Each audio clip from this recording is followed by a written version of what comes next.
On the plains of Nandi Hills, the waters of Lake Victoria, Dub Radio, we are closing in.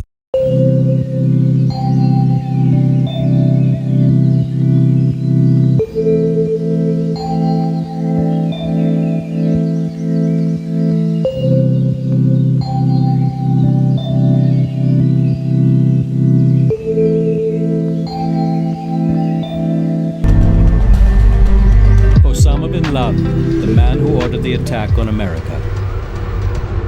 9/11, the trauma of New York.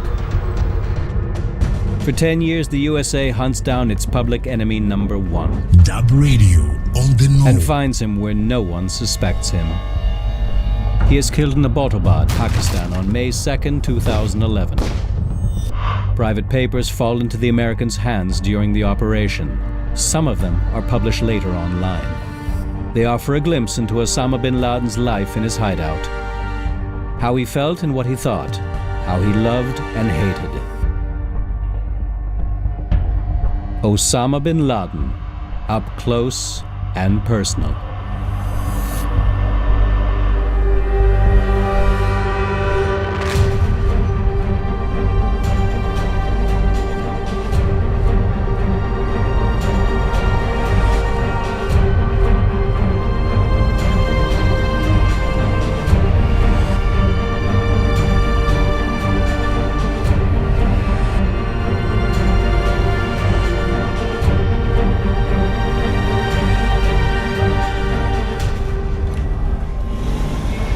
Abbottabad, Pakistan, a city of 500,000 at the foot of the Himalayas. Abbottabad benefits from a mountain climate and cool summers. June marks the beginning of the season. Affluent Pakistanis from the hot southern regions enjoy the summertime freshness here. And Abbottabad is safe. After all, the Pakistani Army's military academy is based here. Good private and boarding schools equally thrive in this kind of environment. By Pakistani standards, a pleasantly calm atmosphere pervades the city. The district of Bilal Town is not the most upscale neighborhood. Despite that, larger solitary compounds dot the area in an otherwise rural environment.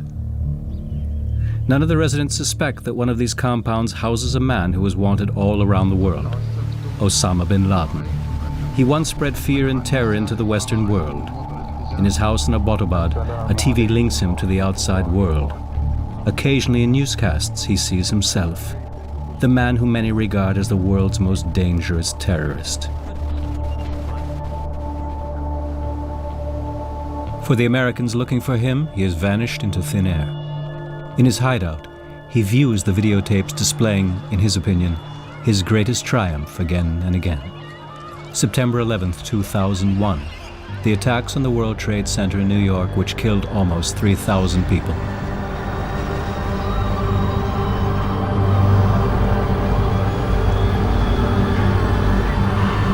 Roughly 10 years later, bin Laden wants to publicly savor his terrible triumph one more time. In his compound, he writes to a confidant. We are awaiting the 10th anniversary of the blessed attack on New York and Washington. You are well aware of the importance of taking advantage of the anniversary in the media. We have a lot to show. If Al Jazeera shows responsiveness, we should tell them that we are willing to cooperate. Tell them that we suggest that they make a documentary on this anniversary, and we will provide them with printed, audio, and video material.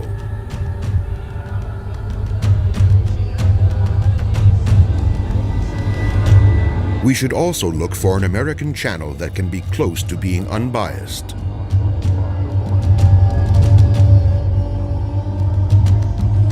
Original quotes from bin Laden himself, according to the US government. It has posted 103 documents on a website. Materials seized in Abbottabad in 2011, mostly on hard drives. Though bin Laden is very outspoken in these documents, still, they don't reveal how he came across face to face. British journalist Peter Bergen experienced this firsthand. I met Bin Laden in 1997 in eastern Afghanistan. It was his first television interview. He came across as serious, well-informed, very low-key. He was not I didn't know what to expect. I thought, was he going to be thumping the table and shouting? He wasn't. He was very even. On September 11th, 2001, Osama Bin Laden humiliates the global power, USA. That same day, he's in a cave in Afghanistan. Sitting among his followers, he keeps count as the hijacked planes hurtle into their targets, one after the other.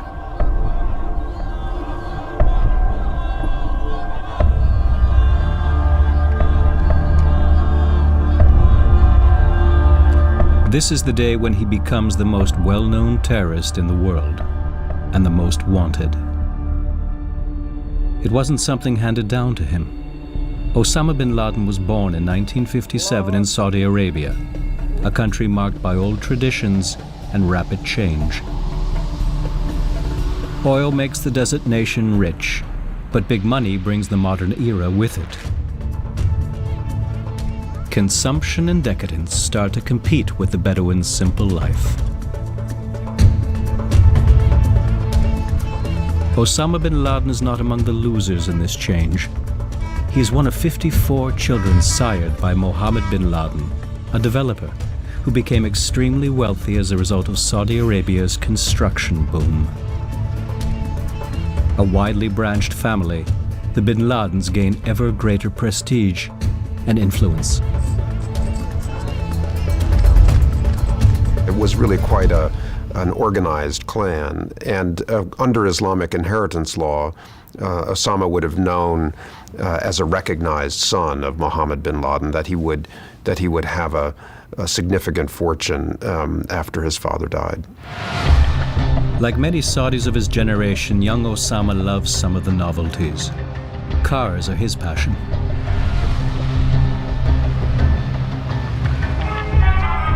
He enjoys playing soccer, too.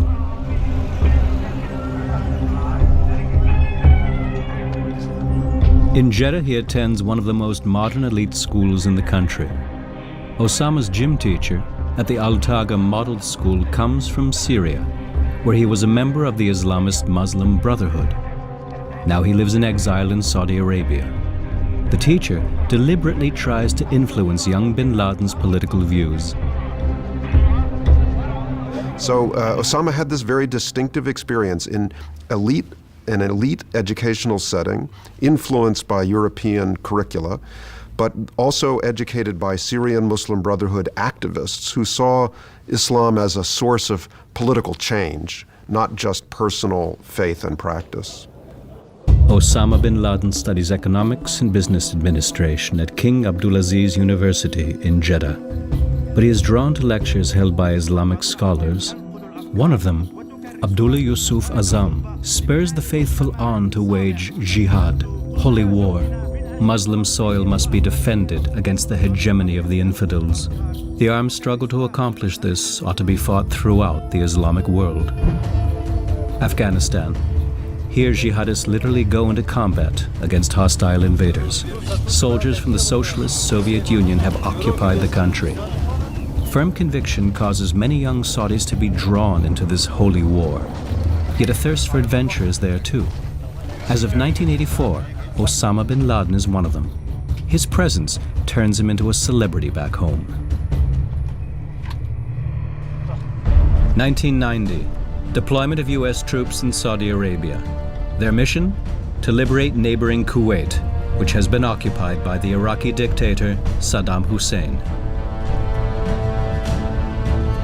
Bin Laden fears that the presence of US troops in his homeland is an affront to the Muslim world.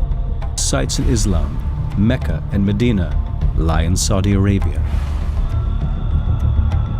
The Russians' withdrawal marks the end of bin Laden's adventure in Afghanistan. The militant fundamentalist looks for a new sphere of activity. hat damals auch dem Verteidigungsminister Sultan angeboten. At the time, he even made an offer to Defense Minister Sultan to form an army of volunteers to set against the Iraqis. When the minister and the king rebuffed this notion, Osama bin Laden opted for opposition instead. Da begab sich Osama Bin Laden in die Opposition und ab dem Moment scheint über Wege nachgedacht. Starting then, he appears to have thought about ways to take action against Saudi Arabia and its foreign backers, even by force, primarily against the United States. An erster Stelle die Vereinigten Staaten. This hatred towards America culminates in the attacks on September 11th, 2001. The Americans strike back. The hunt for bin Laden is on. At first via CIA squads in Afghanistan. But they're unable to catch bin Laden. Even when U.S. armed forces head into the Hindu Kush region in late 2001, the quarry is nowhere to be found. For years, the Americans presumed that bin Laden is hiding in the mountains of Afghanistan or the tribal regions of Pakistan. The search for bin Laden and the decade that took, I think at times there was a source of an enormous frustration for the intelligence community, if not almost embarrassment, right? How could you have all of these resources, all of these people devoted to this search and turn up so little? There were, in terms of the public investment in this, it waned at times, right? There were other things that were happening. There was the invasion in Iraq and that ugly aftermath of the war in Iraq, the unraveling of that war. I mean, that diverted not only resources from the search for bin Laden, but diverted the public's attention from the search for bin Laden. Yet since 2005, bin Laden hasn't had to live in mountain villages or caves anymore. In 2004, a Pakistani middleman buys several property lots in a suburb of Abbottabad. He spends $50,000 and applies for a building permit. The client's order calls for a domicile with space for about a dozen residents. In 2005, construction workers erect a house. The neighborhood has been chosen with care. A large portion of the population in Bilal town are retired people, or semi-retired if you like, those who've taken up some occupation after post-retirement. It's not an active region. It's not where people get up at 6:30 in the morning and start doing things. It's more like a sleepy place where the day starts at about 9 o'clock. And those who get up earlier than that are the exception, not the rule. There's not too much social interaction. Walls enclose the house, not unusual in a culture that shields women from strangers' eyes. Shaukat Kadir knows the situation in Abbottabad. The compound is a large one. It was a very large compound. But most houses in most villas in Bilal town have an equal size of compound. It's about 5 canals of land in the local language, which comes to about 2,500 square yards of land. That's not too much either. It's a very large compound, but for most middle-class families in that region, this wouldn't be too large an accommodation. It's not all that expensive either from that point of view. Bin Laden writes letters, memos, and messages in his hideout. He knows he has to be very careful. There is no internet in the house, no mobile phones either. However, he is not completely isolated here either. If you don't forget, he had a lot of time on his hands. So he would write 46-page memos to his lieutenants, and then he would, put it on a thumb drive and give it to a courier. The couriers were, they were perfect for bin Laden because they were also his bodyguards. They spoke Arabic because they grew up in Kuwait, but they came from this part of Pakistan, so they spoke the local language. So it was, they were able to present themselves as locals because they kind of were. The couriers relay bin Laden's messages. most of which are stored on USB thumb drives, to intermediaries. The neighbors only know the two Pakistani brothers, Arshad and Tariq, nothing about the compound's high-profile resident. Arshad Khan, one of his couriers, systematically shields bin Laden from their view. One of the things that he shared with his neighbors was that he had an elder uncle staying with him, with his wife and children, and he was not well. So that was the other excuse for not mixing with people. You know, they were being very, very careful about security. So if a kid would knock a soccer ball or cricket ball over the wall, the bodyguards inside the compound wouldn't return the ball, wouldn't let the kid in. The bodyguard would come out and give somebody 50 rupees to just go away and, you know, forget about it. They were not letting anybody into the compound. Bin Laden doesn't live all by himself in the compound. He has gathered part of his family here. He always advocated that it's good custom for Muslims to have 4 wives, which corresponds to common practice, at least among conservative Muslims in Saudi Arabia. Marrying 2, 3, or 4 women is nothing special if the financial means are there. 2, 3 oder 4 Frauen zu heiraten. 2 of his 4 wives are with him in Abbottabad. 2 of his younger children are even born here. Living in a quasi-conspiracy, this can become a real challenge, as bin Laden writes in one of his letters. One of the most important security issues in cities is controlling children by not getting out of the house except for extreme necessity like medical care, and that they do not get to the yard of the house without an adult who will control the volume of their voices. On the compound, there were a dozen kids, bin Laden's kids, and then also grandkids. Only very few photos of these younger children exist. The 2 educated wives, there was sort of a, you know, almost like a classroom, and they would teach them, and then bin Laden would come and sort of instruct them about various things. The patriarch visits the classroom almost every day. He shows interest in his children's progress. Bin Laden was very nice to his kids and his family. I mean, you know, it's not unusual that people who conduct acts of mass murder have, you know, at least one part of them that is sort of nice. And bin Laden was certainly a committed father. He would read poetry to his kids. He would kind of instruct them on the Quran. Letters written by his grown children, who can't be with him, speak of affection toward their father. "We constantly yearn for you and delight in hearing your voice messages," writes one of his daughters. His son Hamza lets him know, "My beloved father, I could not imagine the length of this bitter separation. My eyes still remember that last day they saw you." Bin Laden's answer is equally affectionate.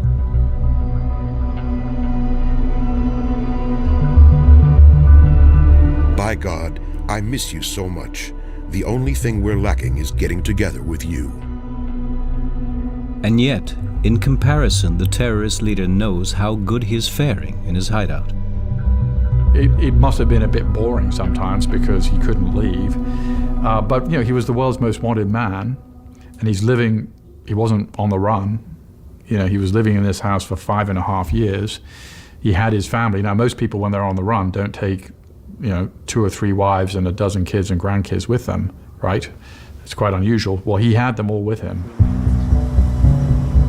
The search for bin Laden poses a challenge for U.S. investigators at CIA headquarters in Langley, Virginia. Their work demands a lot of time and even more patience. Well, they always had a dedicated unit of analysts who became essentially target analysts. So their responsibility was to collect and synthesize and analyze all of the information about where he might be, and to then send out messages to CIA stations around the world asking them to follow up on one clue or another clue. It was obvious from 2002 forward that there was some kind of courier network serving bin Laden, because his tapes came to Al Jazeera and to other outlets by some means. There had to be some handing.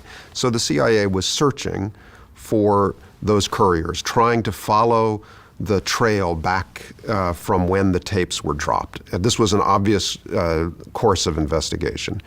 And along the way, some information started to surface about the important names in this courier network. As of 2010, the Americans keep a man under surveillance who once had connections to Al-Qaeda and apparently provides courier services in Pakistan. They don't know who he works for yet. Al-Qaeda's third in command, Atiyatullah, warns Osama. I previously wrote to you my opinion that we should reduce our correspondence. But bin Laden doesn't want to reduce contact any further. He writes, The facts prove that the American technology and advanced systems cannot capture a mujahid if he does not make a security violation that will lead them to him. Imagine trying to control a global organization without using the phone or email. I mean, that's how bin Laden was. But he had some control because he was able to get these messages out on thumb drives through couriers to people. But it was, he had no idea if the message got through. It might take months for a reply to come. I mean, it was like running an organization in like the early 19th century where you would, send somebody physically with a message. It is not without consequences. There are sub-commanders who question bin Laden's authority. One of them writes, "No doubt that one's distance, due to security situation and other reasons, from reality can weaken his precise vision.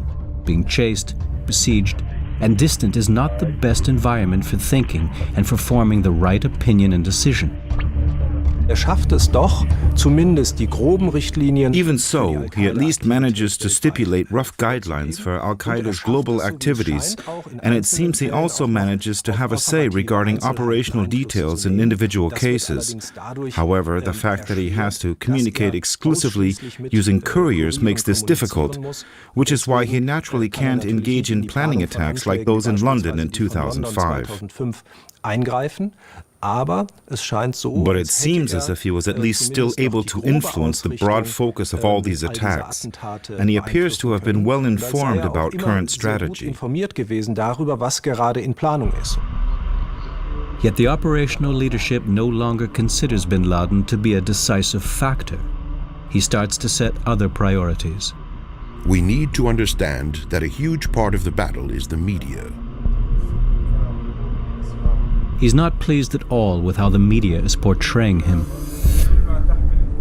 In the past, I watched some programs about me that relied on incorrect information. If the person does not disclose his history, then the media and the historians will make up some history for him, whether right or wrong.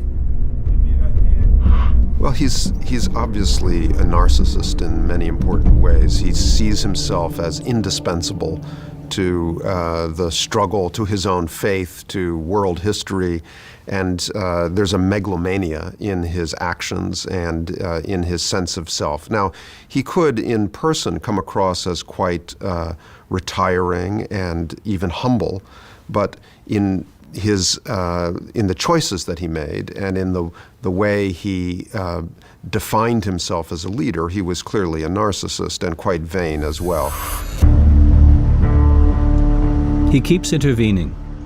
In late 2004, fierce fighting breaks out in Fallujah, Iraq. U.S. troops temporarily lose the city to Iraqi resistance groups, among them Al-Qaeda in Iraq. In a letter written in 2004, before his time in Abbottabad, bin Laden spurs the insurgents on. Most sincere regards to the free people in the land of Al-Anbar, especially the people in Fallujah, a town that is standing strong and refused to be humiliated and subjected by all of the infidel leaders. It taught them a lesson in consistency in principle and proved to them that the strength of faith is greater than that of planes and cannon shelling. But the leadership of Al-Qaeda in Iraq is hard to keep in check. Im Jahr 2004 hat sich nämlich ein Jordanier, In 2004, Abu Musab al-Zarqawi, a Jordanian who later became the head of al-Qaeda in Iraq, allied himself with Osama bin Laden. He had pledged allegiance to bin Laden, although all the experts knew he didn't have very much in common with al-Qaeda. A native of Jordan, al-Zarqawi is viewed as extremely vicious and unpredictable. He wanted to remain independent, to fight the battle his way. Al-Zarqawi is not only fighting against American forces. Time and again, al-Qaeda in Iraq carries out attacks on Iraqi Shiites. As a result, primarily it's Muslims who become the victims of Islamist terror. In a letter from 2007, bin Laden cautions against the consequences of these actions. I am afraid that if they continue using techniques such as this, they will spoil and alienate the people. Our brothers are making things worse by opening themselves up to evil and hostility. There was tension there at the outset, and an effort by bin Laden and those closest to him to try to exert some influence to sort of check this group in Iraq, to yank its leash from time to time. And ultimately, they couldn't hold on to that leash. That leash was broken a couple of years ago, and the Islamic State has emerged as an organization with more resources and seen now as a greater menace. America remains the main adversary for bin Laden, no matter where or when. In Afghanistan, too. In a letter to a like-minded comrade, he depicts what he considers the best method. Al-Qaeda concentrates on its external big enemy. The enemies of the Ummah are a malicious tree with a huge trunk that has many different sizes of branches, including the countries of NATO. We want to cut this tree at the root. Our strength is limited, so our best way to cut the tree is to concentrate on sawing the trunk of the tree. For example, if we were on the road between Kandahar and Helmand and army vehicles of Afghanis, NATO and Americans drove by, we should choose to ambush the American army vehicles, even though the American army vehicles have the least amount of soldiers. We will continue to pressure the Americans until there is a balance of terror.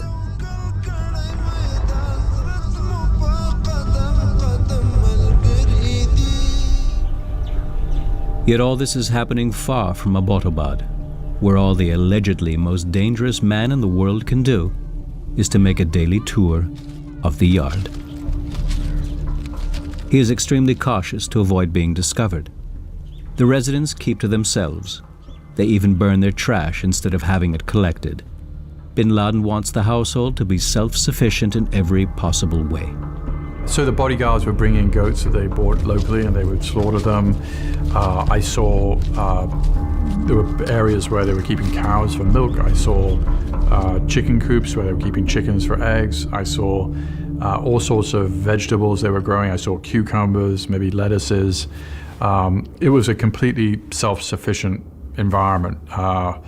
There was a practical side of this, which is the more you can keep it, the more you can grow yourself, the less you need to go out and buy stuff, and they were being security conscious in that sense. Bin Laden has reason for caution. His hideout is within the Americans' reach. Since 2009, they've been flying more and more special missions from their bases in Afghanistan. Night after night, a unit is airdropped somewhere to search houses and take out key opponents.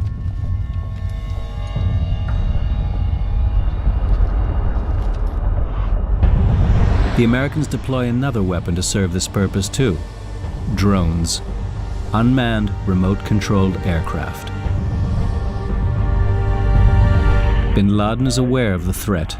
He writes, "The spying war and spying aircraft benefited the enemy greatly and led to the killing of many jihadi cadres, leaders, and others.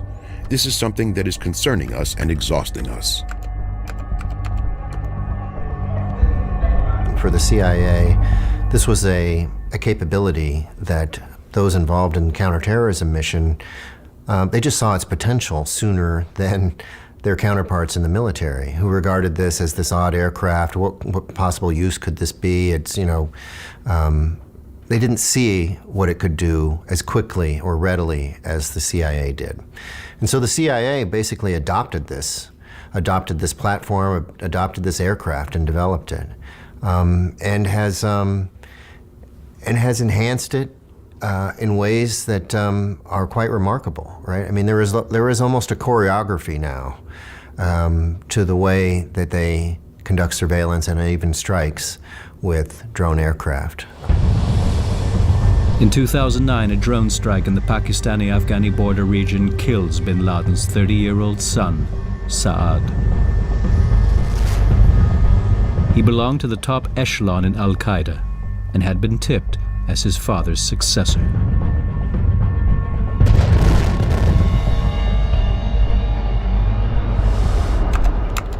Osama bin Laden writes about his son's death. May he accept him among the martyrs and elevate his stature, and may he have him in the company of the prophets, the lovers of truth, the martyrs and the righteous people. We also pray that God reward us for this loss and grant us a successor.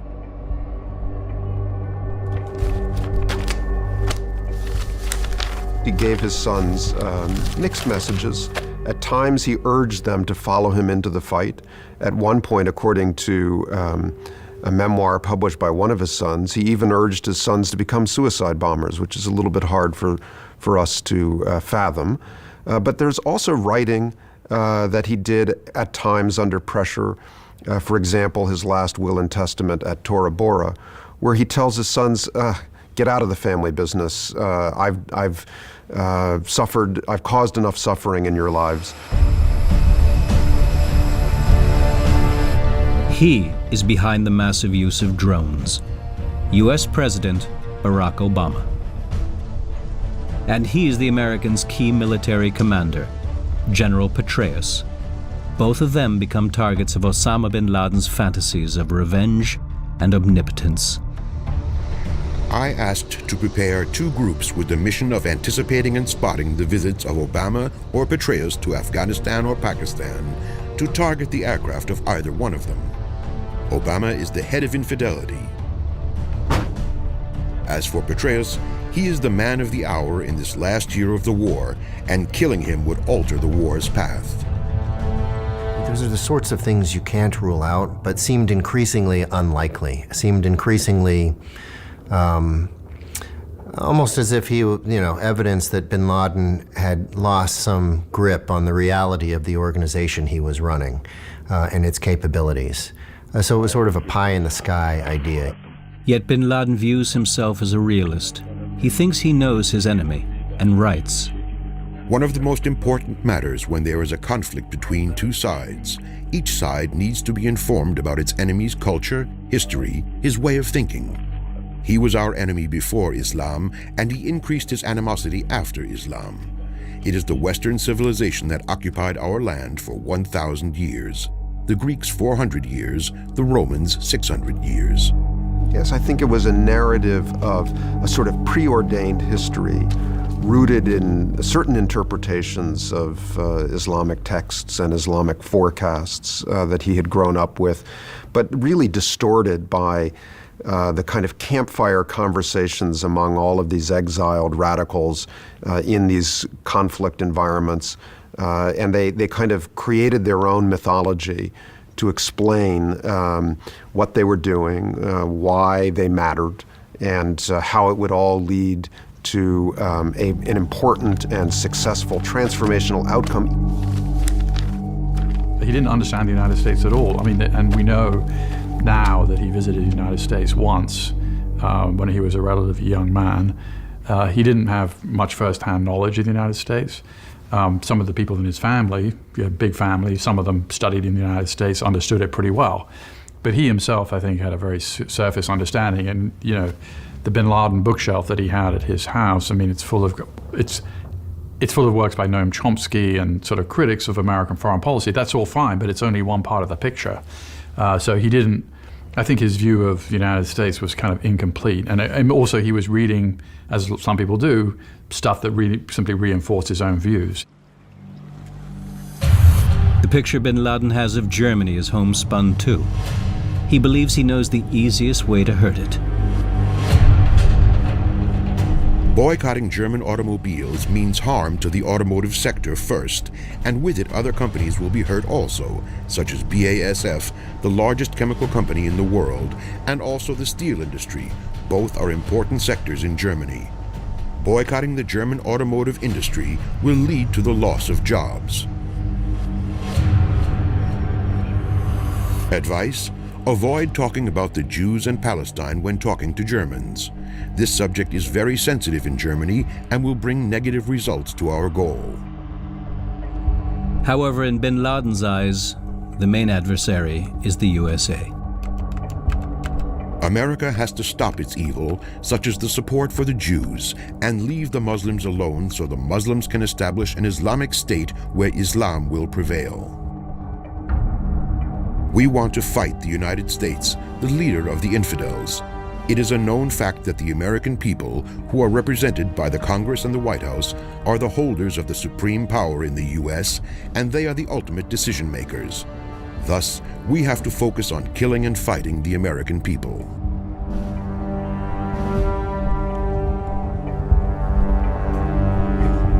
Letzten Endes, in a nutshell, until 2011, Al-Qaeda was one of history's most violent terrorist organizations. Their goal was to attack and kill civilians in the US, but also in the rest of the Western world. Bin Laden makes some calculations. The population of the US is 300 million. 1,000 soldiers were killed in Afghanistan and 4,000 in Iraq. This means that only a small number of them were impacted, which is not enough to make the American people revolt and force the politicians to stop the war. As long as we want to achieve our main objective, we have to conduct our operations inside the US. One large operation inside the US will affect the security and nerves of 300 million Americans. Thus, our main war should be directed to put pressure on the American people inside the US. New forms of terror aren't the only thing bin Laden thinks about in his hideout. Other worries plague him too, as his letters show. Please send me a complete statement on my fund. Also, please send me $30,000 from my personal fund. If there is not enough money in my personal fund, please take money as a loan from the general account.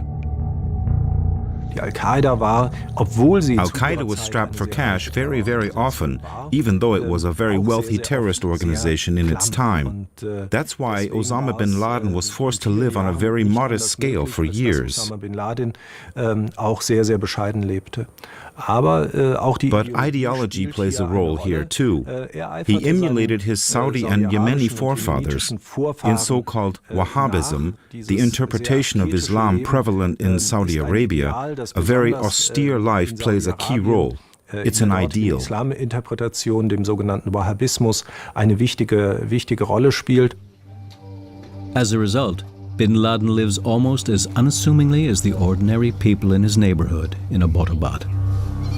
They were living in relative discomfort, I would say.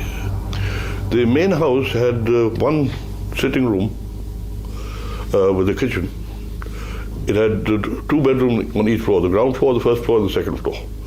So there were a total of 9 bedrooms for 17 people. Another resident is supposed to join them from Tehran. Bin Laden's wife, Karia, has been held in Iran, the nation led by Shia mullahs, for years, along with several of their children.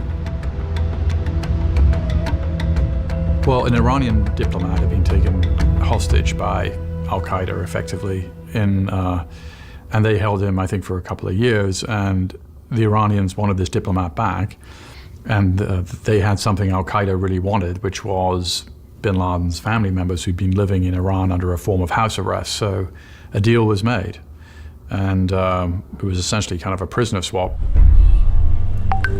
Bin Laden wants to have Karia join him, but his Pakistani backers disapprove, as he writes to his wife in late 2010. I have been living in the company of some of the brothers from the area for years, and they are getting exhausted, security-wise, from me staying with them. They are shutting down, and they asked us all to leave. They mentioned that our number is large and beyond what they can handle. Bin Laden's willing to take a major risk for his wife's sake and even leave the safe house to meet her in secret. He asks a trusted aide in a letter. With God's permission, I will visit her. In your opinion, what is the suitable time for movement from our area to your area? Is it after sunrise when movement is weak because of the extreme cold? Or is it after sunset? Is it suitable for the brothers to take me to the place where I met with the brother from our side a while ago in the neighboring city? The letter suggests that he left the house at least once.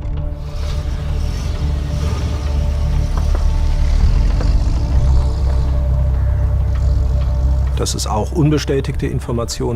pretty amazing that unconfirmed information in his papers reveals that he left the compound. It's hard to picture a major figure as striking as Osama Bin Laden being able to move around unnoticed in Pakistan.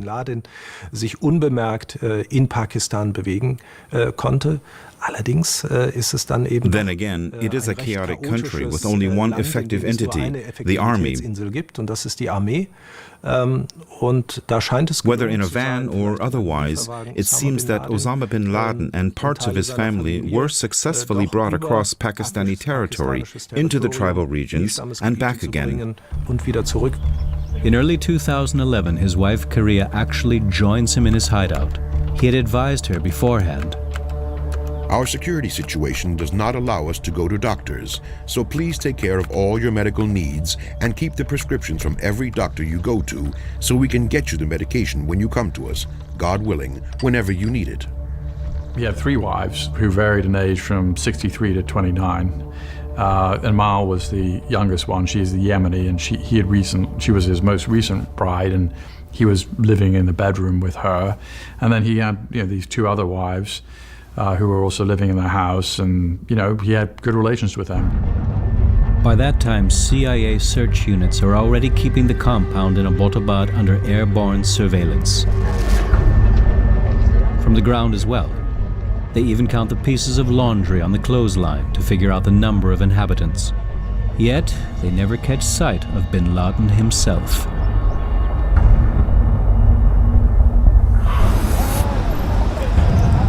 Since early 2011, U.S. President Obama has received regular reports on one of the residents of the house in Abbottabad, who was identified as a member of Al-Qaeda and apparently works as a courier for an important person. One of the things the CIA did was, okay, what are the alternative explanations for this? Is this a drug dealer who is just keeping a low profile, which is perfectly plausible in that part of the world? Is this some member of Al-Qaeda that is not Bin Laden? There were alternative explanations, but none were as good as potentially as Bin Laden. After nearly 10 years of fruitless searching, finally, a hot lead. At the White House, President Obama decides it's time to act. In the spring of 2011, he sends Navy SEALs to Abbottabad. Whether they're actually going to find Bin Laden there is anything but certain. This was not an easy decision. There were doubters in that room who were arguing against proceeding in this way, proceeding with a raid instead of just dropping a bomb or sending a drone. The president reportedly also decides not to notify the Pakistani government in advance. However, some issues regarding Pakistan's role still remain. I do think there are aspects of the hunt for bin Laden and the communication with the Pakistanis that we may not know everything about.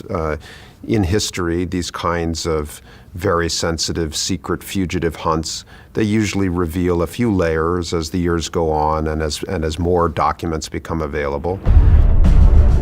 Today, the essential facts are commonly known. U.S. Navy SEAL commandos take off from the USA on April 26, 2011, and arrive in Afghanistan after a stopover in Ramstein, Germany. They were not convinced that Bin Laden was there. Some people thought it was very likely, some people thought it was maybe. And it was I think President Obama made, clearly he made the right decision. I think he made a very tough call. On the evening of May 1st, 2011, 2 commandos set off for Abbottabad from a U.S. base in Jalalabad in Afghanistan. Their flight leaves around 11 p.m. and takes about 90 minutes. The Pakistani Air Force doesn't react to it.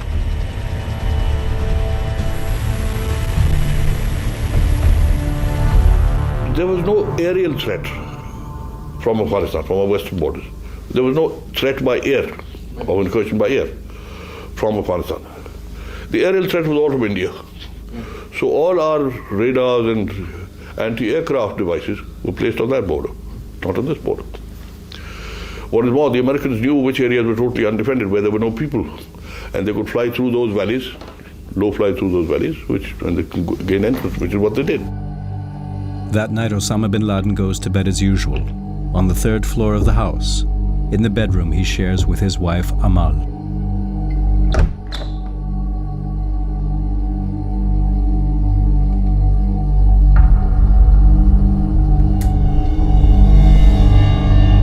"1 a.m. U.S. Navy SEALs infiltrate the compound. One of the commando units kills bin Laden's 2 couriers and one of his adult sons during a firefight. Another unit heads off in search of the target.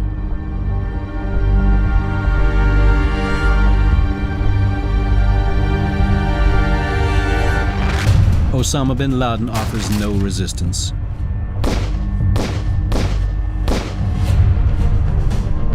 A few hours later, a VTOL jet lands on the U.S. aircraft carrier Carl Vinson, stationed in the Indian Ocean. Bin Laden's body is on board. The Americans have left his wives and children behind in Abbottabad, handcuffed. On the aircraft carrier, bin Laden's body is prepared for burial according to Islamic ritual. Bin Laden is given a burial at sea. This way his body will never be found. I mean, you know, in Islamic custom, you're supposed to bury within 24 hours, and I mean, they didn't want bin Laden to bury his burial place to be a place of pilgrimage. And so, you know, I think the sea burial was the least bad option they came up with. At the same time, the world at large learns of the terrorist leader's death. Tonight, I can report to the American people and to the world that the United States has conducted an operation that killed Osama bin Laden, the leader of Al-Qaeda. It was a big story, but it wasn't, you didn't have billions of people protesting. And you didn't, I think the reason for that is bin Laden did not die on the battlefields of Tora Bora in Afghanistan fighting the Americans. He died in a suburban compound, surrounded by his wives and kids. He put up no resistance. It was not a heroic end. He didn't go out with a bang, he went out with a whimper. The focus of global attention shifts overnight to the city of Abbottabad and the mysterious house in Bilal town.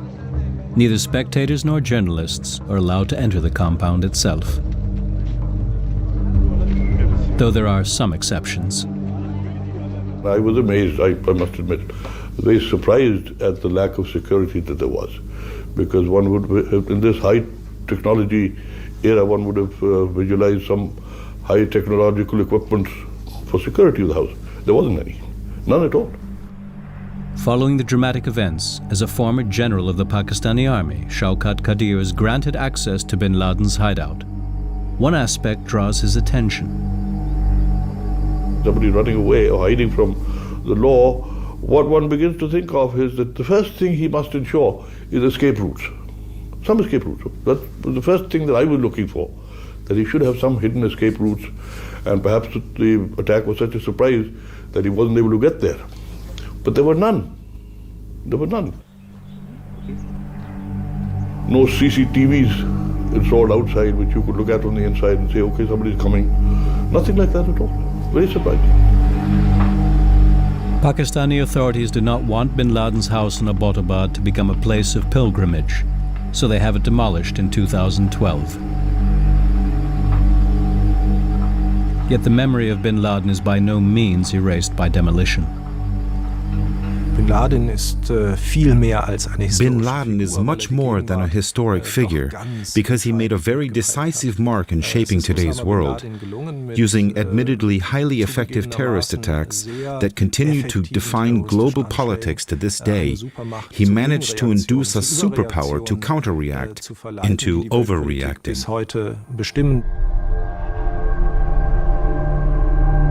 I think his legacy is still significant because he played an important role in legitimizing in some Islamic radical circles the taking of mass casualties of civilians in the West and of creating shock events made for media.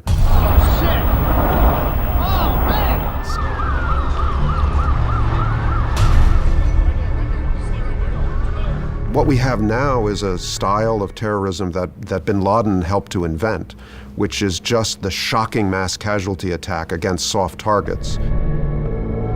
His means were violent, his strategies simple. He was set on using terror to combat American influence in the Arab world. The next step was to establish fundamentalist regimes in the Arab nations and ultimately unite them in a caliphate.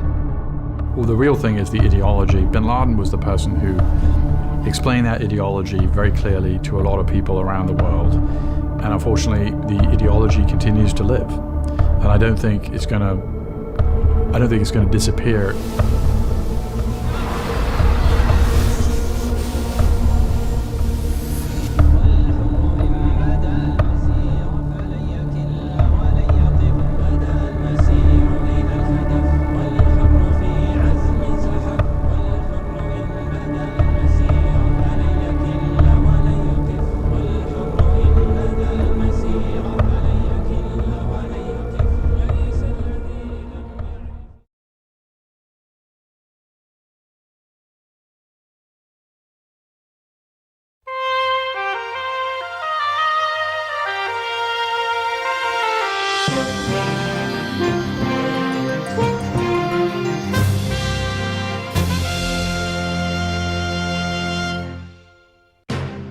Tonight, you'll remember he came to the United States and was lauded, literally from coast to coast. Frontline takes a hard look at Saudi Arabia's Prince Mohammed bin Salman. The Trump White House had chosen its Saudi friend, and that was MBS. He was embraced as a reformer. He sold himself, he sold his vision. People were mesmerized. But there was another side. There were dissidents who were tortured. They want to put them into a position where they're completely broken and silenced. Princes and big business people put under constant observation. He seemed to get more hyper, more intense, more committed to going after his enemies, the more powerful he became. And then the brutal murder of a journalist. Khashoggi was interrogated, tortured, and murdered. Did the regime kill Jamal Khashoggi? Frontline correspondent Martin Smith investigates. Even the president said this is the worst cover-up I've ever seen. Tonight on Frontline, the Crown Prince of Saudi Arabia.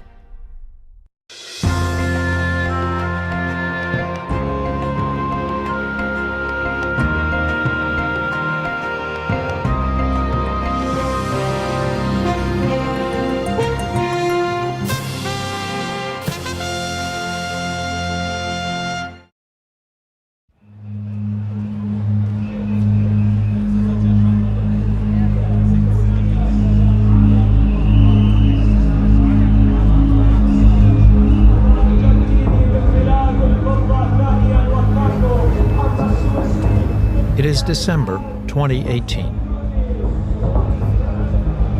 It's been less than 3 months since the murder and dismemberment of journalist Jamal Khashoggi.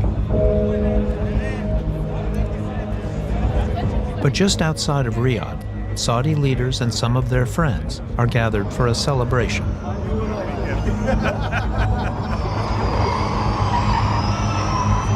Featured is a big electric car race intended to showcase the kinds of reforms underway here.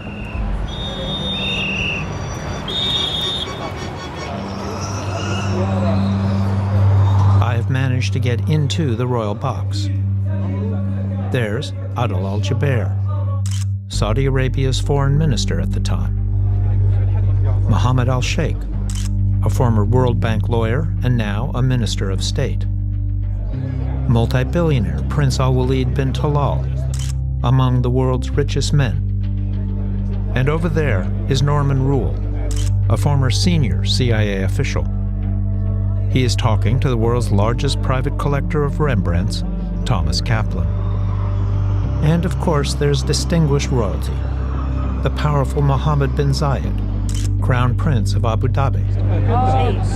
Princess Rima, now Saudi Arabia's ambassador to the U.S. His Royal Highness, Prince Khalid bin Salman, now Deputy Minister of Defense, and his big brother, the Crown Prince himself, Mohammed bin Salman. I hope I will do that, but if I do that, I will be... I came here to understand who he is and where he is taking Saudi Arabia. I especially wanted to speak to him about the Khashoggi murder, but we'll come back to that later. For now, His Royal Highness just wants to watch the race below.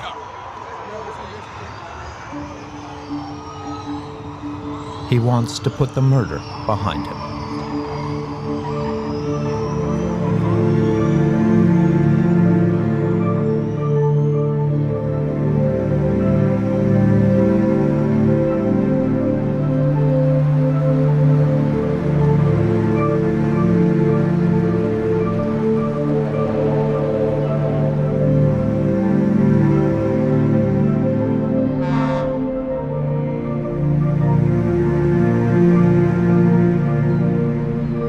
Much is already known about that day last October when Jamal Khashoggi and his fiancée took a taxi to the Saudi consulate in Istanbul. He entered just after 1 p.m. to pick up some paperwork they needed for their wedding. But when the office closed and Khashoggi had not emerged, word spread. Here I was, looking at my Twitter feed, and somebody I follow who is close to Jamal saying that Jamal Khashoggi went into the Saudi consulate in Istanbul and he has not gone out. And I remember retweeting that message saying, WTH, what the heck? A prominent Saudi journalist disappeared in Istanbul. Jamal Khashoggi, a Saudi Arabian citizen and U.S. resident. At the time, Khashoggi was a regular contributor to the Washington Post and had written many pieces critical of the Crown Prince. He was last seen entering the Saudi consulate in Istanbul, Turkey. Jamal Khashoggi hasn't been seen since.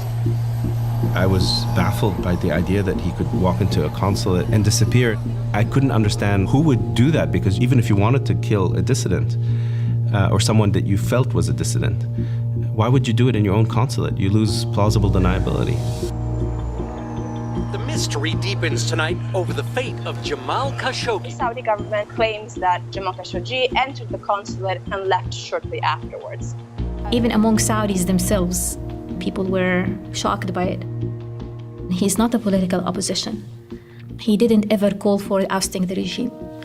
So it's something that was very much unprecedented. A Turkish newspaper claimed officials had an audio recording of Khashoggi being tortured. And a dozen Saudi agents murdered Khashoggi in the consulate. Khashoggi's body was carved up into little pieces.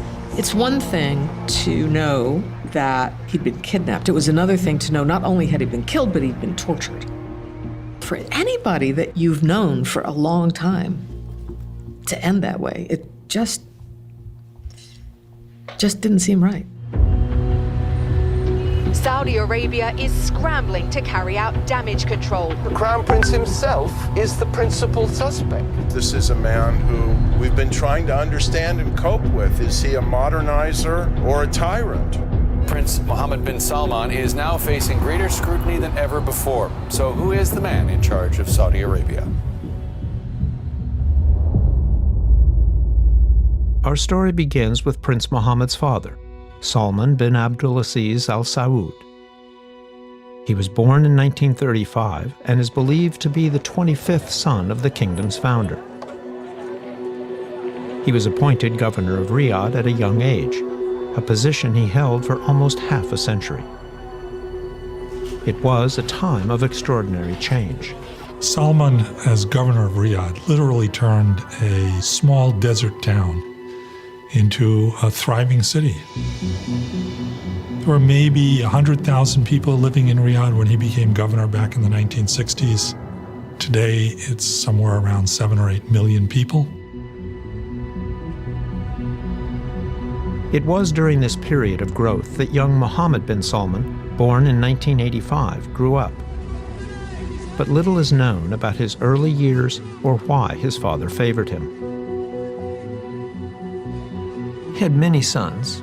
he picked this particular son, the oldest of his third marriage? Why? I understand that the Crown Prince and the King have spent an awful lot of time together, and they have a similar way of looking at the world.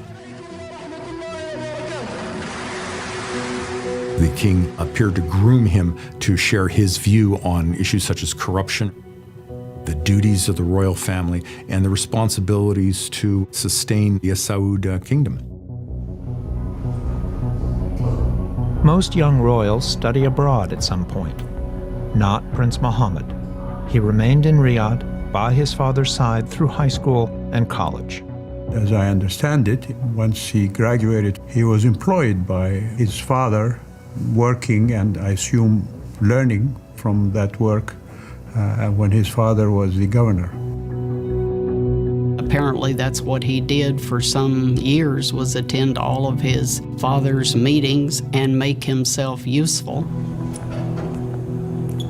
Muhammad's father, while governor, had the responsibility of settling disputes within the royal family. So everybody who had a problem with a rival prince or had a dispute, they will go to him. And he was known to be very, very strict in terms of disciplining princes. He was known, for instance, to discipline people that he didn't like, including physically slapping people. He was, according to the stories, famous for calling in princes who refused to pay bank loans and putting them in a rather luxurious villa and pressuring them to pay what they owed, and they did. And everything that was buried in the closet, he knew about it. And he had helped sweep it under or get rid of it or fix it or whatever.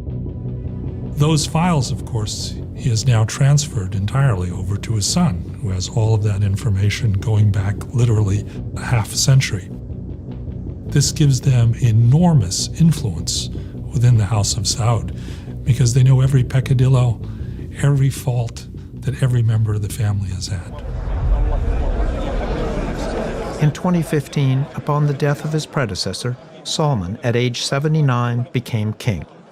He acted quickly to move his son, Prince Mohammed, into the line of succession. First, Prince Mukran, his predecessor's choice for crown prince, was quickly removed. No explanation was ever offered. He was just removed and replaced by the then deputy crown prince, Mohammed bin Nayef. Mohammed bin Nayef was a known quantity to the Central Intelligence Agency, to MI6, to every intelligence service around the world. And MBS is moved up behind him. Right. MBS, or Mohammed bin Salman, was now second in line to the throne. He was 29. The Saudi system is an absolute monarchy. The king's will is absolute, and King Salman decided that MBS is going to be his successor. He shared his views, which are very aggressive, for instance, on Iran. He also has toughness that I think the king didn't see in others. What do you mean by toughness? An ability to use coercive power if necessary against domestic enemies and regional enemies. I think the king has a view that Saudi Arabia is a country that cannot be ruled, with kid gloves. MBS wasted little time in putting his toughness on display. Freshly appointed Minister of Defense, he went on the offensive in neighboring Yemen.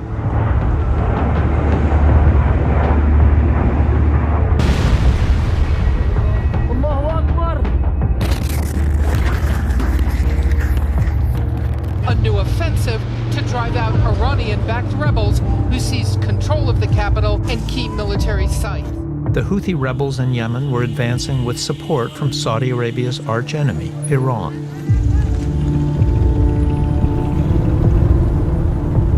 For MBS, this was an urgent national security threat. Officials say the Saudi campaign was quickly planned, catching top U.S. military commanders off guard. He went ahead, giving the Obama administration little notice. Suddenly MBS comes and he says, I'll define our national security interests almost independently. It's not this risk-averse Saudi Arabia that we had gotten used to.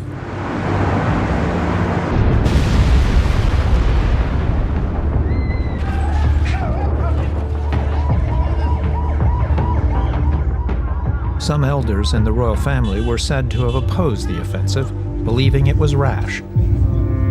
Crown Prince bin Nayef among them. But young Prince Mohammed prevailed. It became known as MBS's war. And there was a groundswell of young Saudis that it was like, go, Mohammed, go. This is the first time that Saudi Arabia had ever fought in a war like this outside of their own borders. And it was hugely popular because the way that he framed it was, quick, in and out, we'll fix it, done.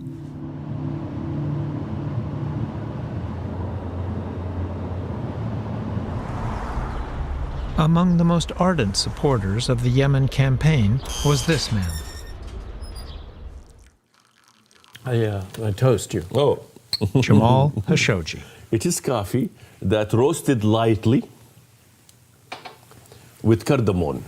With cardamom. And when you drink coffee in Saudi Arabia, where is the coffee from? Is it from Africa? Originally from Yemen, Al-Mukha. I asked him why the rush to war in Yemen was necessary, especially in light of reports of many civilian casualties. If Saudi Arabia waited for Mr. Obama to approve an intervention in Yemen, Yemen would have been gone and lost long time ago. It will be controlled by the Iranians and the Houthi. So we did not wait for Mr. Obama's approval. And I think that empowers Saudi Arabia. Is Saudi Arabia committing human rights abuses in its bombing campaign? Look, for Saudi Arabia, it is a 1939 moment. So you're comparing Iran to Nazi Germany? Yes. In Saudi Arabia, we are at that moment. We either accept Iranian hegemony, control over Yemen and over our destiny, or freedom. Let's get more on the Saudi position. I'm joined by Jamal Khashoggi. At the time, Khashoggi was not a big critic of the regime. Jamal Khashoggi, welcome back to the program. He was, for the most part, a pro-government voice. Jamal was a journalist, an analyst, but also a client of the Saudi government. An insider. Absolutely an insider. Is Saudi Arabia breaking diplomatically? He's someone you went to understand the politics of the country. The irony of things that we are almost on total agreements. All what we need to understand the relationship with Islamism. Blowing up himself. That is totally absurd in Islam. He had always worked for one prince or another, was extremely close to Prince Turki al-Faisal, for instance. He was spokesman for the embassy in London and then in Washington, when I was ambassador in both. Right. Was he ever somebody, did he complain about the kingdom? Jamal always had ideas, and he was very, very open with those ideas. نحن سمو الأمير في المملكة. نعم. ليه المملكة العربية السعودية ما تعلن صراحة دعمها للإصلاحيين الإيرانيين؟ يا أخ جمال, he was boisterous. He had a good sense of humor. ولكنها تشكل معضلة. Sometimes laughing at himself, sometimes laughing with others, and he was a very professional journalist.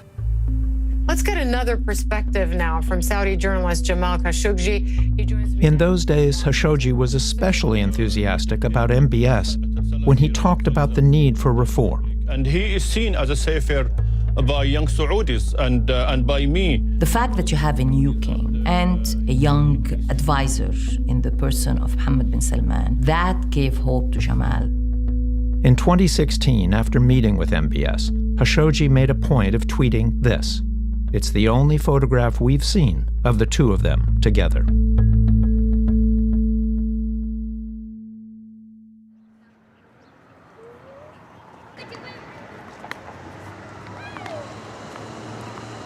I've been coming to Saudi Arabia for many years. Over that time, I witnessed very little change. But in recent years, I've been surprised. One night in March 2017, I was invited to an art studio.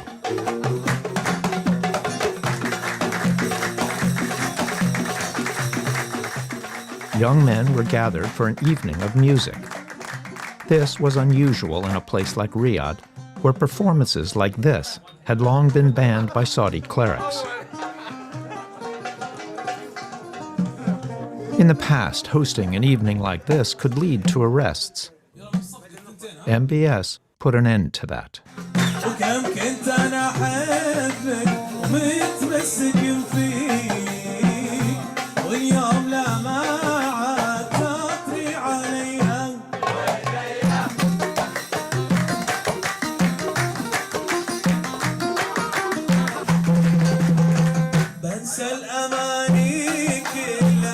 Many Saudis knew that the country needed to change, both culturally and economically.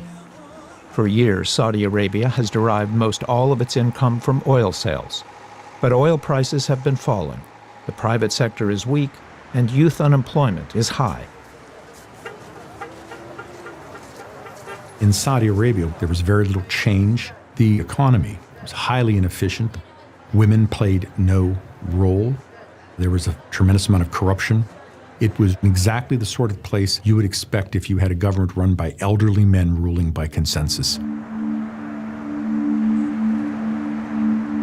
Every single developmental plan, and these started in the late 60s, early 70s, had two main sentences in it: diversing the economy away from oil and less dependence on oil revenues for the government. It's always been the case. You've always pushed for that, and you've never gotten there. We've always pushed for that. We've always talked about that, but we were never able to achieve that. This time we were doing something. The king gave MBS full reign. It was ambitious beyond anything Saudi Arabia had attempted before. لدينا في اليوم فرص تكاد أن تكون خيالية. فهذا جزء من التحدي، إنه نحن تحت الضغط بأن ننجز شيء جديد في وقت قصير. MBS's plan was to import Western technology, Western entertainment, and to open up the notoriously closed kingdom to become a world-class tourist destination. The Crown Prince, he has an imagination that I have never experienced anybody with. I'm about 17 years older than he is, but I really look up to him as a leader. وأهم عنصر لدينا هو الشعب السعودي ورغبة وإرادة الشعب السعودي. Many who met the young prince were initially impressed. He was confident, charismatic, decisive, with a vision, not a plan, but a broad sort of, there's the lighthouse I have to get to. You thought he was a good thing? I thought he was a good thing. You did say, I'm dealing with a different kind of Saudi than anything I've ever seen. Mohammed bin Salman planned to finance his Vision 2030 by taking Saudi Arabia's oil giant Saudi Aramco public in an IPO. The biggest investment banks in the world have been salivating over the prospects. تقييم شركة أرامكو نعمل على هذا الشيء مع عديد من البنوك والمراكز المتخصصة. نتوقع أن يكون تقييم أرامكو أكثر من $2 تريليون. هناك أصول. To expand the economy, he also needed to introduce some major social reforms. He stops the religious police from having the right to arrest anyone in public for alleged infringement against public morality.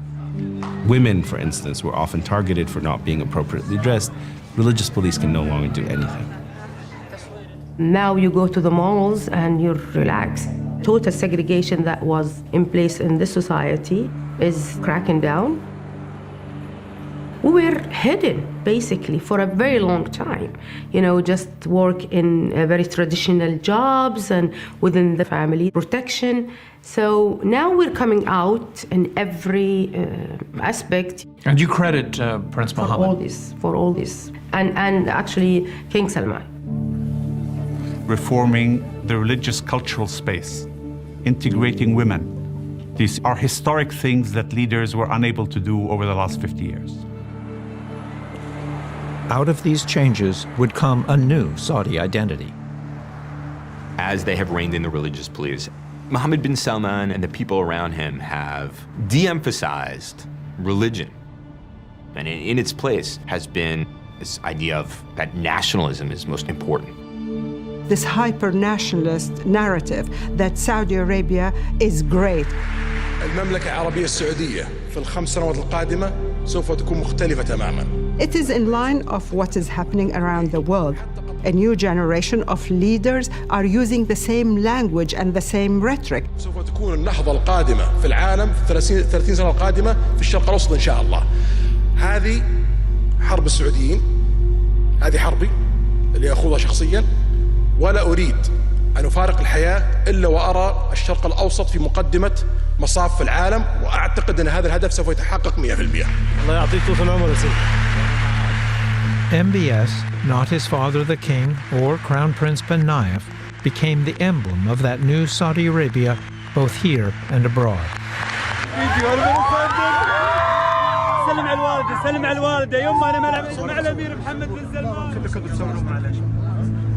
But all the changes did not mean that Saudi Arabia would become more politically open or tolerant. He looked like a very pro-Western, pro-technology guy. What I think was never properly interrogated was what kind of political system did he have in mind? Politically minded Saudis didn't quite know what to expect. But for them, economic and social changes would be meaningless without real political reform. عندما أتى الملك سلمان إلى سدة الحكم كنا نتوقع أن يكون هناك على الأقل إفراج عن معتقل الرأي.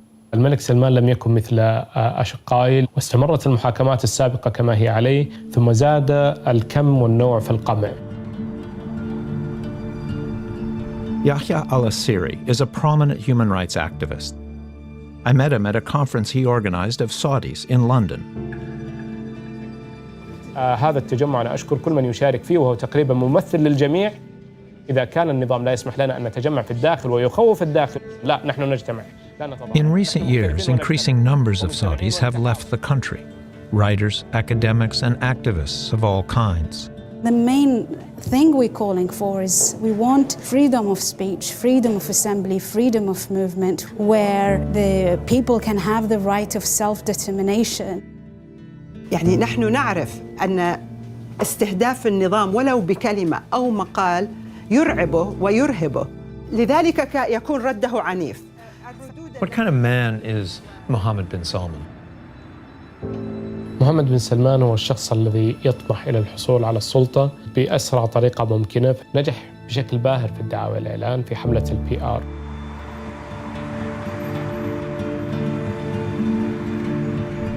In March 2017, Mohammed bin Salman agreed to meet with me in his office at Riyadh's Urqa Palace. I wanted to talk to him about political reforms. But when I got there, he talked mostly about his economic plans and the new U.S. President, Donald Trump. I asked for an on-camera interview. He said he wasn't quite ready. The next day, I was surprised to receive a text.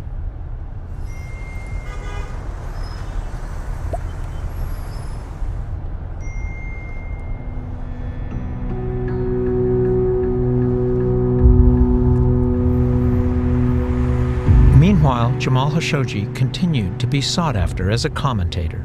After America's 2016 election, he video conferenced into a U.S. think tank from the Middle East. Thank you for inviting me. I'm sure Saudi Arabian officials were caught off guard by the election of Mr. Trump. His comments weren't especially negative, just cautionary. If we had difficulties with somebody like Mr. Obama, I'm sure we'll have more difficulties with Mr. Trump. He was advising Gulf governments, including Saudi Arabia, not to put all their eggs in Trump's basket. The more chaos we have in the region, the more... But rather to diversify their relations. Mr. Trump has to choose. He cannot be critical of Iran's nuclear program and not see the chaos they are creating. It is not clear if he realized he had crossed a red line, but he had. In very clear terms, he told friends and colleagues, Saudi authorities ordered him to no longer write or tweet or appear on TV. This speech in particular was seen by Mohammed bin Salman as likely to be interpreted as being anti-Trump and his inner circle. So don't get between me and the Trump administration. Yes.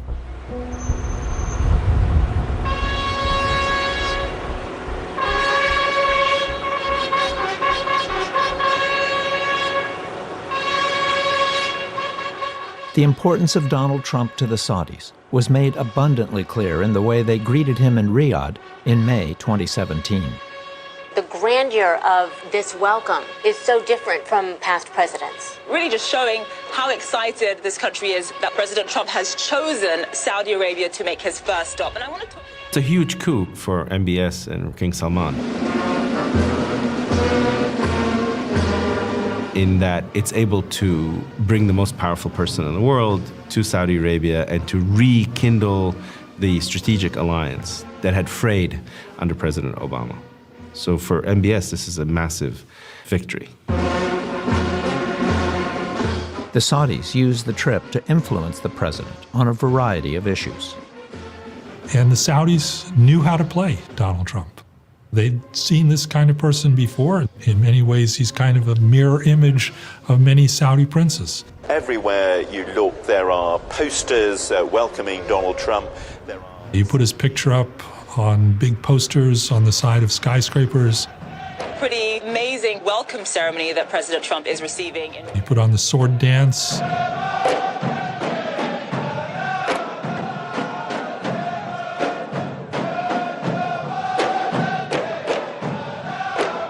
You put on a big display.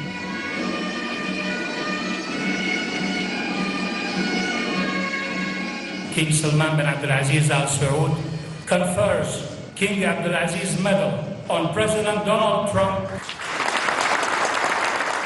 You play to his ego and he will do what you want him to do. What the Saudis wanted from Trump was U.S. help in beating back Iran and supporting Saudi ambitions to become the dominant player in the Middle East. In return, MBS made promises to help Trump and his son-in-law Jared Kushner resolve the Israeli-Palestinian conflict. Mohammed bin Salman would tell people, I see a Middle East that's going to include Israel. But I'm prepared to recognize Israel, have trade relationships with Israel. And I think that was very seductive to the Trump administration and the centerpiece of the peace plan that Kushner kept trying to push. The president and his top aides taking steps to solidify relations with the Muslim world. To give credit to Mohammed bin Salman of his many sought-after accomplishments, the grooming and wooing of Donald Trump has to be pretty close to the top.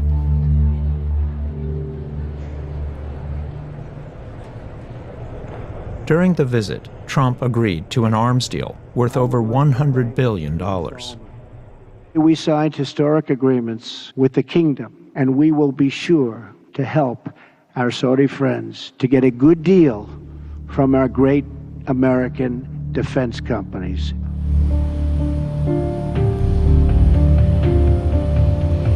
For the Saudis, the trip was a great triumph. They had been reassured that Trump had their back.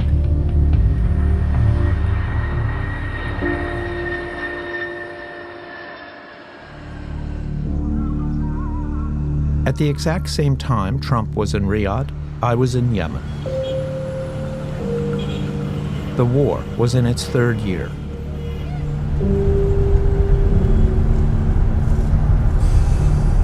The Saudis, with U.S. military assistance, were continuing their air campaign. The Iranian-backed Houthi rebels were not retreating. But Prince Mohammed was, as he told me, confident that with just a little more time, he could win here. We heard bombs and we can't afraid with anything. Big. Anybody. Boom like that. I see the boys of my neighbor is died and the blood on the floor. I visited a Yemeni refugee camp. المرأة دي بفرح وحدة من عائلتهم ماتوا الناس. أتخيلي كانوا يلملموا الشعر من البيوت. الرقب من البيوت، اليدات، النسوان نص. Why are the Saudis doing this? الله العالم ما ندريش. نحن ناس فلاحين، لا في عندنا معسكر ولا في عندنا حاجة. قرية خبط.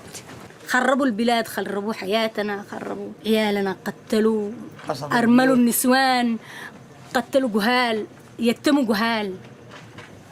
إيش ذنبهم هذول الناس؟ عشان إيران؟ إيران لها بلد يروحوا لها.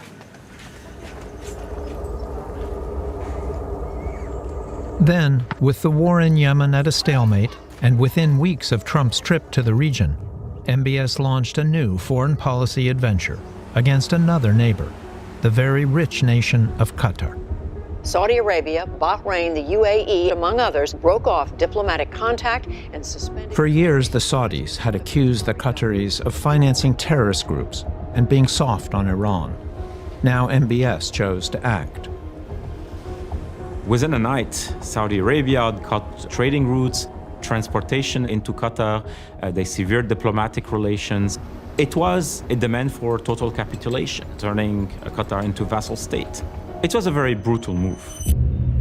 Countries blockading this nation has sent Qatar a 13-point list of demands. Qatar's been asked to curb diplomatic and trade relations with Iran. Among their demands was that Qatar shut down its giant state-owned broadcasting network, Al Jazeera.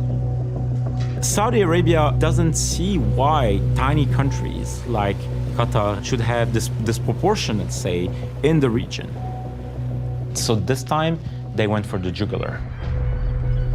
The Qataris have pushed incitement and extremism through their media platforms in order to destabilize countries. This is why we are saying to the Qataris, enough is enough. This has got to stop if you want to have normal relations with us. Trump tweeted his support of the Saudis, seeming to agree with them that Qatar was funding terrorism. So good to see the Saudi Arabia visit already paying off. Perhaps this will be the beginning of the end to the horror of terrorism. What Trump seemed to have forgotten is that Qatar is a major U.S. ally that hosts the largest American military base in the Middle East. Trump tried to negotiate a settlement, but the Qataris would not cave to Saudi demands. To the benefit of the countries, they have a tremendous amount of financial resources. They have learned to live without their neighbors. They have weathered the blockade without any kind of major economic problems. They, in fact, have prospered. But MBS refused to lift the boycott. He wants to be the most important leader who decides on policies of the region. It's the desire, I think, by MBS to be the dominant regional figure. MBS was also determined to be the dominant decision maker at home. One man stood in his way: Crown Prince Mohammed bin Nayef. On the night of June 20th, 2 weeks after the attack on Qatar, bin Nayef was summoned by the king. Saudi TV broadcast this carefully choreographed scene.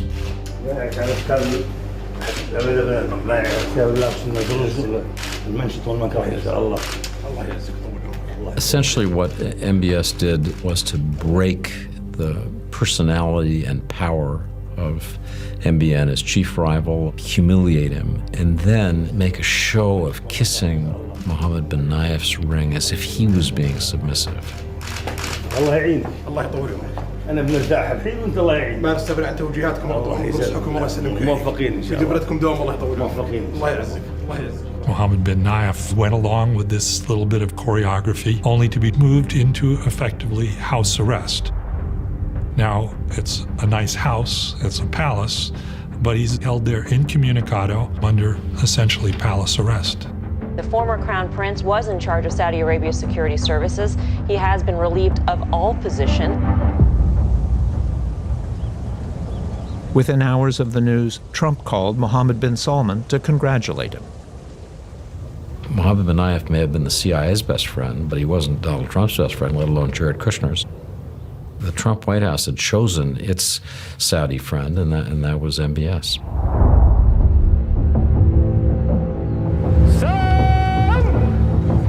Overnight, MBS had engineered a hugely successful maneuver.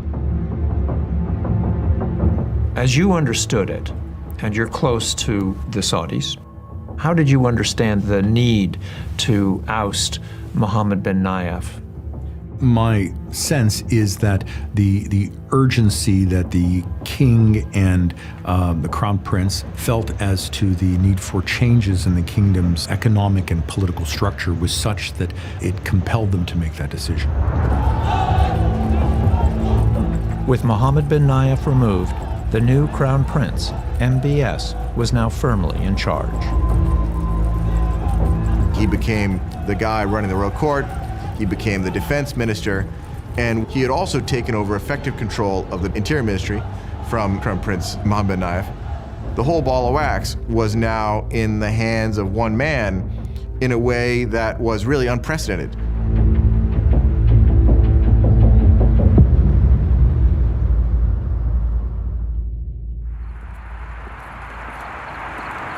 Saudis were already getting a peek at what MBS's reforms would look like.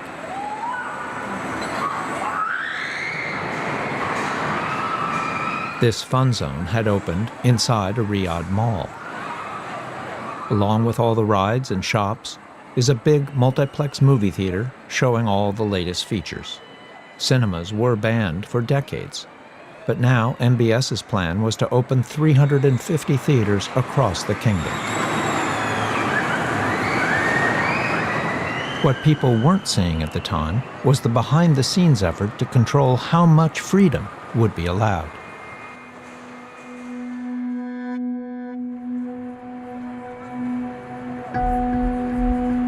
The changes in the kingdom were going to unleash several different pressures.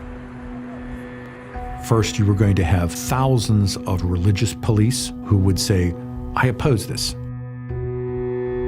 You would inevitably also have thousands of other Saudis who would say, I want far more than you're willing to give. I think the Saudis made a decision that they needed to somehow manage that.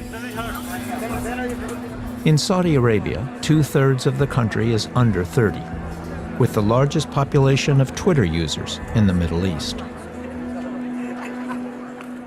Saudi was a Twitter country. You know, they expressed themselves on Twitter. They used to call it the Saudi Congress, and Twitter was fairly open. But when MBS became crown prince, that would change. MBS began to realize that shaping the debate on Twitter, manipulating the debate, intrusively watching what people were writing and thinking was going to be part of how he would control power.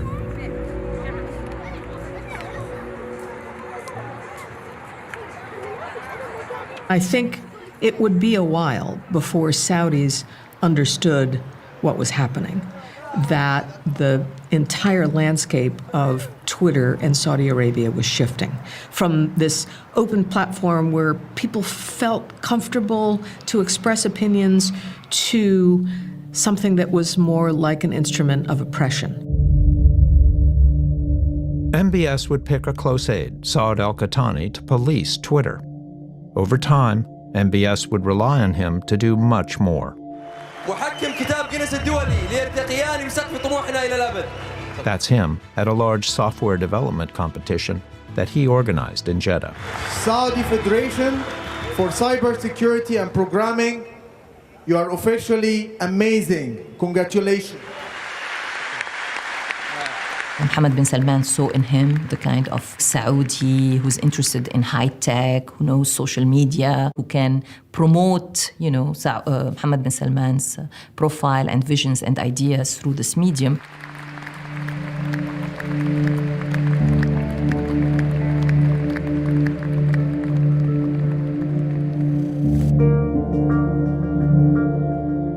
Qahtani had one of the most influential Twitter accounts in the kingdom. He is also a poet who has composed verse about the royal family. يا سيدي محبتي لك فريدة قربك فخر أحس به كل حياتي. He is very sharp, very witty, knows quite a lot about local culture, and knows all the journalists, knows all the intellectuals, and he's very competent. In other words, if you task him with something, he will work very hard and very disciplined, and he will do it. One of the things he was tasked to do was to influence opinion on Twitter through hundreds of real or automated fake accounts, or bots. A cybersecurity expert who has tracked Saudi digital operations is Bill Marzak. Saud al-Qahtani, he used a couple of aliases that people were able to trace, and they found him, active on hacker forums, bragging about his abilities to create Twitter bots and influence the social media discourse. So you say, oh, well, look, all the tweets, like 80% of the tweets on this hashtag are pro-MBS. Maybe all of Saudi is pro-MBS. But in reality, no, there's only a few dozen people behind that. Katani also used Twitter to go after critics like Saad al-Faqih.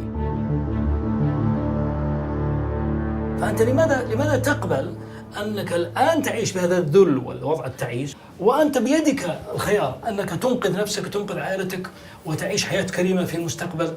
إذن نحن الأولى. Faqih has been living in exile for decades. 3 times a week, he records a broadcast for his YouTube channel out of an improvised basement studio in North London.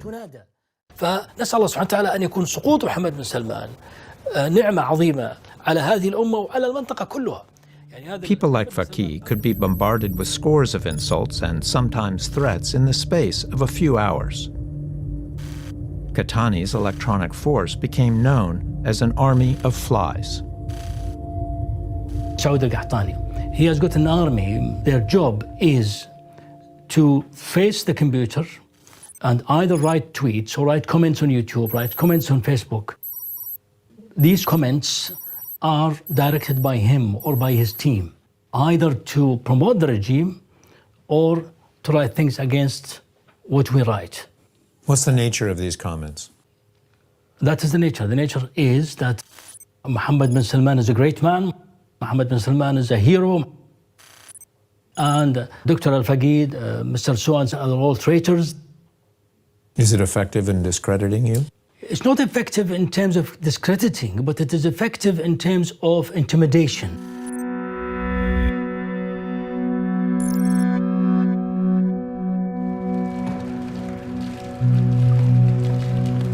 The Saudis may have even infiltrated Twitter.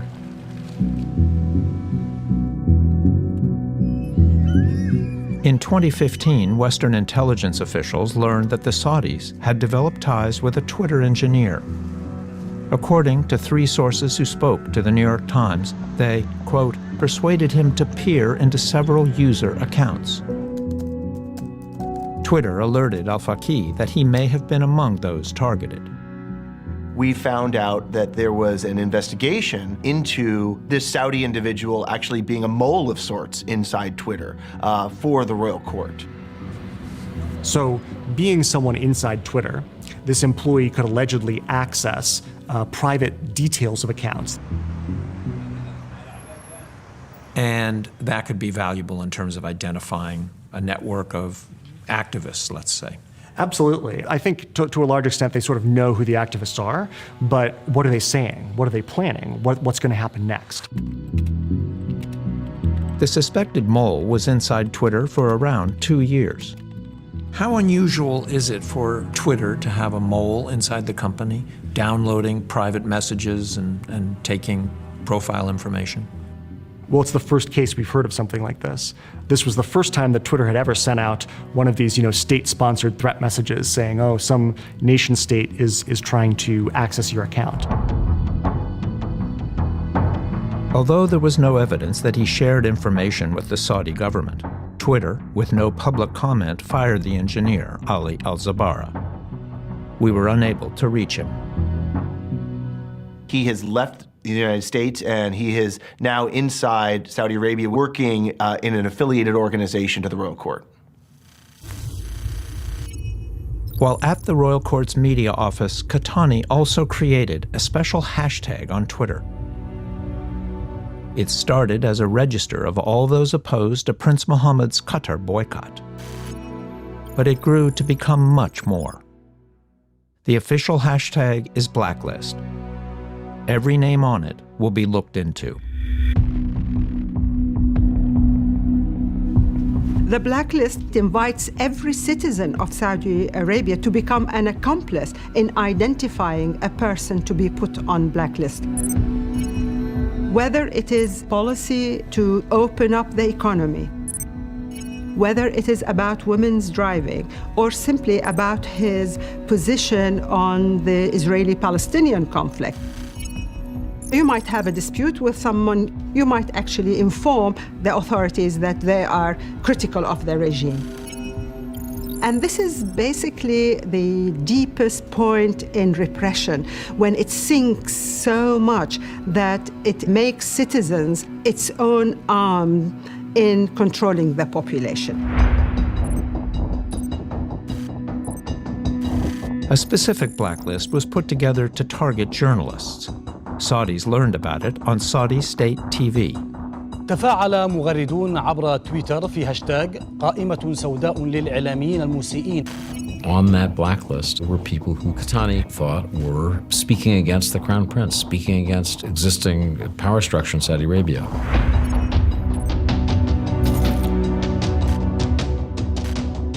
As the blacklist expanded, Qahtani made sure everyone knew who was directing him. Do you think I'm acting on my own whim? I am a civil servant and a faithful executioner of the orders of the king and the Crown Prince. Interesting thing about MBS is that you'd think with all the power that he'd consolidated, he would have begun to relax. The opposite happened. He seemed to get more hyper, more intense, more committed to going after his enemies the more powerful he became. Your target may be outside your monitoring domain. Is passive monitoring enough? You need more. The royal court also reached out to an Italian surveillance outfit, Hacking Team. You have to hack your target. Exactly what we do. Companies that sell hacking and tracking software to governments who want to spy on their citizens is a multi-million-dollar business. Rely on us. Hacking Team received an email from a Saudi address in 2015. Considering your esteemed reputation and professionalism, we here at the Center for Media Monitoring and Analysis at the Saudi Royal Court would like to be in productive cooperation with you. Be so kind as to send us the complete list of services that your esteemed company offers. Saud Al-Qahtani. We couldn't reach Hacking Team, but it was just one of the surveillance companies the Saudis reached out to. أنا سحر الفيفي إحدى المتطوعين مع القسط.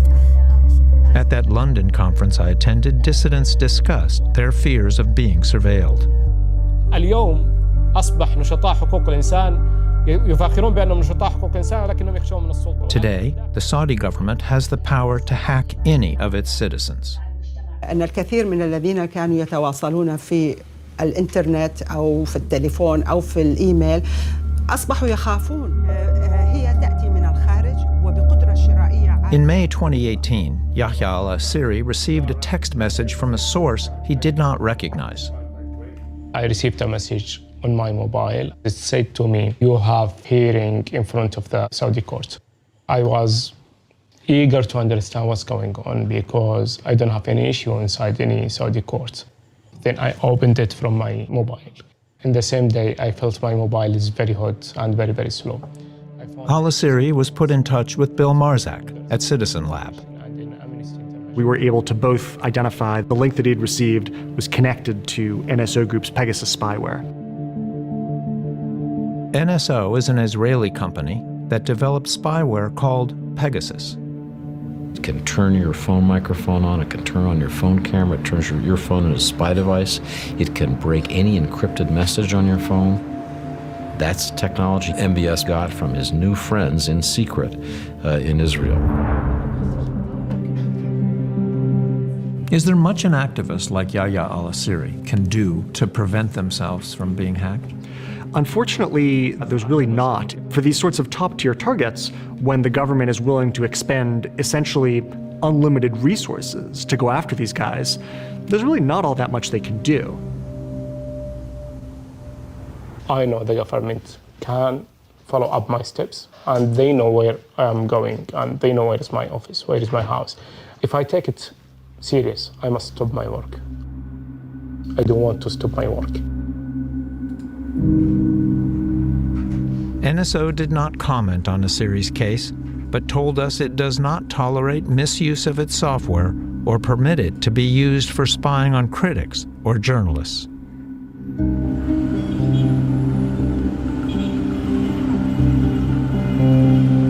Back in Saudi Arabia, Jamal Khashoggi had not been able to work for months. He could travel, but he was still banned from writing, tweeting, or appearing on TV. He was still hoping that this decree or order will be reversed. So he said, maybe if I toe the line for a while, then they change. Then I see him later, and still the order has not been changed. I remember him saying, I have to do something about this. Me being at home, not being able to, tweet, write, especially write, is no longer bearable.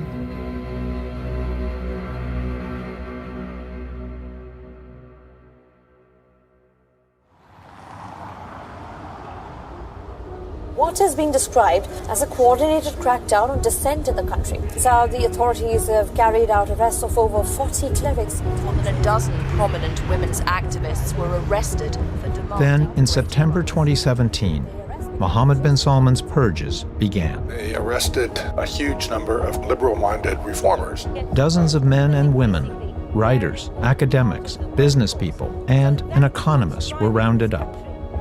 The Crown Prince is clear. Anybody who goes against him, they're in trouble. Issam al-Zamil had just returned from the U.S., where he had been part of an official Saudi delegation.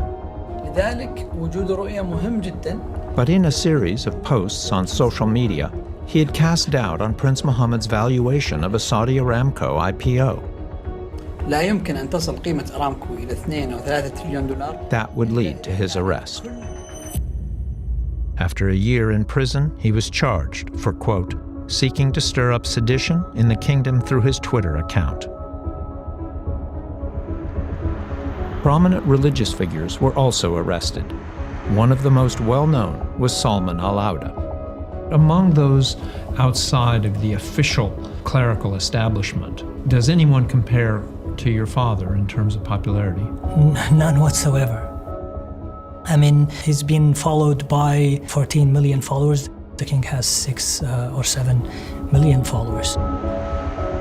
At the time of his arrest, the Saudi-led boycott of Qatar was in its 3rd month. In this tweet, al-Auda expressed hope that the two leaders, MBS and the Emir of Qatar, could be reconciled. He was just praying, and they said literally to him, neutrality in this crisis is treason.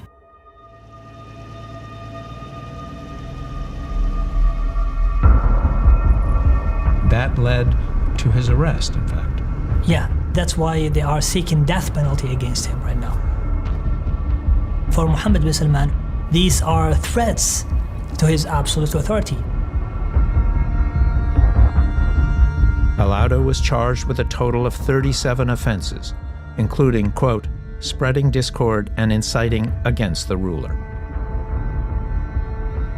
He was probably the foremost figure in Saudi Arabia associated with a kind of religious reform current that leaned towards democracy. So whatever the kingdom says they've arrested him for, they've really arrested him for being Salman al-Auda. Tell me how your father was treated when he was arrested. He was treated really, really badly. He was blindfolded, handcuffed all the time, even in the cell. Chains were put in his feet. He was interrogated for days continuously without allowing him to sleep.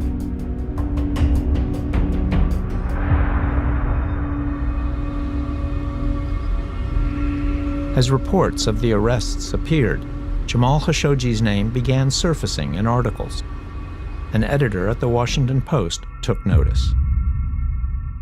We were hearing the reports about the crackdown, and I saw Jamal Khashoggi's name being quoted in a few pieces about the situation. And I just figured, well, why not reach out to him? And so I gave him a call. Khashoggi had recently left Saudi Arabia. When he'd settled in D.C., I sat down to talk with him. Before all our cameras were rolling, he spoke personally for a moment. He told me he was uncertain about what he would do here. So basically what I'm doing right now is just restructuring my life. I don't want to be a dissident, but in the same time, I don't want to go back home and be silent again. And also I could be banned from traveling. Soon after, Khashoggi decided what to do. he published his first column in the Washington Post. Saudi Arabia wasn't always this repressive. Now it's unbearable. He was upset when Salman al-Auda was arrested. He was upset when other activists was arrested. And he kept saying, these are moderate people, these are not the extremists, and they are arresting the moderate people. I think he was, in some ways, confused about the situation. I mean, he really supported the vision of the reforms that Mohammed bin Salman had. I mean, it was a very personal essay. You see that he was wrestling with his decision to speak out or not. And we decided to translate it into Arabic so that people in the whole Arab world could read it. Did you recognize at that point that there was any danger in this for him? Mortal danger? No. Personal sacrifices? Yes, of course.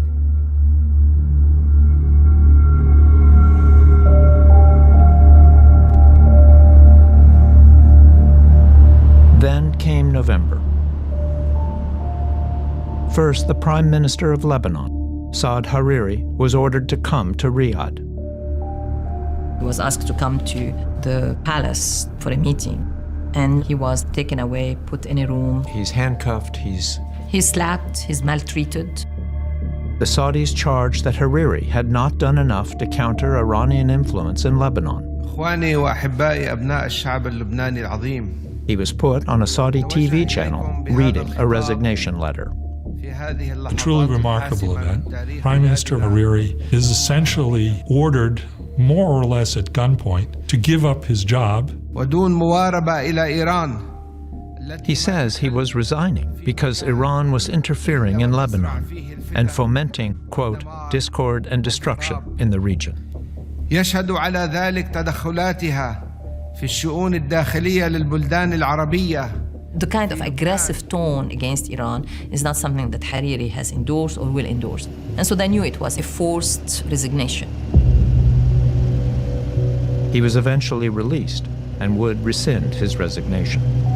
But there was more. Mohammed bin Salman is flexing his political muscle in ways not seen before. On the very same day Hariri was detained, MBS began rounding up 200 of the kingdom's richest businessmen and most powerful princes. These are incredible times in Saudi Arabia. Some of the detainees reportedly held here, Riyadh's glamorous Ritz-Carlton. Especially the older guard are extremely worried by these changes that are happening. The Ritz was in essence the Big Bang. It brought in a massive number of people. They were presented with very detailed files of their financial shenanigans, and were in essence told, you need to repay what you have taken from the kingdom by exploiting your position or your contacts. And if they pushed back or they refused to pay, what was the consequence? They didn't leave. I have a personal friend who was arrested. Who was that? I'm not going to name him, but I mean, he went through in detail. He was brought to the Ritz at 4 a.m. in the morning.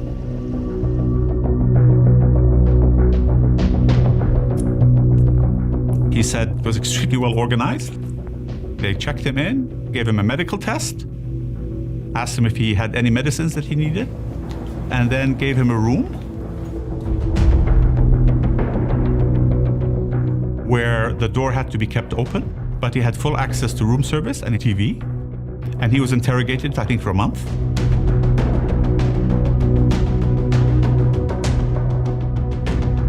And then he was released. Now, I don't know if he settled anything, but by standards, frankly, I would have rather been arrested like him than be arrested in a jail in America.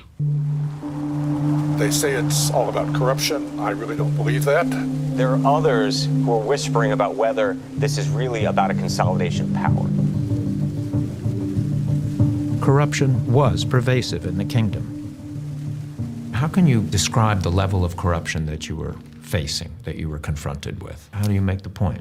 It was so bad that it was actually truly impacting the development of the country. We're talking about billions and billions and billions of dollars. And when we looked at all the various options, this was probably the best option available. Was it perfect? Absolutely not.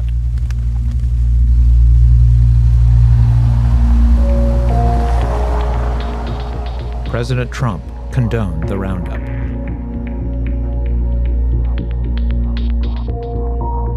But for Jamal Khashoggi, it wasn't just about corruption. What is absolutely clear after Saturday's night of the long knives is that Crown Prince Mohammed bin Salman is centralizing all power within his position as Crown Prince. He likened MBS to Putin. You just saw things getting worse and worse and worse. He was very upset by the events at the Ritz-Carlton. And especially by what happened to Walid bin Talal. Walid bin Talal, a longtime friend and supporter of Khashoggi's and Saudi Arabia's most famous investor. Jamal Khashoggi's feeling was, as he would refer to MBS, if this kid was able to go that far and arrest somebody like Walid bin Talal, then there are no bounds to what he's going to do to people like him. But it would take time for the rest of the world to understand the Ritz-Carlton purge as Khashoggi had. Prince Al-Walid was held for 83 days. What was it like, Your Royal Highness, being held captive by your own cousin? Frankly speaking, it was not easy. I have to confess that. To be held against your will. How would you describe your relationship? No one believe it. My relationship right now with Prince Mohammed bin Salman, this guy, is not only as strong as before, stronger. And this is shocking to many people. You've forgiven him? No, I didn't say forgiven. I forgot and forgiven the whole process completely. It's behind me. Completely. Completely. Reports of the Ritz indicates that the Saudi government tortured detainees and coerced. But as other people were released, reports of abuse and torture seeped out to the press. Inmates required to sign over their fortunes in order to be released. Family members of detainees have told reporters that MBS's close aide, Saad al-Qahtani, acted as their interrogator. What's been pretty clear is that he played a principal role in the Ritz-Carlton being turned into this gold-plated prison. There were gradations of treatment, and the death of at least one person in custody, a general. The story was that he died of a heart attack, but according to family members, he had been beaten severely. There were reports of harsh treatment, beatings, and even death. I heard those reports, but I've never seen any reflection of that. You have no suspicion about beatings? None whatsoever. None whatsoever. And the fact that these people were put up in the Ritz-Carlton, to me indicates that the intention is not to to inflict physical or emotional harm on them, but rather to get to the truth. Do you believe anybody was coerced physically at the Ritz-Carlton? I don't know.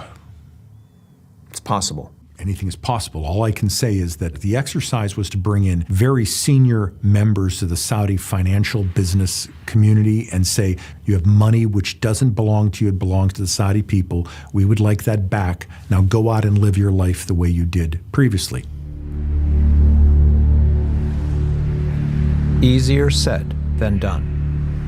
Now ministers and princes and big business people are locked up even once they're let out. I'm told at least most of them have ankle bracelets, they cannot fly. They have been publicly humiliated and put under constant observation. Just after the Ritz-Carlton arrests, I had asked MBS again to sit down for an interview.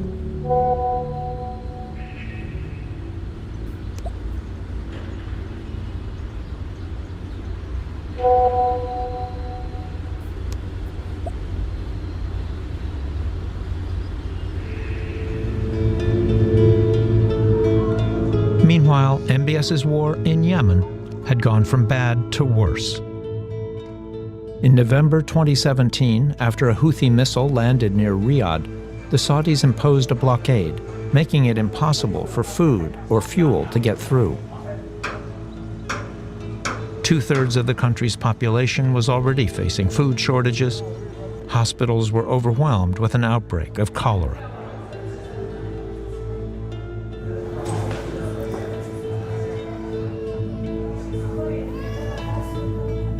After international pressure, the Saudis eased the blockade, but civilian casualties from air attacks and landmines continued to mount.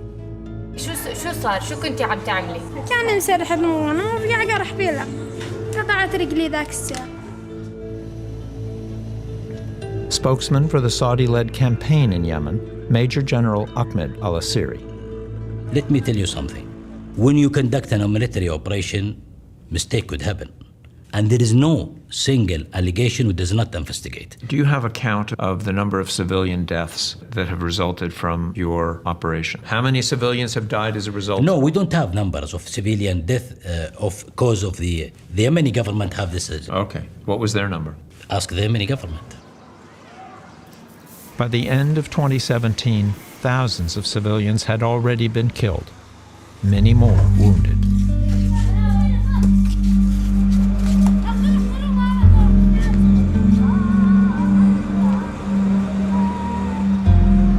Despite the rising death toll, when Prince Mohammed arrived at the White House a few months later, President Trump was pushing him to buy more weapons. We make the best military product in the world, whether it's missiles or planes or anything else. There's nobody that even comes close. Some of the things that have been approved and are currently under construction and will be delivered to Saudi Arabia very soon, and that's for their protection. But if you look in terms of dollars, $3 billion, $533 million, $525 million. That's peanuts for you. Should have increased it. The visit was the beginning of a nearly 3-week tour of the U.S. Even with his purges and the war in Yemen, Prince Mohammed's popularity as a reformer was reaching its peak. You'll remember he came to the United States and was lauded, literally from coast to coast. He will have visited 5 states, 4 presidents, 5 newspapers, uncounted moguls, and Oprah. He was praised as a revolutionary, as the Saudi reformer, as the head of what would be the Saudi Spring. Should America, should the world buy what the Crown Prince is selling? Seems to be sincere. It was a major PR operation. Part of that operation was Wall Street titans, Silicon Valley, and Hollywood. The tech people, the movie people, their eyes were quite glittering. There was this new opening of people who hadn't made money there before. People were mesmerized. You did have this sit down with MBS, the first Notable interview with him. journalists in the US. Thomas Friedman has actually embraced him big time. He's not just leading this from the top down. Whoa, Okay, it is exploding from the bottom up. He also made a point of meeting with Jewish American groups in New York. To win the support of Jewish leadership, he needed to say something different about Israel and about the Palestinians, and he did. The Crown Prince says that Israelis should have the right to their own land. This will be the prelude of a new era, new relationship between Saudi Arabia and Israel. He also granted his first ever American TV interview to 60 Minutes. His reforms inside Saudi Arabia have been revolutionary. MBS brought his media advisor along with him, Saad al-Qahtani. Are women equal to men? Absolutely. We are all human beings, and there's no difference. He's pushing through reforms that have expanded freedoms, including those of women. He's a fierce opponent of Iran. He said women are equal to men. We're gonna lift the women driving ban. We're gonna allow more women in leadership position. So he's saying all the right things, but you can only deceive people that far. Shortly after his return home, the ban against women driving was due to be lifted. One of the activists who had campaigned for it was Lujain al-Hathloul.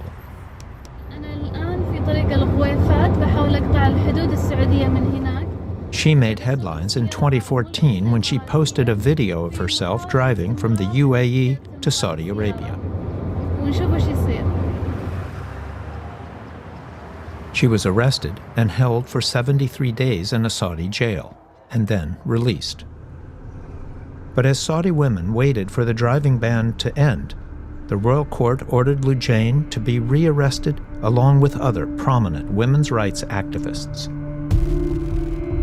We are very much concerned about what's going on in Saudi Arabia right now. Security forces swept up one of the kingdom's early feminists, but it has come at the cost of... I think Mohammed bin Salman realized that the women's movement in Saudi Arabia is not simply about driving, it's about rights. And they were not going to stop at driving a car. The car was a symbol of their oppression. We spoke to Lujain Al-Hathlul's sister from her home outside Saudi Arabia. When I learned that Lujain was arrested, I was so scared. It was in the middle of the day. 5 men and 5 women came. They were blocking the street, so all neighbors witnessed what happened. My parents, they were extremely panicked. My mom said, "Why you are arresting my daughter?" But they just went up and they grabbed her from her bedroom. They took her.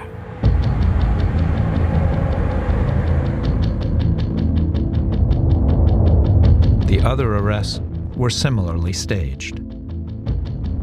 They are telling the women a message that you should not ask for more rights. When they went to Hatun al-Fasi's house, they brought Klieg lights and lit up the neighborhood. And they did it in front of her children. They don't do that. Jamal was the one who showed me the Saudi newspaper that has all of their faces and traitor, traitor, traitor. I mean, I cannot tell you how shocking that was.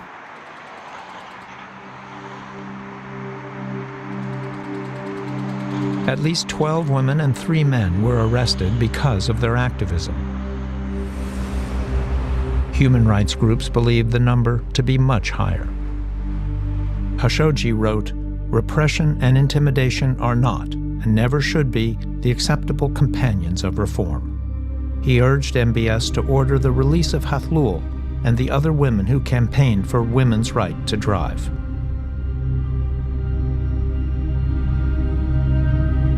But they were not released. Hathlul's parents were not allowed to start visiting her until months later. My mom and my father went to Jeddah. They took the plane to visit Lujain at Dahban prison.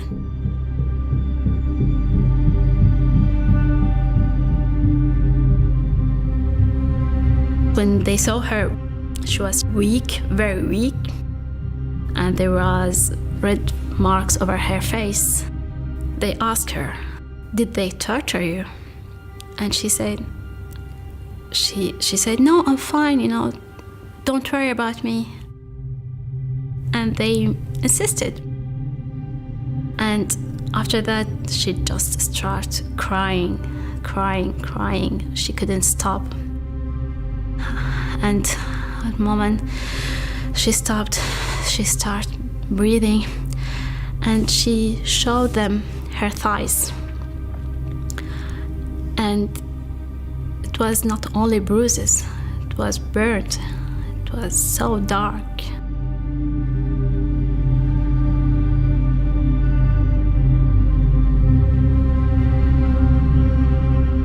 And she said they were going to throw me in the sewage system. And they were repeating this to her. She thought she was going to die. And during the torture session, she recognized specifically one man, and he is a highly ranked advisor. Who was that? His name is known everywhere. It was Saud al-Qahtani.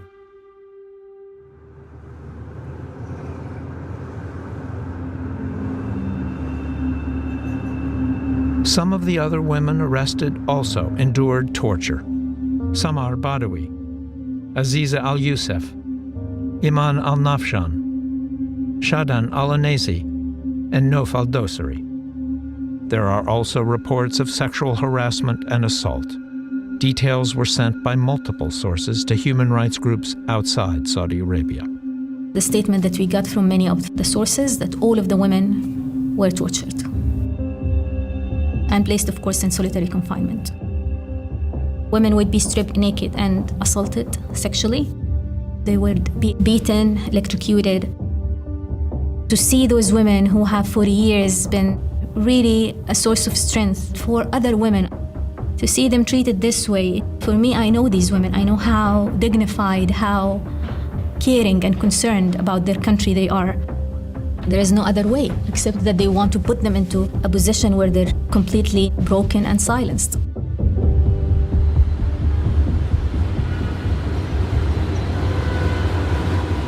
Katani has not commented on any torture allegations. Al-Hathlul attempted to report her torture to officers of the Saudi Human Rights Commission who had visited her in prison. The Human Rights Commission visited her and she said, "Are you going to protect me?" Because she gave them the name of Saud al-Qahtani and she is so scared of that. And they said, "Of course we can't." We cannot. We cannot. No, of course we cannot. I tried to call the Human Rights Commission to get a comment. They didn't respond. We decided to just go over there.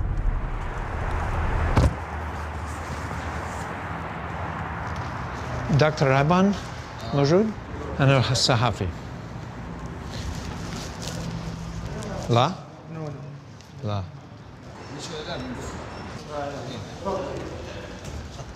Okay. I was ushered into what I hoped was Dr. Iban's office. He heads the Human Rights Commission.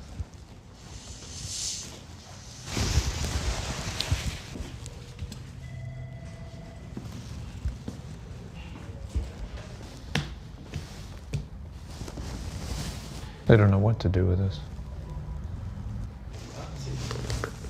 Hello.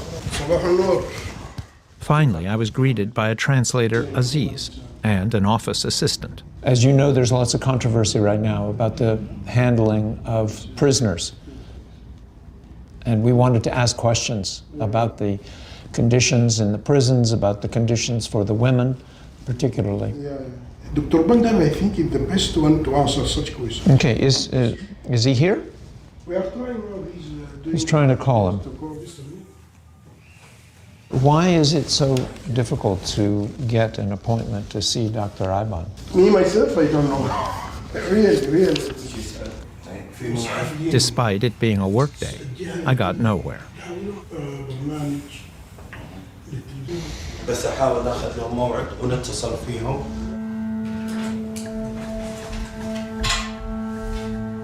Good luck to you. Assalamu. I never received a call back, but I kept trying. Hello? Hello?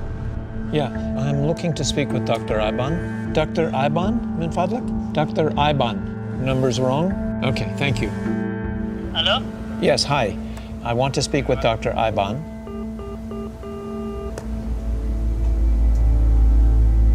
I also tried to contact the public prosecutor and the Minister of Justice. By the time I spoke to Foreign Minister Adel Al-Jubeir, 8 months had gone by since Al-Hathlul and the other women were arrested.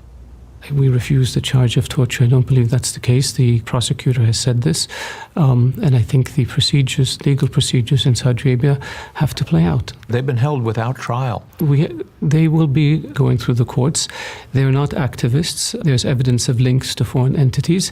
There's evidence of attempting to recruit people in sensitive positions. That's the charge, but that hasn't been proven. It will be proven in court. Who do you hold responsible for what's happened to your sister? Good question. I have some idea, but I don't know if I can share it.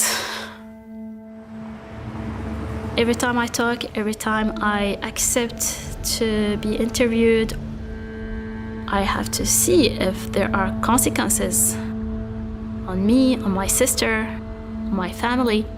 Saudi Arabia was never a democracy. However, it was never a police state. And I feel it's becoming kind of a police state, unfortunately. The Saudi government never went after family members. Now the system is actually engaged in collective forms of punishment. In D.C., Khashoggi was also feeling the wrath of MBS. His son, Salah, the only one of his children still in Saudi Arabia, had been forbidden to travel. One of the first things he said to me is, they've put my son on a travel ban, and it's just not fair. He's not political at all, and there's nothing I can do about it. And my understanding is that he sent a message to Saud al-Qahtani telling him this has come to very low standards, that you are now going after my son.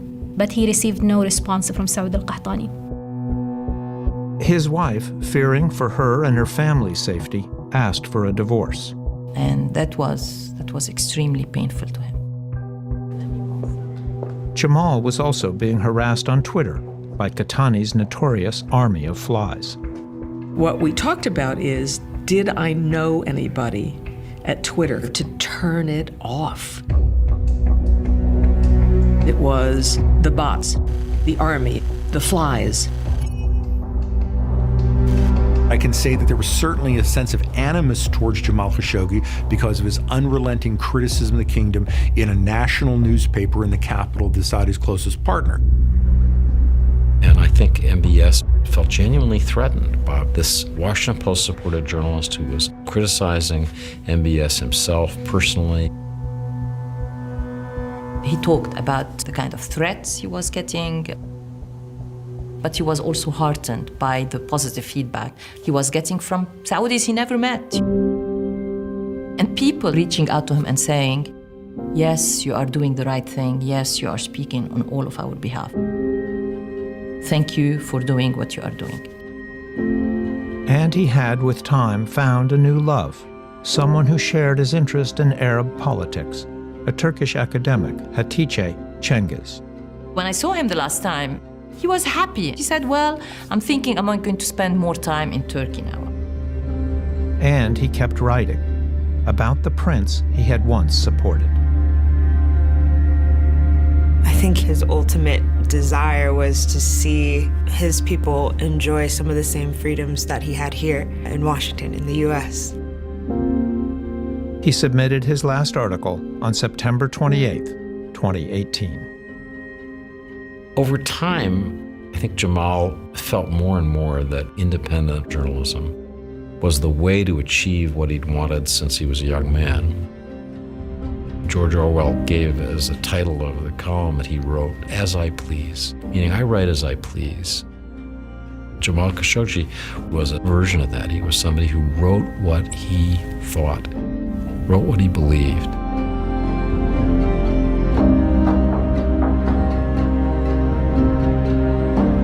Do you think Jamal had any idea that he was playing with fire? I think that Jamal hadn't fully realized how different this system had become. I think that he thought that this was a regime that didn't draw blood unnecessarily, that did not kill dissidents overseas. And I think he was wrong. He misjudged how things had changed.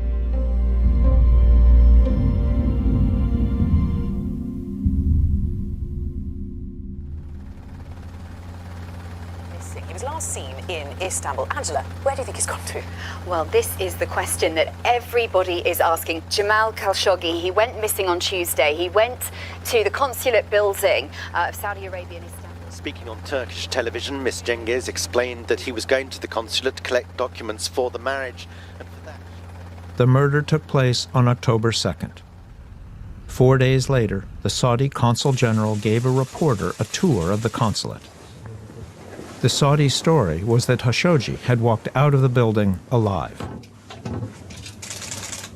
أحب أن أؤكد أنه المواطن جمال غير موجود في القنصلية، والقنصلية والسفارة تبذل جهودها للبحث عنه، ونشعر حنا بقلق أزاء هذه القضية. The Saudis were saying he had gone missing somewhere in Turkey. Turkish officials were furious. They're like, instead of they're providing answers to us, they're actually saying that, oh, it's your problem now, he's missing in Turkey. That was a tipping point for Turkish officials. At the pro-government Turkish newspaper Sabah, reporters started getting details from Turkish intelligence and the police. Nazif Karaman. Olayda kullanılan Suudi Arabistan devletine ait 2 jet olduğu ihbarını aldık. Bir haber kaynağımızdan bu 2 jetin bilgisini aldık.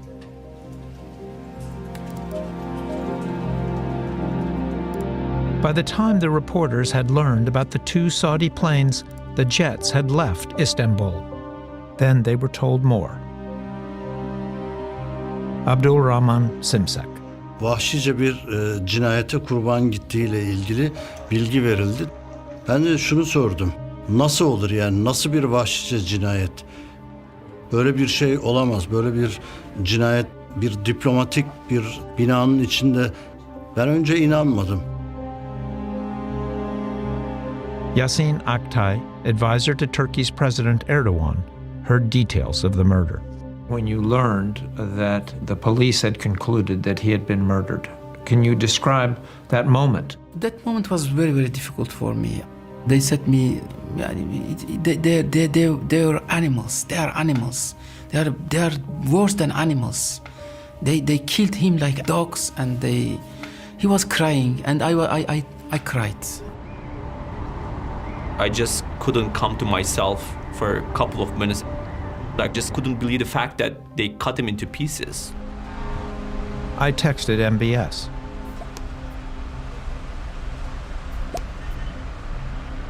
There was no response. I tried again.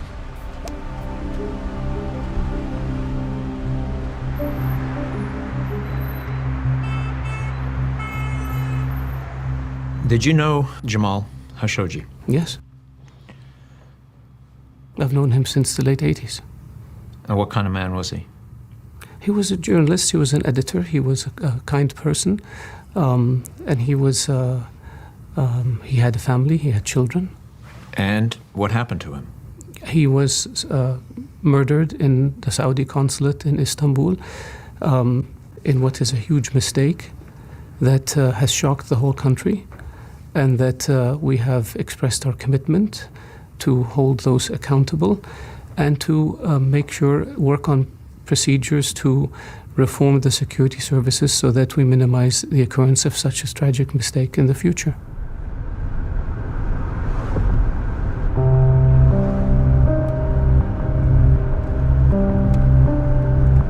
Jubair says they are committed to investigating what happened. But from the beginning, the Saudis tried to cover it up.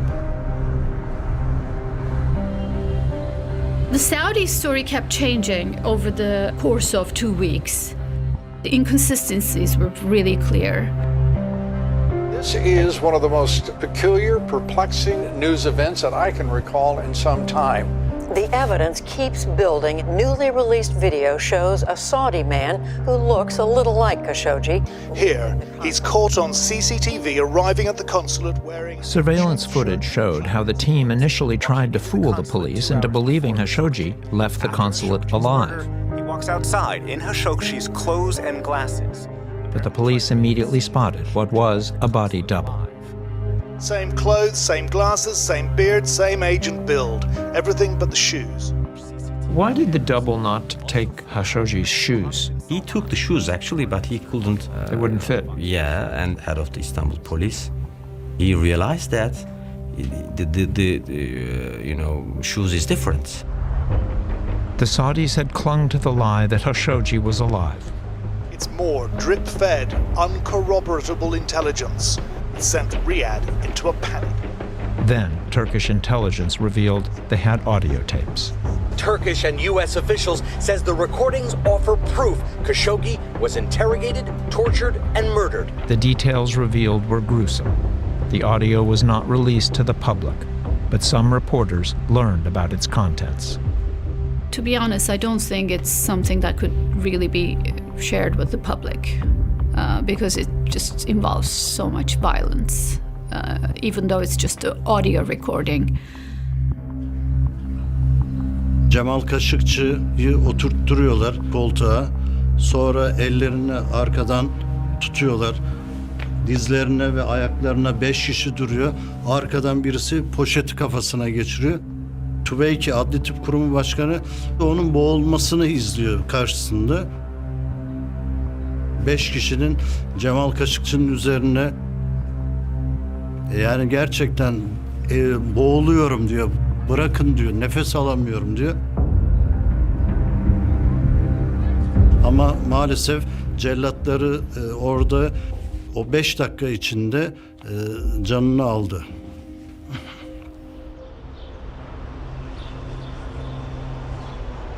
Have you heard that tape? And does it conclusively point to the Crown Prince as ordering the killing of Jamal Khashoggi? No, I haven't listened to it.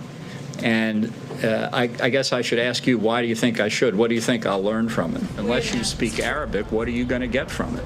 Within a week, National Security Advisor John Bolton and Jared Kushner had called Riyadh.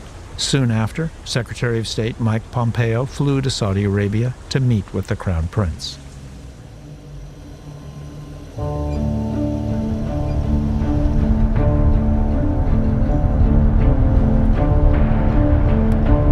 Meanwhile, the case for Prince Mohammed's involvement was tightening. After weeks of denials, Saudi Arabia is changing its tune. Saudi Arabia now going further, admitting that the killing looks to have been premeditated.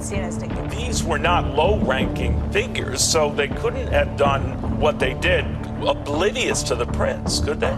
The Turkish media had identified all 15 of the Saudis who flew into Istanbul. Who are these people who are on this 15-man team, one of whom a forensics autopsy expert? 5 of them are reported to have worked under MBS's aide Saud al-Qahtani at the royal court. And one key team member was on the Crown Prince's personal security detail, the alleged ringleader on the ground, Maher Mutreb. One man, Maher Mutreb, he's been seen traveling with the Crown Prince all over the world, potentially as a bodyguard. After the murder, the Saudis called MBS's private office. It's inconceivable that Mohammed bin Salman didn't know. You went on television on Fox News on October 21st, and you said that none of those involved in Khashoggi's death had close ties to Saudi Crown Prince Mohammed bin Salman. Because he has, these were security individuals. Security people have rotations. They sometimes serve for specific times in terms of security or other issues. But these weren't just security individuals. Mutreb, who traveled extensively with the Crown Prince, including in the United States, was on the scene. Are you saying that you didn't know that the people that were involved in the murder were close to the Crown Prince at the time that you said that? The Crown Prince has a lot of people who are close to him or who claim to be close to him. He has a lot of people who take their pictures with him.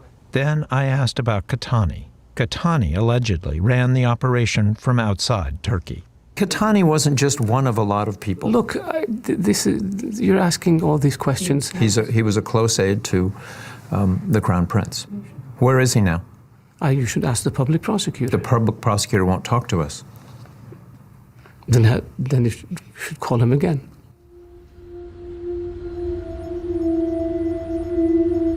How is it possible that Mohammed bin Salman did not know of this operation? Well, I have stated that I believe it's very unlikely he did not know of at least a rendition. I can easily imagine that the decision-making might have been as simple as Saud al-Qahtani saying, we have this dissident, we will conduct a rendition operation from Istanbul, and being told, go ahead. So you have contacts within Saudi Arabia at high levels that tell you that this was a rendition? Yes. But the Saudis insist MBS gave no such authorization. They say it was a rogue operation. You're saying that this is being investigated by the public prosecutor. Yes. But at the same time, you have declared it a rogue operation. So you've reached a conclusion that this was a rogue operation before the investigation is complete. Of course it's a rogue operation. Nobody authorized this. Who would authorize the murder of a citizen? How do we know until there is an investigation? It seems to me that you have made up your mind before you watch the legal you've made process. up your mind that it's a rogue operation. It is a rogue operation because there is no authorization for them to commit this crime. There was no authorization for them to commit this crime. That's why it's a rogue operation. How do we know that this was a rogue operation? You say it's a rogue operation. Because our leadership says it was a rogue operation, and our leadership has not lied to us before. There were a series of statements made immediately after the killing of Jamal Khashoggi that have proven to be false, that have proven to be lies. That were based on reporting by this rogue element. And they're going to be taken to court and face their fate. The Saudis have been unclear about who authorized the operation. But they have said one man, General Ahmed al-Asiri, the former spokesman for MBS's war in Yemen, was involved in the planning. You know General Asiri? Yes. Do you think he's in any way capable of mounting an operation like this? On his own? Absolutely not. He wouldn't dream up a plot like this. This is a servant of the state, used to taking orders. It's just not in the nature of how the Saudi bureaucracy works. They got caught red-handed. They attempted to come up with a cover story, but the cover story doesn't add up. It was carried out poorly, and the cover-up was one of the worst in the history of cover-ups. There's so many holes in your story. The story that you put out there, even the president in the United States said this is the worst cover-up I've ever seen.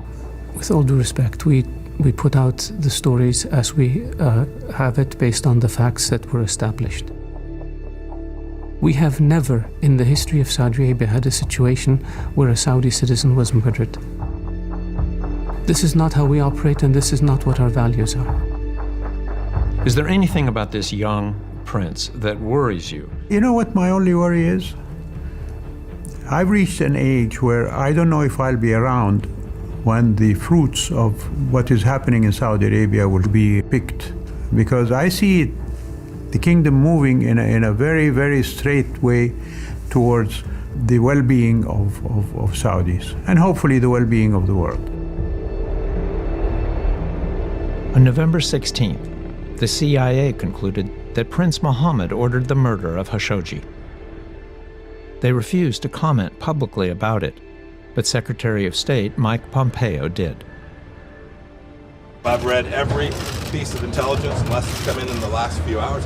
There is no direct reporting connecting the Crown Prince to the order to murder Jamal Khashoggi. That's all I can say in an unclassified setting. But immediately after Pompeo's comments, someone leaked a summary of the report to a Wall Street Journal reporter, Warren Strobel. Yeah, I got it right here. You're the only reporter that I'm aware of that has seen that CIA report. I believe I am the only reporter, even to this day, who has seen the CIA report. Why were you shown this report? I don't know to this day. I can only speculate. My analysis is that this person was upset that the intelligence was being portrayed differently by the President of the United States and the Secretary of State, Mike Pompeo. They do point out certain things, and in pointing out those things, you can conclude that maybe he did or maybe he didn't. But that was another part of the false reporting. President Trump and Secretary of State Mike Pompeo over and over have pointed to the fact that U.S. intelligence does not have evidence of a kill order. But they sort of stop there, and if you actually read the CIA assessment as I have, everything else in that points a finger at the Crown Prince as having a role. The CIA has looked at it, they've studied it a lot, they have nothing definitive. We are with Saudi Arabia, we're staying with Saudi Arabia. Have a good time, everybody. Thank you.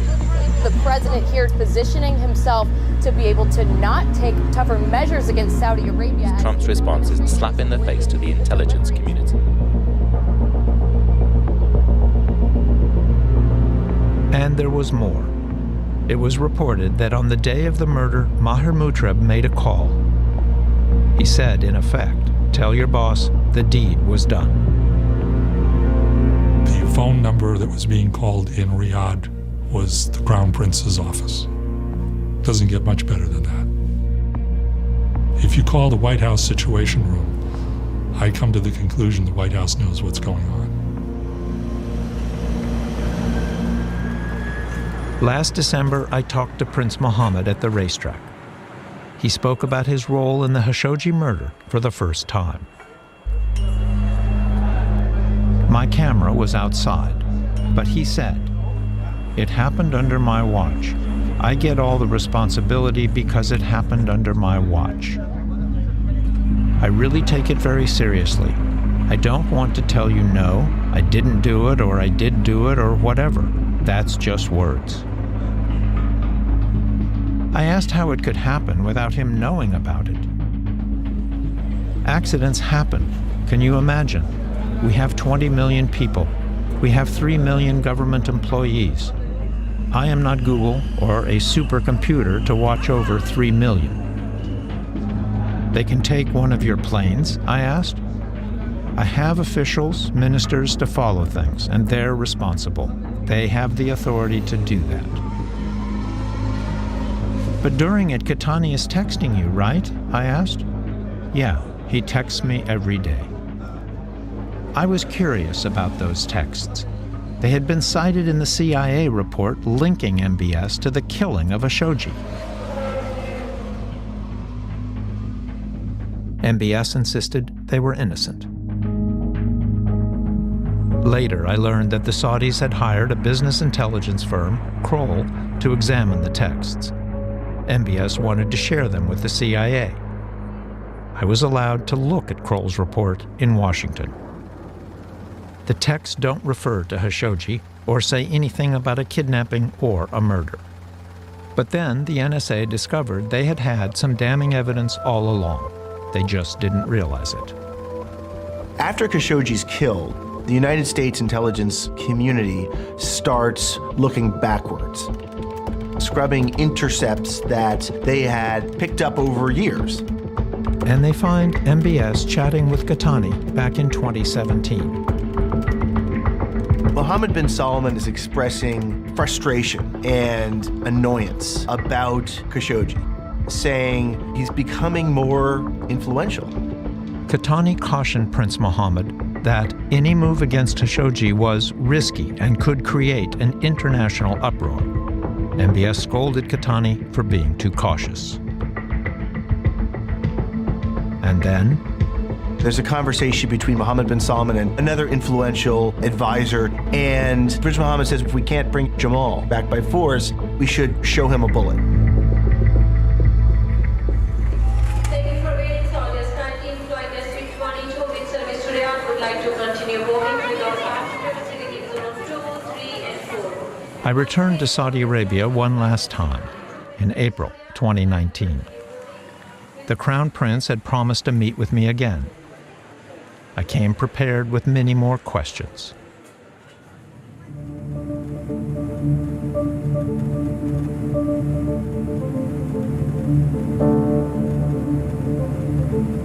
When I arrived, he changed his mind. I was not able to ask any more questions about the Khashoggi murder. But more evidence kept on coming.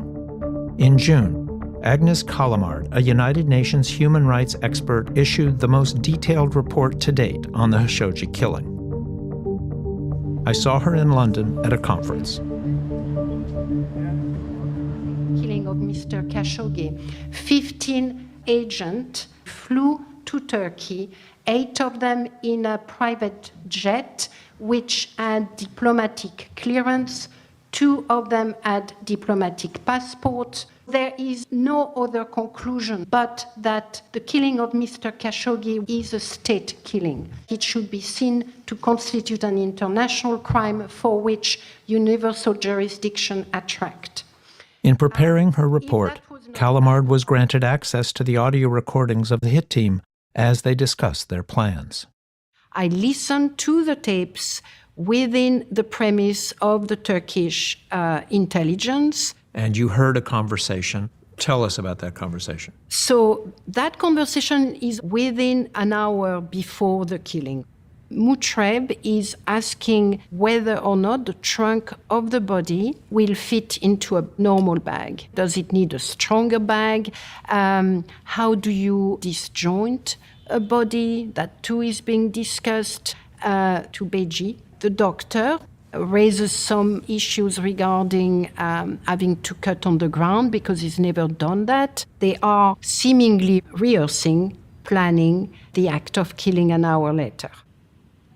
Since the horrible murder of Jamal. At the London conference, Calamard joined Khashoggi's fiancé and others, calling for her report to spur further action. I would like to ask you all to use this report as a means to prevent an attempt to silence us or push the matter under the carpet. The murder for Jamal Khashoggi, it is not the first crime from the Saudi regime. So what we want from you to pressure your politicians, your media, to stand with the Saudi heroes behind the bars and to ask the justice for Jamal Khashoggi. This is about the freedom of people to say what they want, to tweet what they want, to blog what they want, to speak about what they want without fear that they will be executed for it.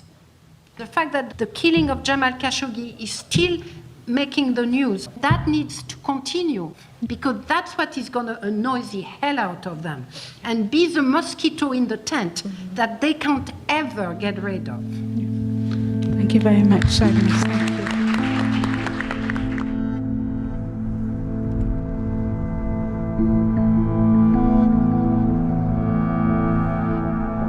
To date, MBS has offered no apology for the killing of Khashoggi, and he still insists those responsible will be brought to justice for what he calls a heinous crime. In the meantime, he continues to pursue his Vision 2030.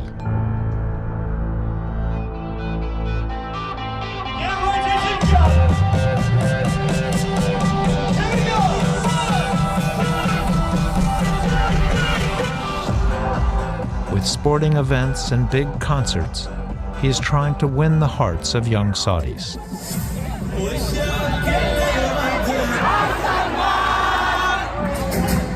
His defenders say that the Khashoggi murder and his campaign against dissent should not outweigh everything else he has achieved.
The Philippine leader has faced harsh criticism for launching a bloody drug war. Thousands of people have been killed in the brutal crackdown. My campaign against drugs will not stop until the last pusher and the last drug lord are... Dab Radio on the Know. Go to pbs.org/frontline for reflections on Jamal Khashoggi from friends and colleagues. I think his ultimate desire was to see his people You are enjoy some of the same Dab freedoms Radio. that he had here in the U.S. See a timeline of MBS's rise to power and our reporting on tensions in the region. Connect to the Frontline community on Facebook and Twitter and watch anytime on the PBS video app or pbs.org/frontline.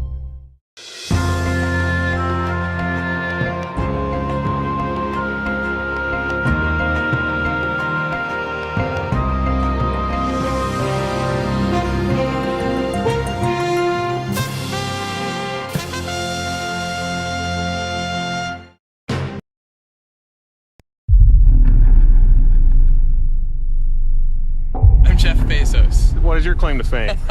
I'm the founder of Amazon.com. From the award-winning producers of The Facebook Dilemma, Richest guy in the world. Frontline investigates Amazon, Amazon taking over the world a good thing? questioning those who run the company. What would you say to someone who feels as though humans are increasingly being treated like robots? That's not the experience that I had in setting it up. And those no longer there. Most people would assume there is a pretty high safety standard on Amazon. And that assumption would be incorrect. The tools are not what I call battle tested. We're asking if Amazon is a monopoly. The question You are listening to democracy Dub Radio. is, are we okay with Dub one company Radio essentially on the winning capitalism? How do you and Jeff think about the call to break you guys up? Simply because the company's been successful doesn't mean it's somehow too big. Now on Frontline, domination was very much the idea. Amazon Empire. Jeff Bezos has already conquered the retail frontier. Now he's got a plan to colonize the finance. Bezos is laying out his plans for colonizing Bezos space. is known for going big, and now he's literally shooting for the moon. In May of 2019, Jeff Bezos, the richest person on the planet, unveiled his latest invention. This is Blue Moon. It's time to go back to the moon, this time to stay. Jeff has said over and over again that the most important work he's doing is work in space. What he's built with Amazon is really important and really interesting, and it's revolutionized commerce. But it's only revolutionized commerce. Bezos' plan is to chart a new course for the future of humanity. Manufactured worlds rotated to create artificial gravity with centrifugal force. These are very large structures, miles on end, and they hold 1 million people or more each. It's an idea he's had since he was a teenager. This is me in high school, and I want to highlight this quote: "The Earth is finite, and if the world economy and population is to keep expanding, space is the only way to go." I still believe that. The way Jeff Bezos sees it is that consumerism is an example of how today's society lives better than our parents did and our grandparents. And he wants, future generations to continue to have an increasingly better lifestyle. These are beautiful. People are going to want to live here. Bezos unveiled his extraterrestrial plans at a time of growing concern about the empire he's built here on Earth. Amazon is the great disruptor, from books to retail to grocery stores. For more than 25 years, Jeff Bezos has been disrupting and transforming almost every aspect of our modern lives. Once you start connecting the dots, you see that Amazon is building all of the invisible infrastructure for our futures. Amazon announced a healthcare partnership. Amazon is helping the CIA build a secure cloud. How much of the internet do you run? It's a good question. It's a lot, though. But in recent years, Amazon and Bezos have come under scrutiny for their aggressive tactics and expanding power. Everything that is admirable about Amazon is also something that we should fear about it. For the past year, we've been investigating how Jeff Bezos built his empire and at what cost. And so think about this. Big things start small.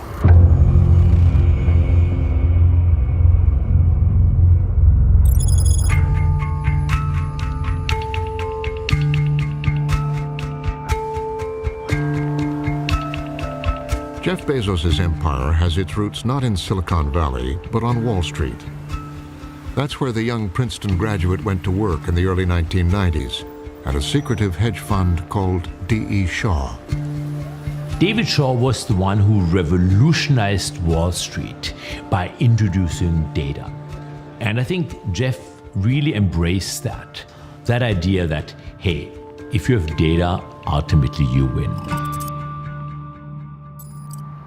One of the things that David Shaw asked Jeff Bezos to do was to go and investigate new businesses, and in particular, this new thing in the early 90s called the World Wide Web. We all know that a communications revolution is underway in this country. What is the internet? It's sort of the mother of all networks. It's information highways. It's kind of like your remote control to the world. Bezos was quick to see the untapped potential of the new digital landscape and was determined to get in on it. I came across the startling statistic that web usage was growing at 2,300% a year. So I decided I would try and find a business plan that made sense in the context of that growth. And I picked books as the first best product to sell online. Because books are incredibly unusual in one respect, and that is that there are more items in the book category than there are items in any other category by far. So when you have that many items, you can literally build a store online that couldn't exist any other way. The store he was imagining didn't exist, so he decided to build it himself.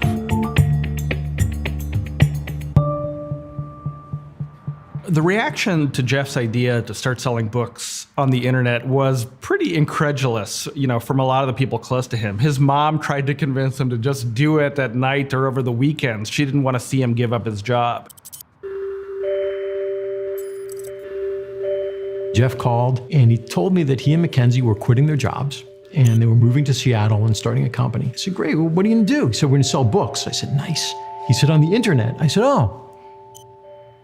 Jeff, why will anybody buy anything from you? And he said, well, we're going to have more books than anybody else.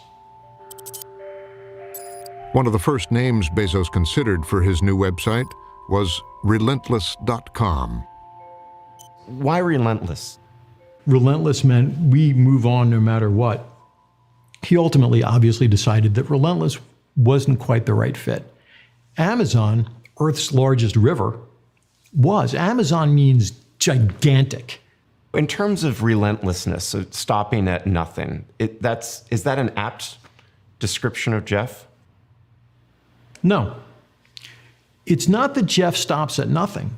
It's that when Jeff sets his mind on a goal that he thinks he can achieve, he won't stop until he's proven wrong or until he achieves it. Jeff and Mackenzie had rented a house in Bellevue, and then we moved to a small second-floor office in the south part of Seattle. Shel Kappan was Amazon employee number one of 9 former Amazon insiders who agreed to talk on camera. What the company is now was nowhere in my wildest imagination. Nowhere. So the fact that it could have the kind of position in the world that it has now, I had no clue. In July 1995, Amazon.com went live. It was an incredible novelty. It was tiny and obscure. And it's very hard to imagine, but the entire universe that Amazon now dominates did not exist. Amazon.com. This virtual shop claims to be the world's largest bookstore. It didn't take long for Bezos' vision to prove prescient.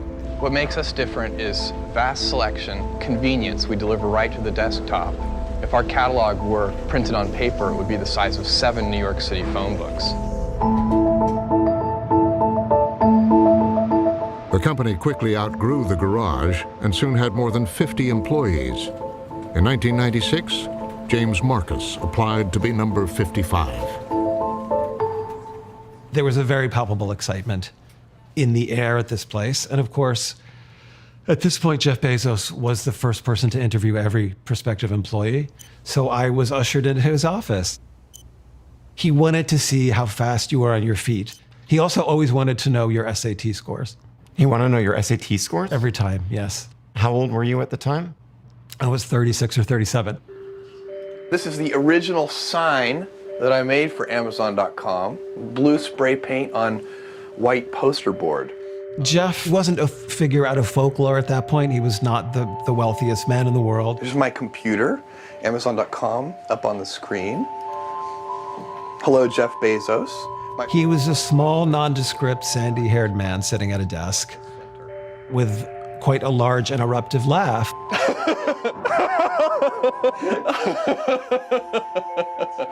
But he wasn't threatening. He was a normal guy to a sort of amazing extent. HAL 9000 hat is very important. Hal and I share a birthday. We're both born on January 12th. It belied, an enormous Napoleonic ambition. One of the people I really like, Thomas Edison, here's a model of his original light bulb. He's famous for saying 1% inspiration, 99% perspiration. It turns out ideas are the easy part. Execution is everything. Domination was on Jeff's mind from the beginning. One of his sort of second-in-command people said to me, you have to understand that Jeff wants to sell many more things than books. And Jeff's idea is that in the near-distant future, you could buy a kayak from Amazon. And after you bought the kayak, you could figure out good places to kayak and buy travel services from Amazon. So those ambitions were very clear, and this was very early on. But he was clearly thinking in those terms from the get-go. How did that ring to you at the time? A little bit exciting and a little bit nutty. Amazon.com, very good website. You should really try it. If you signed on to work at a kind of futuristic bookstore, and the guy who owned it was suddenly talking about selling, every object in the universe, you just weren't sure how seriously to take it.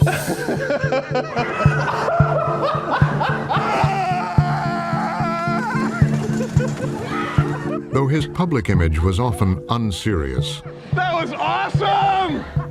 inside the company, Bezos was a hard-charging manager relentlessly focused on the principle that would make Amazon one of the most trusted brands in the world. The customer always comes first. This culture of customer obsession, obsessive focus on customer, obsesses over our customers, totally obsessing over the customer experience. We used to call it customer ecstasy. It means building, delivering, focusing on your customer. And we did it, in the very, very early days at every stage. Jennifer Cast was there in the early days and is one of 6 top Amazon executives the company put forward to speak to us. Customer obsession was our North Star. And so, it was a place where we knew we were a part of something that was new, the internet. There was an excitement that we were doing something that hadn't been done before. It was exhilarating. We were all aligned around building for customers. Hey, you guys. I've heard there was an empty chair that would often be put at meetings. Yeah. Who was in the empty chair? Yeah, so that empty chair was there to remind us all to understand the customer, have empathy for the customer, understand the details of the customer experience. The customer isn't there. We have to bring forward the voice of the customer. Thank you for calling Amazon.com. And Bezos quickly learned that in this new online world, he could understand exactly how customers were behaving. All orders do need to be placed online, but I'd be happy. It was made clear from the beginning that data collection was also one of Amazon's businesses. All customer behavior that flowed through the site was recorded and tracked. And that itself was a valuable commodity. Okay, have you visited our website? We could track how a customer navigated through the site. So we could see what you looked at. We could also see what you paused at. We could see what you put in your basket but didn't order. We could see what you put in your basket and did order. So that's when we started realizing, man, this is rich. This is rich, rich, rich. And so we've used it for everything. What do you do with that information? That's the data that allows us to predict or try to predict what books that you would like that you haven't discovered yet. Bezos treated the site as a laboratory where he studied customer behavior along with his chief scientist, Andreas Weigand. I was shocked to see how predictable people are. If you take the time of the day into account, if you take maybe when they were last on the site, how long they were on the site last time, how long they're on the site today, you know what they're falling for. Whoever owns, collects the data, if you have access to it and rights to data, then you are king. It's all about the data. Everything. One of the most fascinating kind of tools we have at our disposal is the ability to do active experiments. It's kind of this huge laboratory. We did not think about it as exploiting. We thought about helping people make better decisions. I was starting to feel that was less respectful toward the consumer, who was, after all, supposed to be our God. The person whose ecstasy was our very reason for being. And it was closer to getting a cow into a milking stall and extracting as many pails as possible during each visit. And that felt a little more unsavory.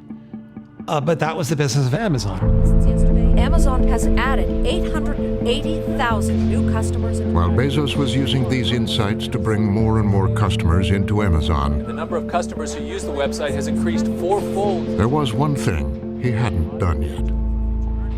The company's never made a profit. That's right. Now, why? How does it? Why? How does that? Why? Seems like a new math, doesn't it? It does. Bezos would spend years losing money trying to beat his competition.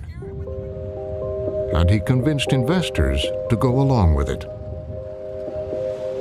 One of Jeff Bezos' greatest accomplishments has been his ability to get Wall Street to accept the fact that for 20-some years, Amazon wasn't going to be very profitable.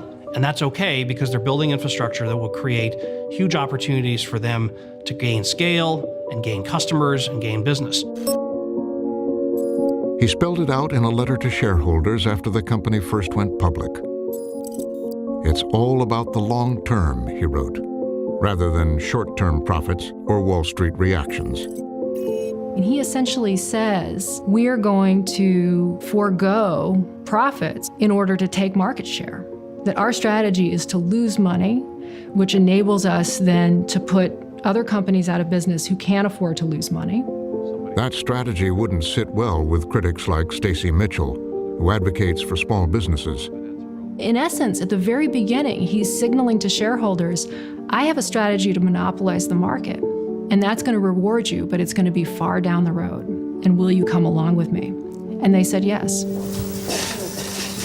Investors also recognized Bezos' essential advantage over physical stores, which had to charge their customers sales tax, unlike online businesses. So not collecting sales tax gave Amazon a big leg up over bricks and mortar retailers. And that was central to their early strategy of gaining market share as quickly as they can. What booksellers were saying to me is that this is driving my customers to Amazon. They'll come into the store, they'll browse, they find what they want, but then they'll go buy it on Amazon because they can save that sales tax. So it was a very irksome early big issue for the book vendors. First of all, they were kind of the canaries in the mine, so to speak, and then lots of other retailers. Amazon has added thousands of warehouse workers and 3 million square feet of space. Amazon's sales tax advantage would be central to its success as it expanded beyond books into other products. And we have a fantastic selection of things you can look at. Electronics, and then of course toys. Yeah, thank you. Here is we've got the friendly Pokemon. This is more than 10 times the selection that you will find in a typical physical world software store. But Bezos was still a long way from his goal of Amazon being the place where you could buy everything online. And he saw a way to achieve it.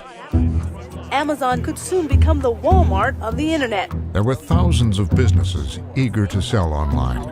Bezos offered them a way to do it. Amazon is transforming itself from an online bookstore to an online mall. He transformed Amazon into a retail platform where anyone could sell their goods to his customers, and invited thousands of other businesses to be a part of it. It's the easiest place for anybody, small or large, who wants to set up shop online, to sell online, because they can access our 12 million plus customers. Anybody, all comers.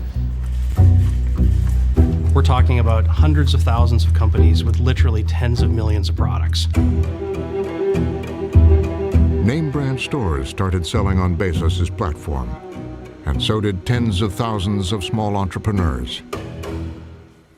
Everyone knew Amazon.com. The only people that knew SuperDuperHoops.com were the ones that were searching to buy a basketball hoop and saw our name on an advertisement. To us, it was really a no-brainer. We knew that we would, increase our sales. First year, we did 100,000. Next year, we did 1 million. We did 2 million, 4 million. We were doubling every year in the early days. It was great for the companies, and even greater for Jeff Bezos. Amazon has become the most recognizable name in e-commerce. Not only would he take a cut of everything other businesses sold, he'd also keep his own store on the platform, competing against everyone else in the marketplace he owned and controlled. He owns the main street. He has the main street real estate. Not just one building on a corner, the entire main street.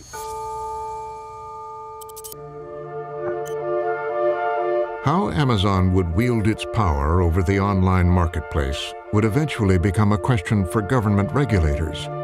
But early on, there were indications. The first to see them were book publishers.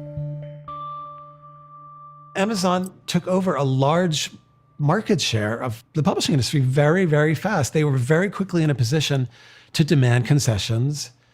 You know, I think that was a moment where publishers started to realize, oh, wait a minute, like they're our partner, but they now have the beginnings of a boot on our windpipe. Inside the company, they had launched a strategy that some called the Gazelle Project, because they'd heard Bezos wanted them to pursue publishers the way a cheetah pursues a sickly gazelle. Well, you don't go after the strongest. It's like the cheetah.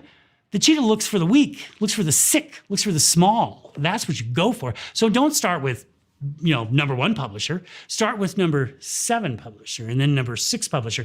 And by the time you get to number 3, 2, and 1, the noise has gotten back to them. They're going to know this is coming, and chances are you may be able to settle that without a full-on war. We were just this little mom and pop publishing company, publishing poetry books and translated fiction. In the early 2000s, the number of books Dennis Johnson was selling on Amazon had been rising steadily. Then one day, he got a phone call. Our distributor called us up to talk about our Amazon contract. And he said, I went out to dinner last night with Amazon. It was like going out to dinner with the Godfather. They want a kickback. And that's the word he used, kickback. And he said they wanted 4% more of our sales. Was that unusual? It was, in our experience, it was totally unprecedented. Yes. Randy Miller ran the European book team and says he saw nothing wrong with Amazon's tough tactics to challenge publishers on prices and profit margins. In order to bring them into line, we would actually take them out of automated merchandising, take their prices up to list price.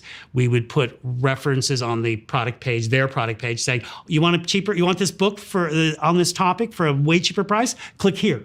And we'd send them to whoever we thought their worst competitor was. That was how Amazon forced their vendors to comply. But that's an old Walmart trick. I mean, it wasn't like Amazon created that, and it made a difference. And Jeff kind of got excited about it. When Dennis Johnson still refused to give in to Amazon's terms, he says the buy button on all Melville House books suddenly disappeared, making it impossible for customers to purchase them on Amazon. I mean, this is the company that referred to little publishers like me as wounded gazelles, I believe. That's how they think. That's how he thought from the beginning. And we eventually had to pay what at the time I called a bribe. And our attitude toward Amazon was, render unto Caesar that which is Caesar's, and carry on as best you can. Jeff Bezos may say that Amazon comes along and has given publishers like yourself access to a huge distribution channel for your books. Has Amazon been good for your business? Well, absolutely they have. Any bookseller that sells our books is good for our business. So I'm not complaining that Amazon is selling our books. I'm just complaining of the way that their tactics are hurting the industry I love. In addition to granting interviews, Amazon responded to written questions. Regarding Dennis Johnson's characterizations, it told us, Amazon disagrees with this account. Were you uncomfortable with that sort of ruthlessness ever? Well, no, because I was in retail. I mean, people think that's ruthless. I looked at some people at Amazon, wow, that's kind of mean. And I'm like, oh, a retailer and a supplier having a disagreement? Stop the presses. It happens all the time. I mean, you've got finite margin, and somebody's going to have to give. And a lot of times Amazon wasn't the one giving. Kindle is a purpose-built reading device. The tension between Amazon and book publishers would ramp up even further with the unveiling of the Kindle. which helped the industry transition to the digital age, but gave Amazon more power to set prices lower. And new releases are only $9.99. Around that time, Barry Lynn, an advocate for broad antitrust enforcement, was growing increasingly concerned by what he was hearing from publishers. If the door was open, the publisher would say, hey, Amazon, they're just a terrific customer. They're our biggest customer. They buy the most books. They sell the most books. We love them. And you close the door and they say, Amazon is destroying our business model. They're destroying our business. They have way too much power. We must do something about them. Lynn wanted publishers to speak up publicly and thought federal antitrust regulators might investigate whether Amazon was a monopoly, illegally abusing its market dominance in anti-competitive ways. And they'd say, no way, I'm not going to talk about Amazon in public. I'm not talking about them on Capitol Hill. They will take retribution against me. To which you responded, well, that's why we have to do something about it. Jennifer Cast ran Amazon's books division in its formative years. We've had a difficult time in some ways getting publishers to talk to us on camera about Amazon. In part, it seems the reason is that they're afraid. How do you react to that publishers find it uncomfortable to talk about Amazon publicly? I don't know. I mean, I haven't seen that. Yeah. I haven't been in your shoes. I'm sure they have. I mean, if you're saying that they don't talk negatively about us, I mean, I know they have a lot of good things to say about us. I don't know why they wouldn't speak their minds. We certainly value speaking our minds. There is this well-known anecdote about cheetahs and gazelles, this gazelle program. Do you know about that? I don't. We've talked to former Amazonians about it, where Jeff had said we should basically try to negotiate with book publishers and try to get better terms and treat the smaller publishers as a cheetah would go after a wounded gazelle. I didn't hear the cheetah and gazelle example, but what we were looking for was people that were willing to move away from the old model of bricks and mortar to a new model, which was, a virtual store that had many different types of opportunities to present their books to customers. I want to talk a little bit about how we think about innovation at Amazon.com. Amazon would begin to accumulate even more power in 2005 when Bezos quietly rolled out a revolutionary new program, Amazon Prime. Now they have something called the Prime Shipping Program, where for roughly Amazon Prime, we only launched this a week ago. You pay $79 a year and you get 2-day shipping for free. It was a risky bet, and it paid off. The linchpin, or the glue, if you will, and probably the seminal moment in Amazon's business history was the introduction of what has become the most successful membership program in history, and that's Prime. Many of you in this audience will already be Amazon Prime members. Bless you. This is very much appreciated. changes the way you shop. You end up using it. Eventually, more than 150 million people would sign up for the free shipping, a tremendous expense for Amazon. But to Bezos, it was worth it. The Prime program at Amazon is one of the most important drivers of Amazon's growth. When you go on and you look to buy a product and it's available in 2 days, delivered to your door, anywhere in the country, that Amazon Prime program becomes a mechanism that keeps bringing you back as a customer to keep buying and keep searching for new products on Amazon.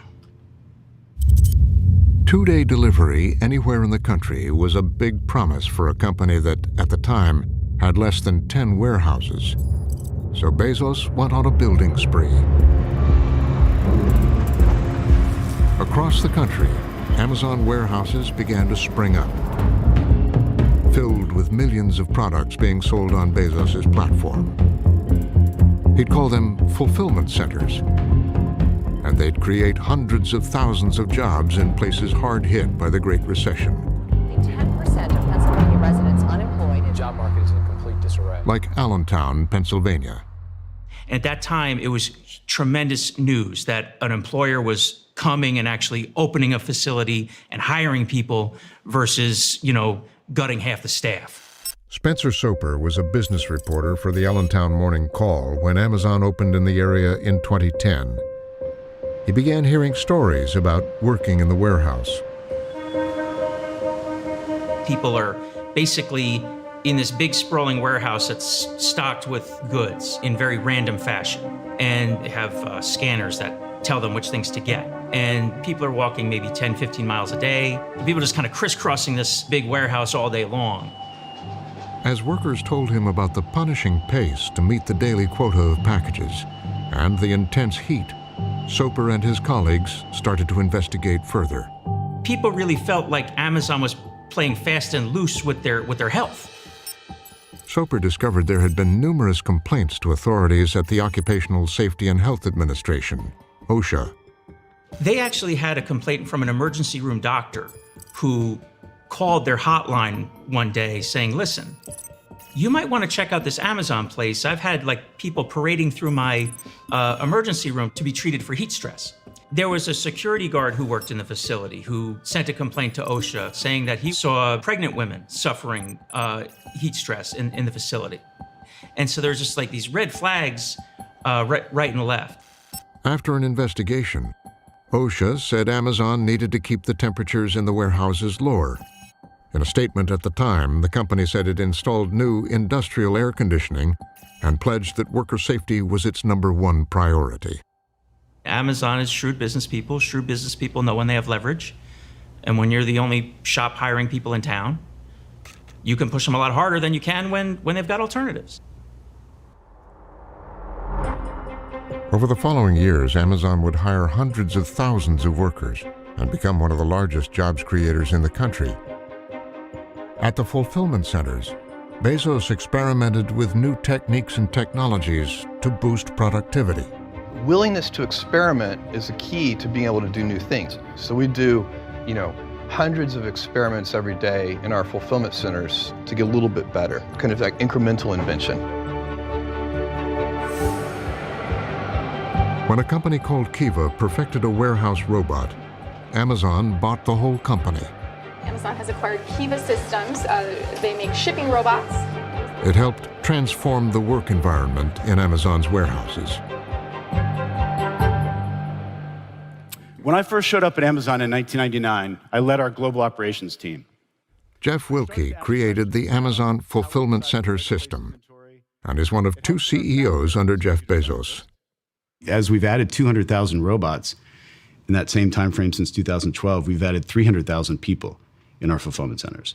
So what happens is the robots change the work. So they allow us, people don't have to walk as far, which is a complaint that we've heard in the past. They make the jobs safer. They make them higher quality because we present a smaller set of options to employees. And that's all good for customers, and it's good for employees too. But at the same time, complaints have persisted. People who've worked in warehouses for decades say this is different. This is not the same. We're here today because we want to make sure that these workers know about their rights in the workplace, especially around heat. Shahari Arkowski is an advocate for warehouse workers in the San Bernardino, California area, an Amazon hub with 10 fulfillment centers and over 15,000 employees. Because of the way that Amazon operates, because of the way that they set their rates for productivity, it's a lot harder work physically, but also psychologically. We sat down with a group in San Bernardino who'd recently worked at Amazon. When they first got here, I thought it was exciting. Like for me, I was thinking maybe I could find a place where, I'm gonna set roots of a good job, move up in place. But after being there for a while, I was like, there's no way. It's like, okay, this is where I could probably make a career. But once you work there for a certain amount of time, it's just not realistic how they expect you to work. Like dozens of workers we've spoken to around the country, they say they've struggled to keep up with the rate Amazon expected them to pick and pack items. How realistic are the rates that they're giving you? I mean, what's realistic at all? Not realistic? No. There's absolutely no way to make rate. You got to find little ways to cheat it. Because once you hit rate, by the end of the week, they raise it, they bump it up again. Because they start saying, hey, people could hit those rates, could hit those numbers. Hey, let's push them a little harder.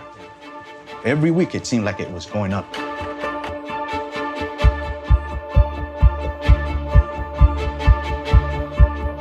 You have security cameras right behind you at all times that are looking at you 24/7. And if you don't meet standards or the rates, you're out the door, you're just disposable.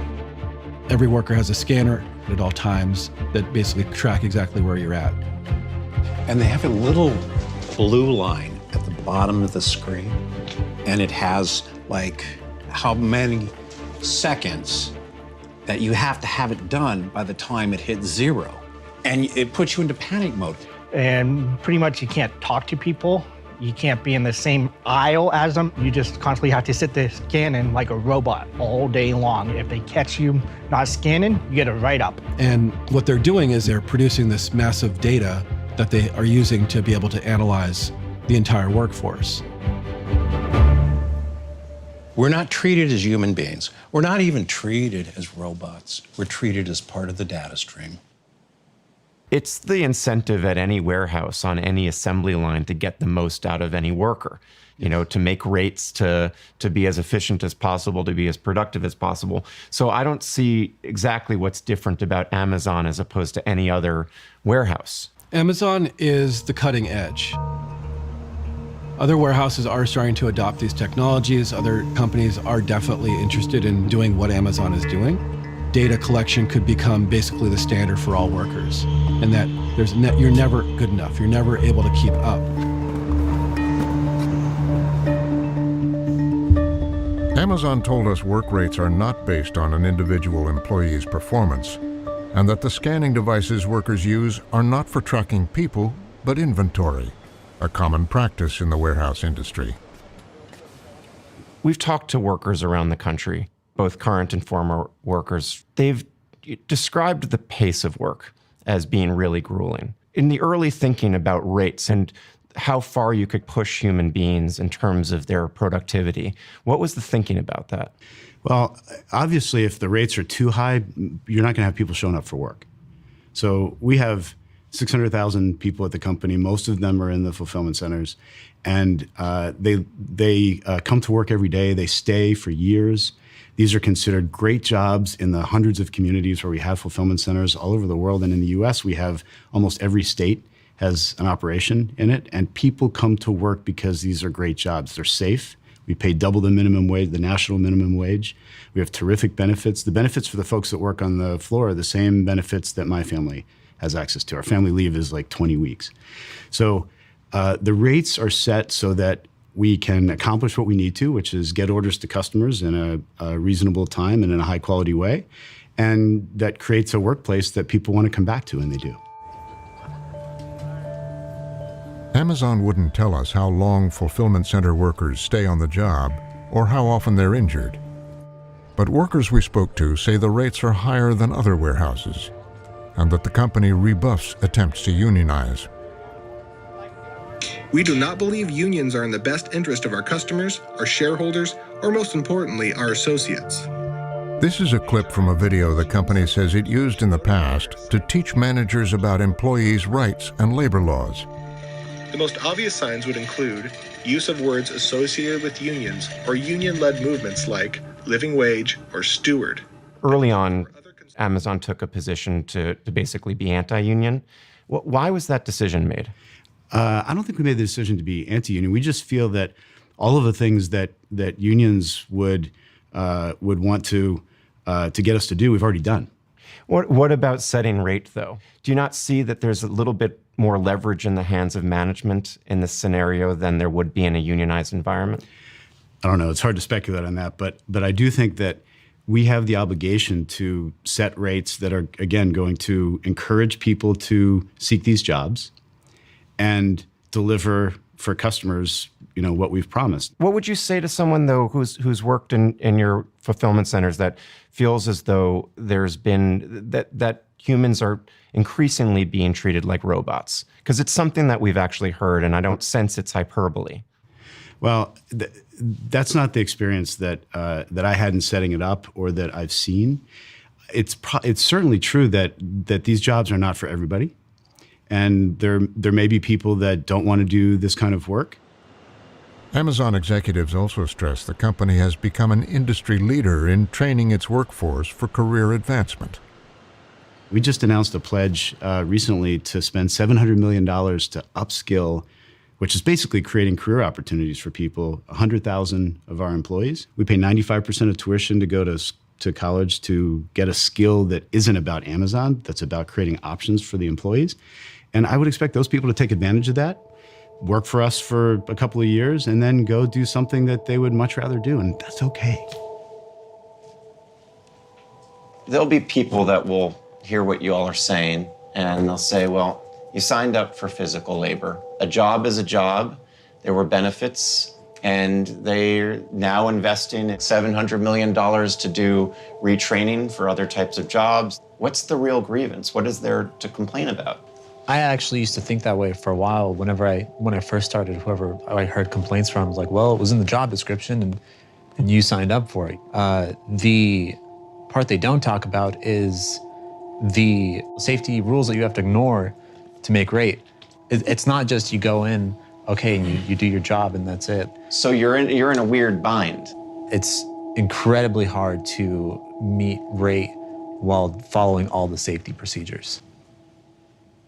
A complaint that we've heard from workers in terms of the sort of automation of their work as humans. Some of them telling us that, yes, there are high safety standards in these fulfillment centers, but that in order to make rate, they're having to cheat the standard a little bit. Well, I would say that's not okay. So from the moment that I arrived 20 years ago, I made it very clear to our operations teams that we will not compromise the safety of our employees to do anything else. So we have a culture that if we are asking people to do something that they have to do too fast to be safe, they can raise their hand and say this isn't right, and we'll fix it. For years, Amazon has put a happy face on its business and its workforce.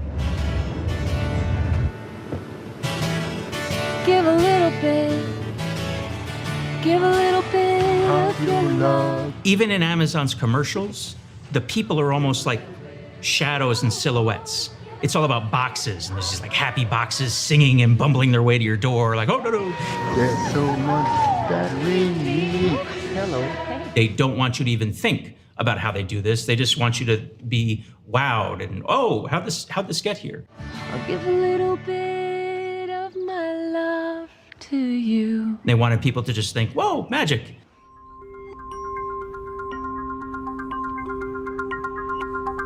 And magic was a big part of Bezos's marketing strategy, with an emphasis on the company's miraculous level of innovation and growth.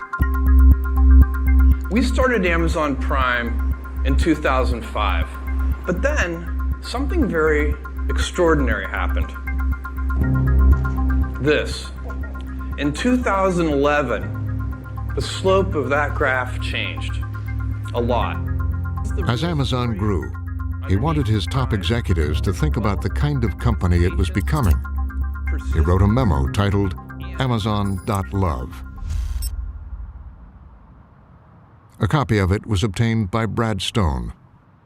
The memo is another example of Jeff being very prescient about the future. It's Jeff grappling with the idea that not all big companies are loved, that there is something that we get uncomfortable with when we talk about very big companies. Rudeness is not cool. Defeating tiny guys is not cool. Risk-taking is cool. Winning is cool. Polite is cool. Defeating bigger, unsympathetic guys is cool. Inventing is cool. Explorers are cool. Conquerors are not cool.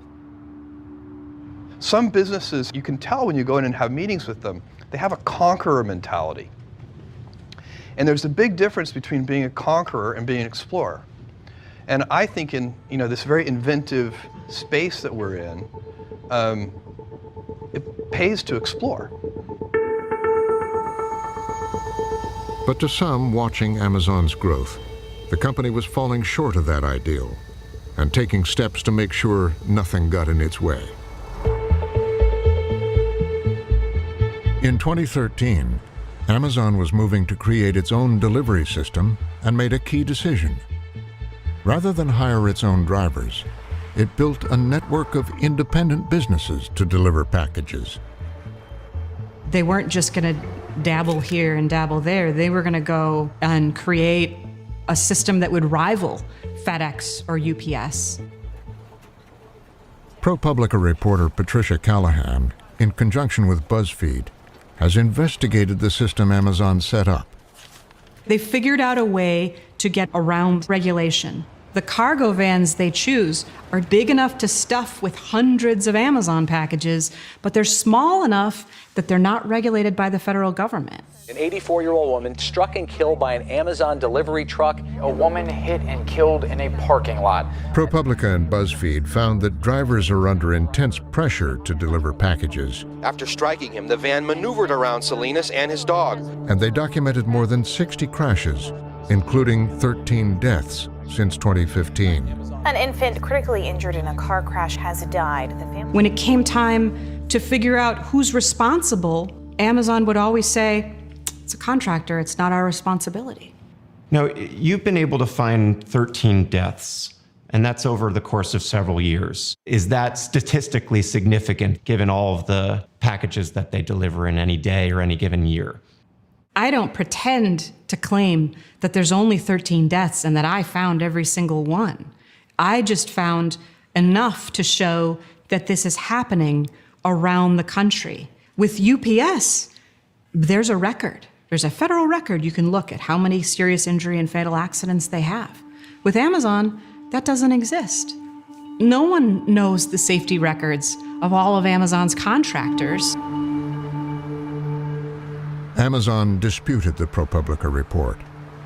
It would not release any data on crashes involving its driver network, but told us it had a better than average safety record, and that nothing is more important to them than safety. Any accident is one accident too many. So just as we're focused on safety in the fulfillment centers and product safety, we set very high standards with all of those partners for safe performance. We have training videos for the third parties that work with us to help them understand what we expect in terms of the drive. We have mapping software that we use to help them find the right routes. Every one of our drivers is required, including the third parties, are required to have comprehensive insurance, including liability insurance, so that if there is an accident, that the person who's injured is covered. Amazon wants to get Prime members their packages even faster. In the last year, Amazon announced a change to the way it handles Prime deliveries. Instead of delivering packages in 2 days, they promised to do it in 1. Free next day delivery all across the U.S.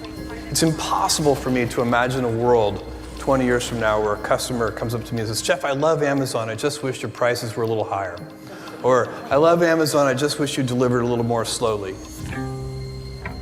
At the same time the delivery network was being set up, Amazon was also rapidly expanding its product offerings, inviting more sellers onto the site, including those from China. It basically makes it to where it's super easy for these companies who are maybe not as careful with adhering to the law, where they're able to just start a business up on Amazon, import some stuff, sell it, cause some problems, and then disappear. Rachel Greer worked in product safety at Amazon and worried that the site was being flooded with untested and potentially unsafe products. Are there proper warnings? Has it been safety tested for durability? If a child chews on it, will the paint come off? Is that paint leaded? Most people would assume that there is a pretty high safety standard on Amazon. And that assumption would be incorrect. She says that's because Amazon, like other tech companies, takes the position that it's not legally responsible if its customers are harmed by products sold by third parties on the site. If someone buys something that causes harm at Walmart or at Target, a consumer can sue Walmart or Target. Right, because no one's forcing you when you come into Walmart to enter the doors of Walmart. They aren't making you sign away your rights. But when do you sign that? When you go on Amazon.com? When you make your account. You accept the terms and conditions. People have been challenging Amazon's terms and conditions in court. Some have even been successful. Ultimately, who's on the hook when a customer buys a dangerous product on Amazon? Who takes ultimate responsibility for that? Well, in the rare case where something like that happens, if it's a third-party seller, the sale is by a third-party seller, and it is the seller's responsibility to sell a legitimate product to a customer. And then, when Amazon is the retailer, and we sell a product to a customer, then it's our obligation to make sure that we understand the manufacturer and the supply chain for that product and its safety. But when the other sellers are selling in your store, you're not responsible for it ultimately if they're selling your customer a defective or dangerous product? I think the way things work in the US is that the seller of record is the person who is setting the price and who is purchasing the product. And for things not sold by Amazon, and it says on the detail page, it'll tell you who the seller is. It's the seller's responsibility for those things. And for us, it's very clear. It says Amazon.com whenever we sell it. Do you audit your sellers in terms of whether they're actually providing safe products to your customers? We do. Some of our sales, so about almost 60% of our sales are by third parties. And those sales, some of them come directly from the third party, so we're not involved at all. But you take a cut. I mean, it's on your infrastructure. It goes through Amazon.com. So I mean, well, it's on our infrastructure in terms of the website and payments, but we're not. And fees that you're taking a cut of the sale, sure, right? Sure, and we're providing traffic that it's kind of the way they think about marketing is why they would pay that fee, but. It's harder to, before an experience, inspect that product. South Carolina woman who bought a hairdryer on Amazon said this happened. Fire is coming out of the hairdryer. Amazon's approach has had consequences. A hoverboard caused a fire that destroyed their home. Dangerous products were flagged by authorities in Washington state. Found dozens of school supplies that had high levels of toxic metals. And a recent report found thousands of banned, unsafe, or mislabeled products. I'm having a hard time understanding something, which is that Amazon's entire brand is about the customer. Yes. Right? That it's. I reminded them of this over and over again. You reminded them of what? Just said that no customer wants to buy an unsafe product. No customer wants selection that harms their child. No customer wants to buy something that burns down their house because it looks cool and it's the latest, coolest thing. Sitting here today, are you able to basically say that the products that you sell on Amazon.com are safe? What I can say is we work really hard to make sure that they're safe. We've spent $400 million in the last year on systems that seek out things that are not safe. And, there are millions of sellers and hundreds of millions of products. And our job is to, as fast as we can, weed out the ones that don't belong on our site. We're going to have to be vigilant as a retailer and as a technology company. And we are definitely dedicated to protecting the safety of our customers. We heard that concern for the customer over and over in our interviews with Amazon executives. Customer trust in a company like Amazon, it's sort of foundational. Customer obsession is the first leadership principle, and it's not a corporate slogan. We try to stay really focused on customers. Very focused on delivering results for our customers. Providing a great customer experience that customers want. Delivering that customer delight. This commitment to the customer and to keeping prices low had another benefit. It helped them avoid running afoul of regulators who enforce the nation's antitrust laws. It's important to understand sort of that there's two fundamental philosophies of antitrust, of anti-monopoly law. There's the traditional philosophy in which you want to break up all potential concentrations of power that you can, but for the last 30 years, there's been this change in how we do antitrust. And this is the idea that the only purpose of antitrust should be to drive prices lower to serve the interest of the consumer.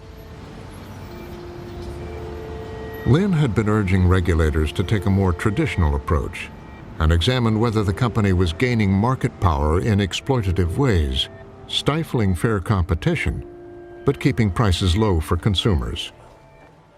We live in a society of consumers, though, and seemingly there is some net benefit to all of us when prices are low. So what's wrong with that view of things? It's obviously good for all people, if we can drive down prices, if we have lower priced drugs, if we have books that anybody could buy. That's a good thing. It's a good thing for society. And it's a good thing for us as consumers. But we're not only consumers, we're also citizens, we're also producers, we're also people who think and who make things and who grow things. And we want to have access to open markets. Once again, the tension was most pronounced with book publishers. Amazon was selling around 40% of all new books in America and 2/3 of all electronic books, thanks to the success of the Kindle. Then one of the world's largest publishers, Hachette, decided to push back. Franklin Foer was one of its authors. Hachette and Amazon set out to renegotiate their ebook contract. And Hachette said, no, we don't accept the terms of your contract. And Amazon basically said, to hell with you, Hachette. We're going to stop delivering your books. If somebody searches for a Hachette title, we're going to redirect them to another publisher. Amazon's battle with Hachette and the authors that Hachette publishes is heating up. As Bezos's virtual blockade dragged on for months, A bitter 7-month standoff. thousands of authors, including bestsellers like Douglas Preston, were caught in the middle. Some authors were losing 50 to 90% of their sales from Amazon. It was absolutely devastating to first-time authors. It actually destroyed their careers. Did you see your sales plummet? I did. Yes, I saw my sales plummet tremendously. In frustration, Preston penned an open letter on behalf of all authors. It was published in the New York Times with more than 900 signatures. We authors have loved Amazon. We have enthusiastically supported it. And this is how they treat us? This is not right. Amazon has been accused of doing everything from raising prices to deliberately delaying shipments. Is this what happens when Jeff Bezos decides to flex his muscles? While Hachette and Amazon were at an impasse, Douglas Preston, Franklin Foer, and other authors went to Washington and asked the Obama administration to open an investigation. I went to the Justice Department and I went to the Federal Trade Commission with the Authors Guild, and we tried to explain to them why this power was so dangerous. We pointed out all the ways in which Amazon was bullying the publishing industry. The Department of Justice listened to us, and their answer was essentially this. Amazon is one of the most popular companies in the country. They have brought tremendous services to consumers, and they've brought lower prices. And that we hadn't given them any kind of reason to open an antitrust investigation. Eventually, Hachette and Amazon would settle their dispute, with Amazon allowing Hachette to set its own prices for ebooks, but offering it incentives to keep them low. It's great to be here at Amazon. Amazon would thrive during the Obama years and eventually account for nearly 40% of all online commerce in the country. Last year, during the busiest day of the Christmas rush, customers around the world ordered more than 300 items from Amazon every second. But the complaints about its tactics would continue, with retailers of all kinds concerned that Amazon had become the online shopping gatekeeper. You've got to be on Amazon.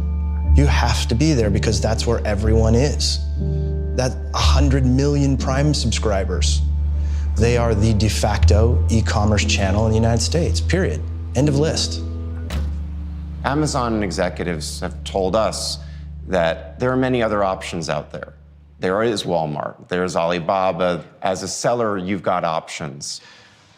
I've heard that response from Amazon executives before, and we did that. We listed all of our products on every other online marketplace, but it's a testament to just how good Amazon is. All of the others that were non-Amazon combined did about 10% of what we were doing on Amazon.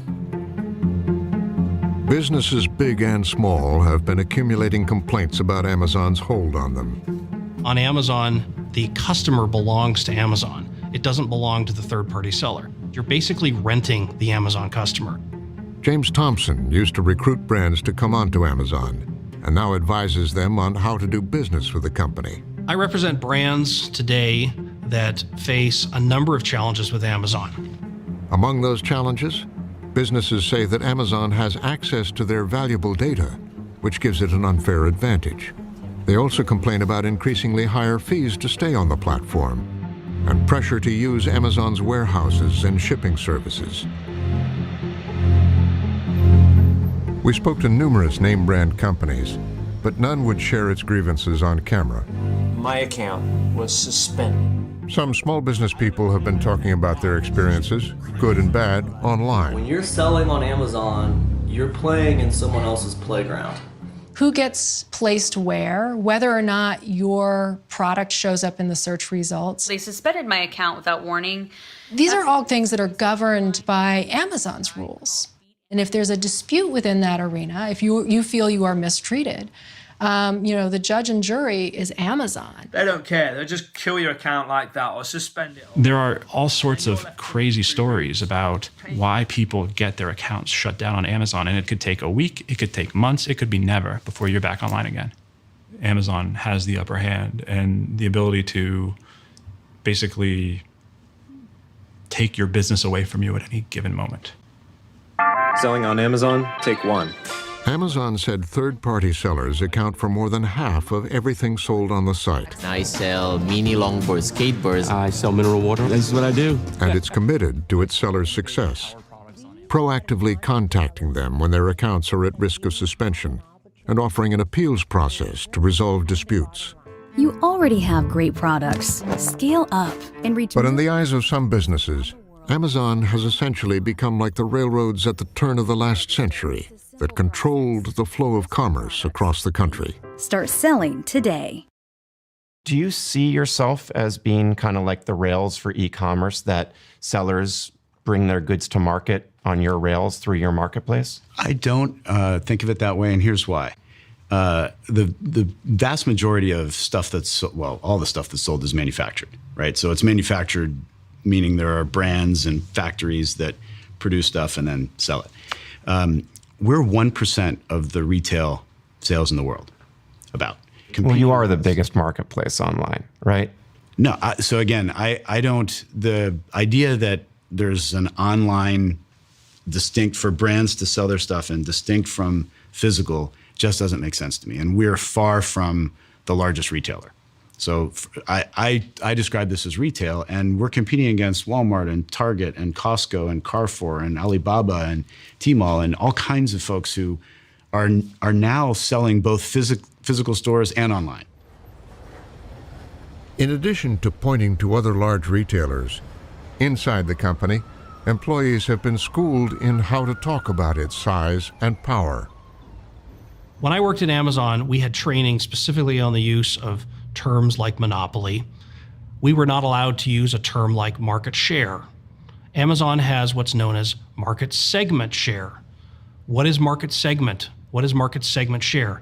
I don't know, but I know that the lawyers at Amazon feel that those terms are much safer than using terms like market share. So market share was something they were really concerned about. Clearly somebody with the necessary legal training or PR training recognized that Amazon was growing very quickly.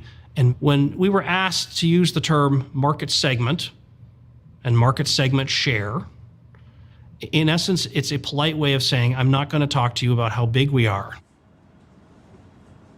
Since leaving Amazon 20 years ago, Shel Kappan has been watching the company with increasing concern, and he's speaking out about it for the first time.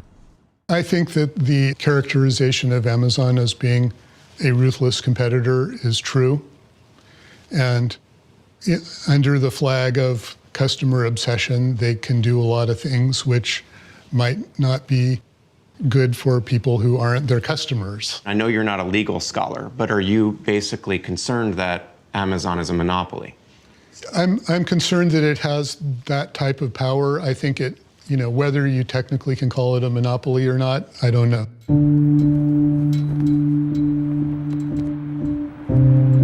That question has continued to loom over Amazon. I think that Amazon is looking out, and the existential threat that they may face is going to be from government. It's whether or not policymakers are going to step in and intervene and say, you have too much power. For years, Bezos has been ramping up Amazon's profile in Washington. Amazon has been lobbying the FAA to lift, trying to cozy up the politicians so that they will give him the biggest tax breaks around. Spending millions a year on lobbying. That Amazon lobbied more government entities than any other tech company. And hiring as its spokesman, the former White House press secretary, Jay Carney. You've got an army of lobbyists, many of whom have revolved in and out of government, including yourself. What are you hoping to get for all that lobbying spend and all that influence? One of the things we discovered is because of the visibility of our company, but also the range of businesses that we're in, we need subject matter experts on food safety, on transportation, on drones, on privacy. And also, we can be a resource, an information provider to policymakers and regulators. That's not lobbying in the traditional sense in terms of trying to persuade somebody to do something. It's just answering questions and providing data and information. Bezos himself would also become a presence in the capital, and eventually buy the largest private residence in town. Jeff Bezos never really showed much interest in politics, but as he cemented himself in the city, he started to acquire this physical presence. He bought a mansion and developed it into a place that is explicitly designed to be social. It has a big ballroom. I mean, it is designed to create a real presence for him in the nation's capital where he can hobnob with the people who make decisions. He'd even bought the hometown newspaper, Jeff Bezos sent a thunderbolt through the media world this week. spending $250 million to rescue the struggling Washington Post. And I do believe that democracy dies in darkness. I think that the capital city of the United States of America needs a paper like the Washington Post. I gotta say, full credit to him. He hasn't intervened in any of the coverage of the paper, and he's invested in the paper. Every dollar of profit that the paper makes is plowed back into making it a better paper. Bezos allowed the Post to hire to restock its newsroom. He reversed what had been an atmosphere of sort of decline. I'd say the Washington Post has really flourished under Bezos' ownership. Let's cut this digital ribbon. At the time, critics saw a more cynical motive. Perhaps he's buying the Washington Post to buy some sort of protection. Precisely.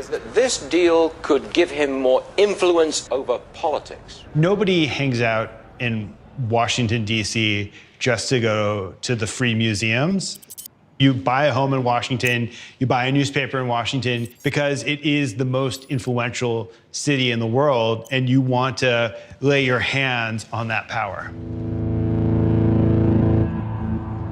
Bezos saw a business opportunity there as well. The Obama administration planned to modernize the federal government by embracing cloud computing. Bezos had been quietly building a revolutionary cloud computing business. He called it Amazon Web Services. It's basically computing power in the cloud, but really it's Amazon server farms around the world that give people access to the kind of technology services they need. To keep Amazon running, Bezos had developed an unprecedented digital infrastructure. He realized he could rent parts of it out, not just to businesses, but also to the government. Our infrastructure is built to satisfy the security standards of the most risk-sensitive organizations. He's already got a huge edge over the other big competitors in it, so he wants to take that lead and capture the US government. In 2013, he got a major boost when it was revealed that Amazon Web Services had designed a computing cloud for the CIA. Amazon Web Services was awarded a 10-year contract for $600 million. Amazon is helping the CIA build a secure cloud computer network. The CIA contract was probably one of the best things that happened to Amazon's cloud business. It lifted all doubts about the security of the cloud and whether you could trust Amazon with your most precious data. The message to the world is if the CIA trusts Amazon with its data, then maybe other companies and government institutions can as well. And they did. Experience it with Expedia. AWS became by far the world's leading cloud computing platform. On CBS. Today, more than 1 million businesses, as well as PBS, pay Amazon to store and manage their data. Bezos had again anticipated the next frontier in technology and had made himself indispensable to it.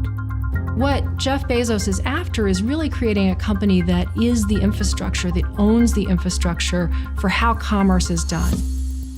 And that's an incredibly powerful place to be. Please welcome Chief Executive Officer of Amazon Web Services, Andy Jassy. Andy Jassy created and runs AWS. He credits the service with making it easier to do business and sparking innovation throughout the economy. Look at what AWS has enabled with regard to change in our society. Look at Netflix changed the way that we consume digital content, and Airbnb changed the way that we get accommodations, and Ola and Grab and Lyft and Uber changed the way that we get transportation. AWS has been a part of enabling all of these huge innovations and changes in consumer experiences that have made life better for people. And we're the cloud with the most capabilities, the most innovation, the most customers. The division generated $35 billion in sales last year. Amazon Web Services. Build on. The success of AWS gave Bezos billions to expand Amazon from a company that sells everything to a company that does everything. A top priority: to boldly go where no man has gone before. Was to create the sci-fi future he'd fallen in love with as a child. Gentlemen, this computer has an auditory sensor. It can, in effect, hear sounds. A world of artificial intelligence in which computers can think and make decisions for humans and about humans. Jeff Bezos is a big fan of Star Trek. He admits that that was on his brain when he came up with the idea that Amazon should be pursuing a little disk that you can bark commands into. 4.7 Stop. photos. This is his beam me up Scotty fantasy realized. We started working on this device, and our vision was that in the long term, it would become the Star Trek computer. When it first arrived from Amazon, I didn't know what it was. In 2014, Bezos' talking computer, the Amazon Echo, hit the market. Is it for me? It's for everyone. The voice known as Alexa would embed Amazon deeper into the lives of millions of people. Alexa, what do you do? I can play music, answer questions, get the news and weather.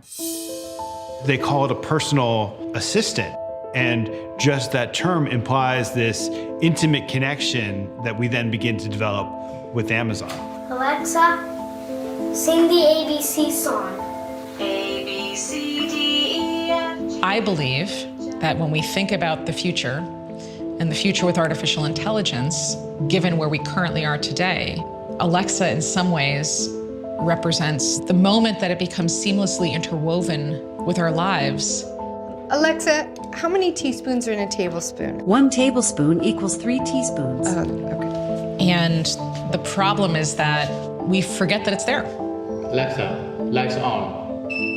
Okay. But Alexa is also listening, and she's learning. I'm answering questions and learning more. And that helps Amazon in the race to dominate artificial intelligence.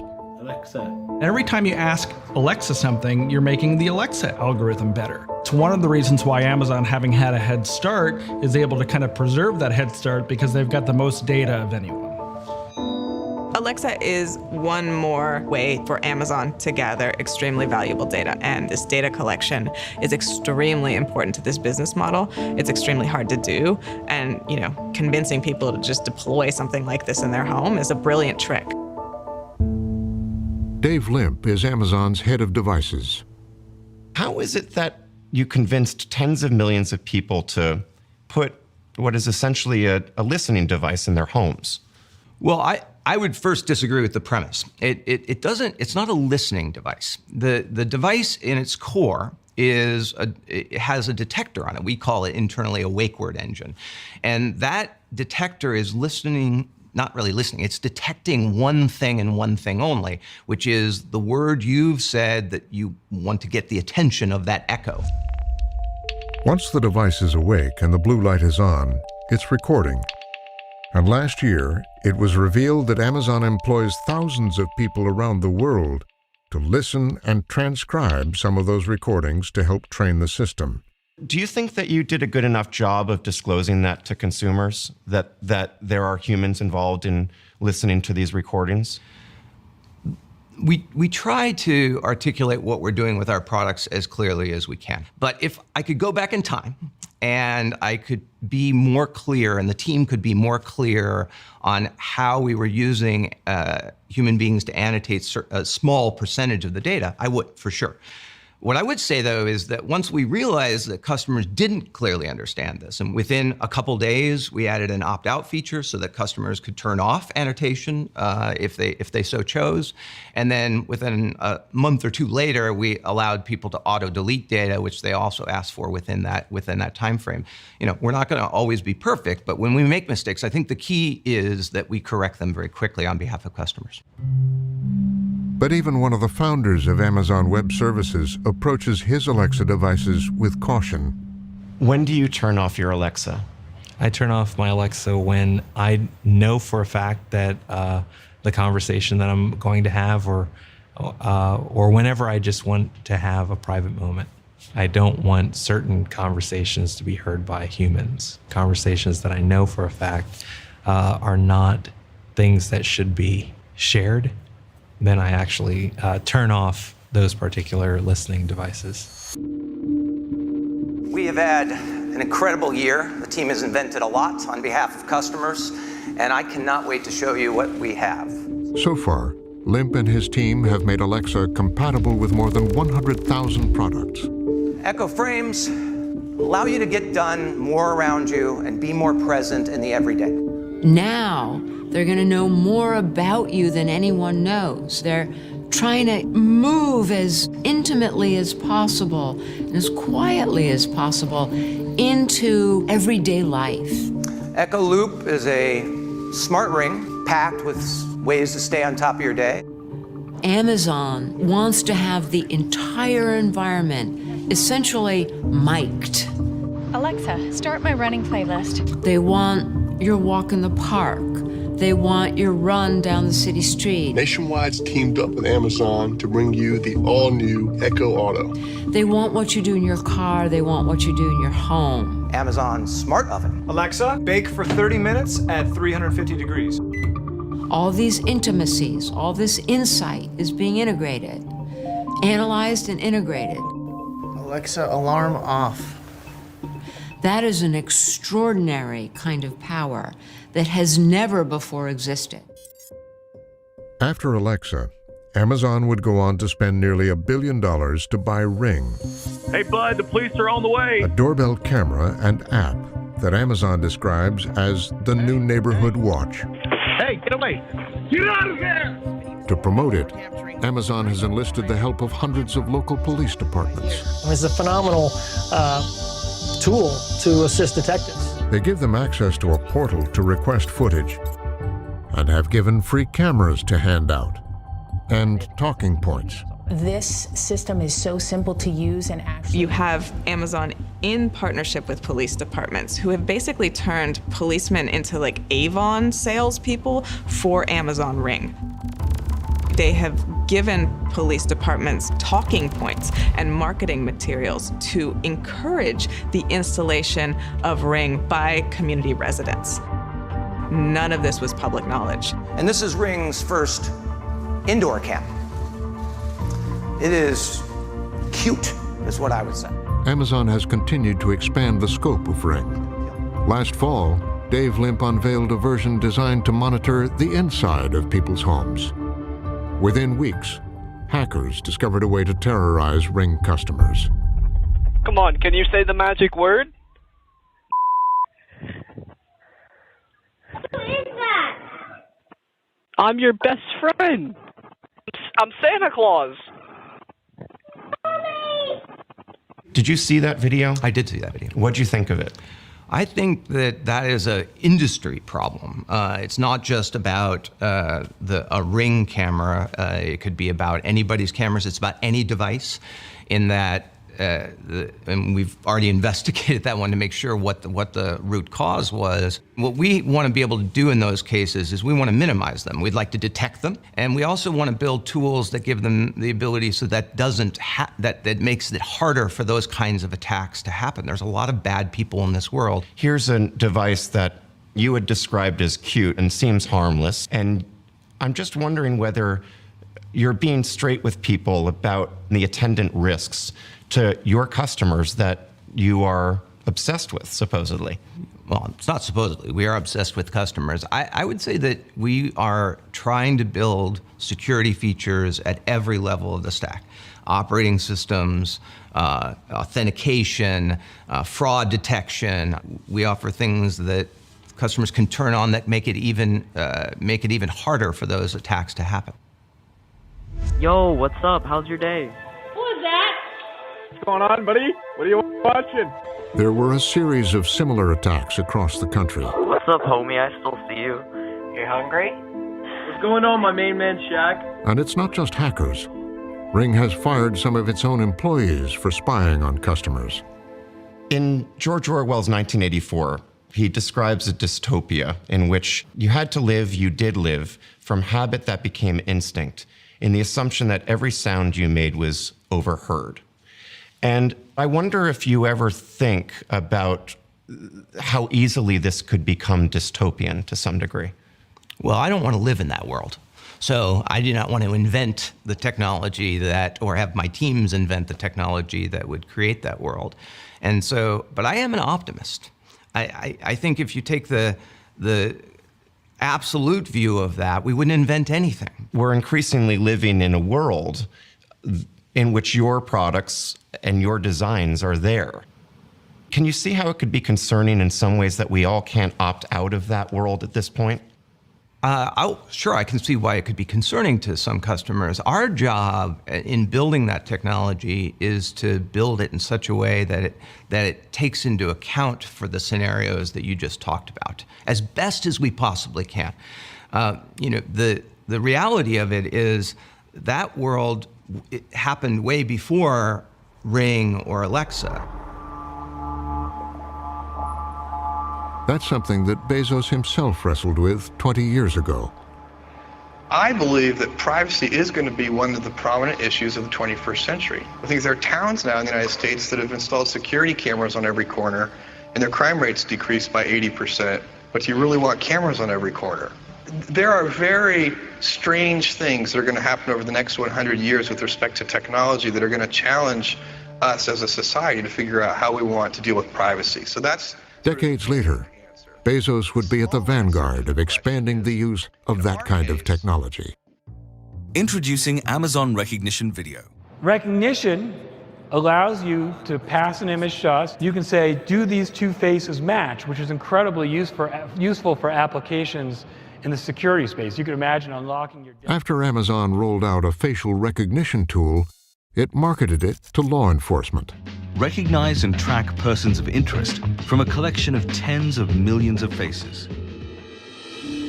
Police we've spoken to say it's a valuable tool to identify suspects quickly. Appears to be a match, but I'm going to make sure I look at them all. And while Amazon has offered guidelines for how it should be used, there are few laws governing the use of this technology. It returns anybody with warrants that look like her. Civil liberties advocates have raised concerns, as have computer scientists, who worry Amazon has released the software before it's ready, and that police are essentially field testing it on the public on behalf of the company. The tools are not what I call battle tested, and we still do not understand how well they work in the environments in which they'll be applied. That's where I see a danger. Anima Anand Kumar was the principal scientist for artificial intelligence at Amazon. In her first interview about her concerns, she told us she was particularly alarmed by an MIT study that found the software prone to mistakes with darker-skinned faces. Amazon has questioned the study's methodology. As a researcher in AI, I feel it's my personal responsibility to educate the public of where AI truly is today, right? Because they hear so much of AI being hyped up, it's supposed to be magical, it's supposed to solve all the world's problems. I see the potential in doing that, but at the same time, we need a reality check. We need to ask, where is AI today? What can it truly do well? And when it comes to facial recognition, you don't think it's ready for prime time? I don't think face recognition is ready for prime time in challenging applications like law enforcement. Anand Kumar and other scientists have asked Amazon to stop selling recognition to law enforcement because they say the system's accuracy is still in question, and there are no clear regulations about how it's used. We asked Andy Jassy about it. I have a different view, and we spent we've had the facial recognition technology out for use for over 2.5 years now. And in those 2.5 years, we've never had any reported misuse of law enforcement using the facial recognition technology. And I think a lot of societal good is already being done with facial recognition technology. Already you've seen hundreds of missing kids reunited with their parents and hundreds of human trafficking victims saved and all kinds of security and identity and education uses. So there's a lot of good that's been done with it. But I also understand that it could be misused. And I think at the end of the day, with any technology, whether you're talking about facial recognition technology or anything else, the people that use the technology have to be responsible for it. And if they use it irresponsibly, they have to be held accountable. There's been all sorts of problems with policing in this country. So why allow police departments to experiment? We believe that governments and the organizations that are charged with keeping our communities safe have to have access to the most sophisticated modern technology that exists. We don't have a large number of police departments that are using our facial recognition technology, and as I said, we've never received any complaints of misuse. Let's see if somehow they abuse the technology. They haven't done that, and to assume that they're going to do it, and therefore you shouldn't allow them to have access to the most sophisticated technology out there, doesn't feel like the right balance to me. It's been difficult to even know how many police departments are using the facial recognition technology, and there's no public auditing to know whether there are complaints about abuse. How would the public ever know? Again, I don't think we know the total number of police departments that are using facial recognition technology. I mean, you can use any number. We have 165 services in our technology infrastructure platform, and you can use them in whatever conjunction, any combination that you want. We know of some, and the vast majority of those that are using it according to the guidance that we prescribe. And when they're not, we have conversations. And if we find that they're using it in some irresponsible way, we won't allow them to use the service and the platform. Andy Jassy and Jeff Bezos have said they want governments to hurry up and regulate how law enforcement can use facial recognition. But in the meantime, Amazon has forged ahead and has even discussed its services with Immigration and Customs Enforcement. At Amazon Web Services, we are and the U.S. military. Partner community to deliver for our warfighters and defense leaders for when it matters most. Bezos himself has made it clear that he sees Amazon playing a critical role in national security, as well as in commerce. We are going to continue to support the DoD, and I think we should. And if big tech companies are going to turn their back on the U.S. Department of Defense, this country is going to be in trouble. As Amazon has revolutionized one industry after another, Jeff Bezos' reputation has grown to mythic proportions. But you've called what Jeff Bezos has built a miracle. Absolute miracle. I wish I could give him a blood test or something so I could pick it out. But you want to clone him? In fact, I want a transfusion, actually. So Amazon is now worth $1 trillion, just 1 month behind. His every move moves the markets. Amazon advertising is just on fire. Starting a digital advertising business to rival Facebook and Google. Some breaking news on Whole Foods. Holy Jim, cow. I heard you gasp just now. Holy cow, this is such a game changer. Buying the grocery chain Whole Foods. In a record-breaking deal, Amazon is buying Whole Foods for $13.7 billion. The day the acquisition was announced, the nation's largest grocery company lost billions of dollars.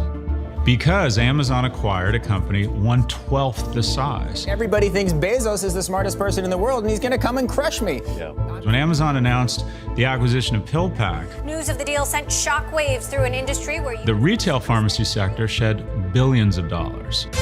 Well, look at this story. 3 titans of industry. When Amazon was mentioned in a press release with Berkshire Hathaway and JP Morgan saying they were looking at healthcare costs, no detail on what that meant. Healthcare companies are panicked about Amazon's forthcoming entry into the healthcare market. On the opening bell the next morning, the healthcare industry's largest player shed billions of dollars. And insurance stocks are down after Amazon announced a healthcare partnership with Berkshire Hathaway and JP Morgan Chase. Bezos basically wants to own the whole economy, right? You think he will?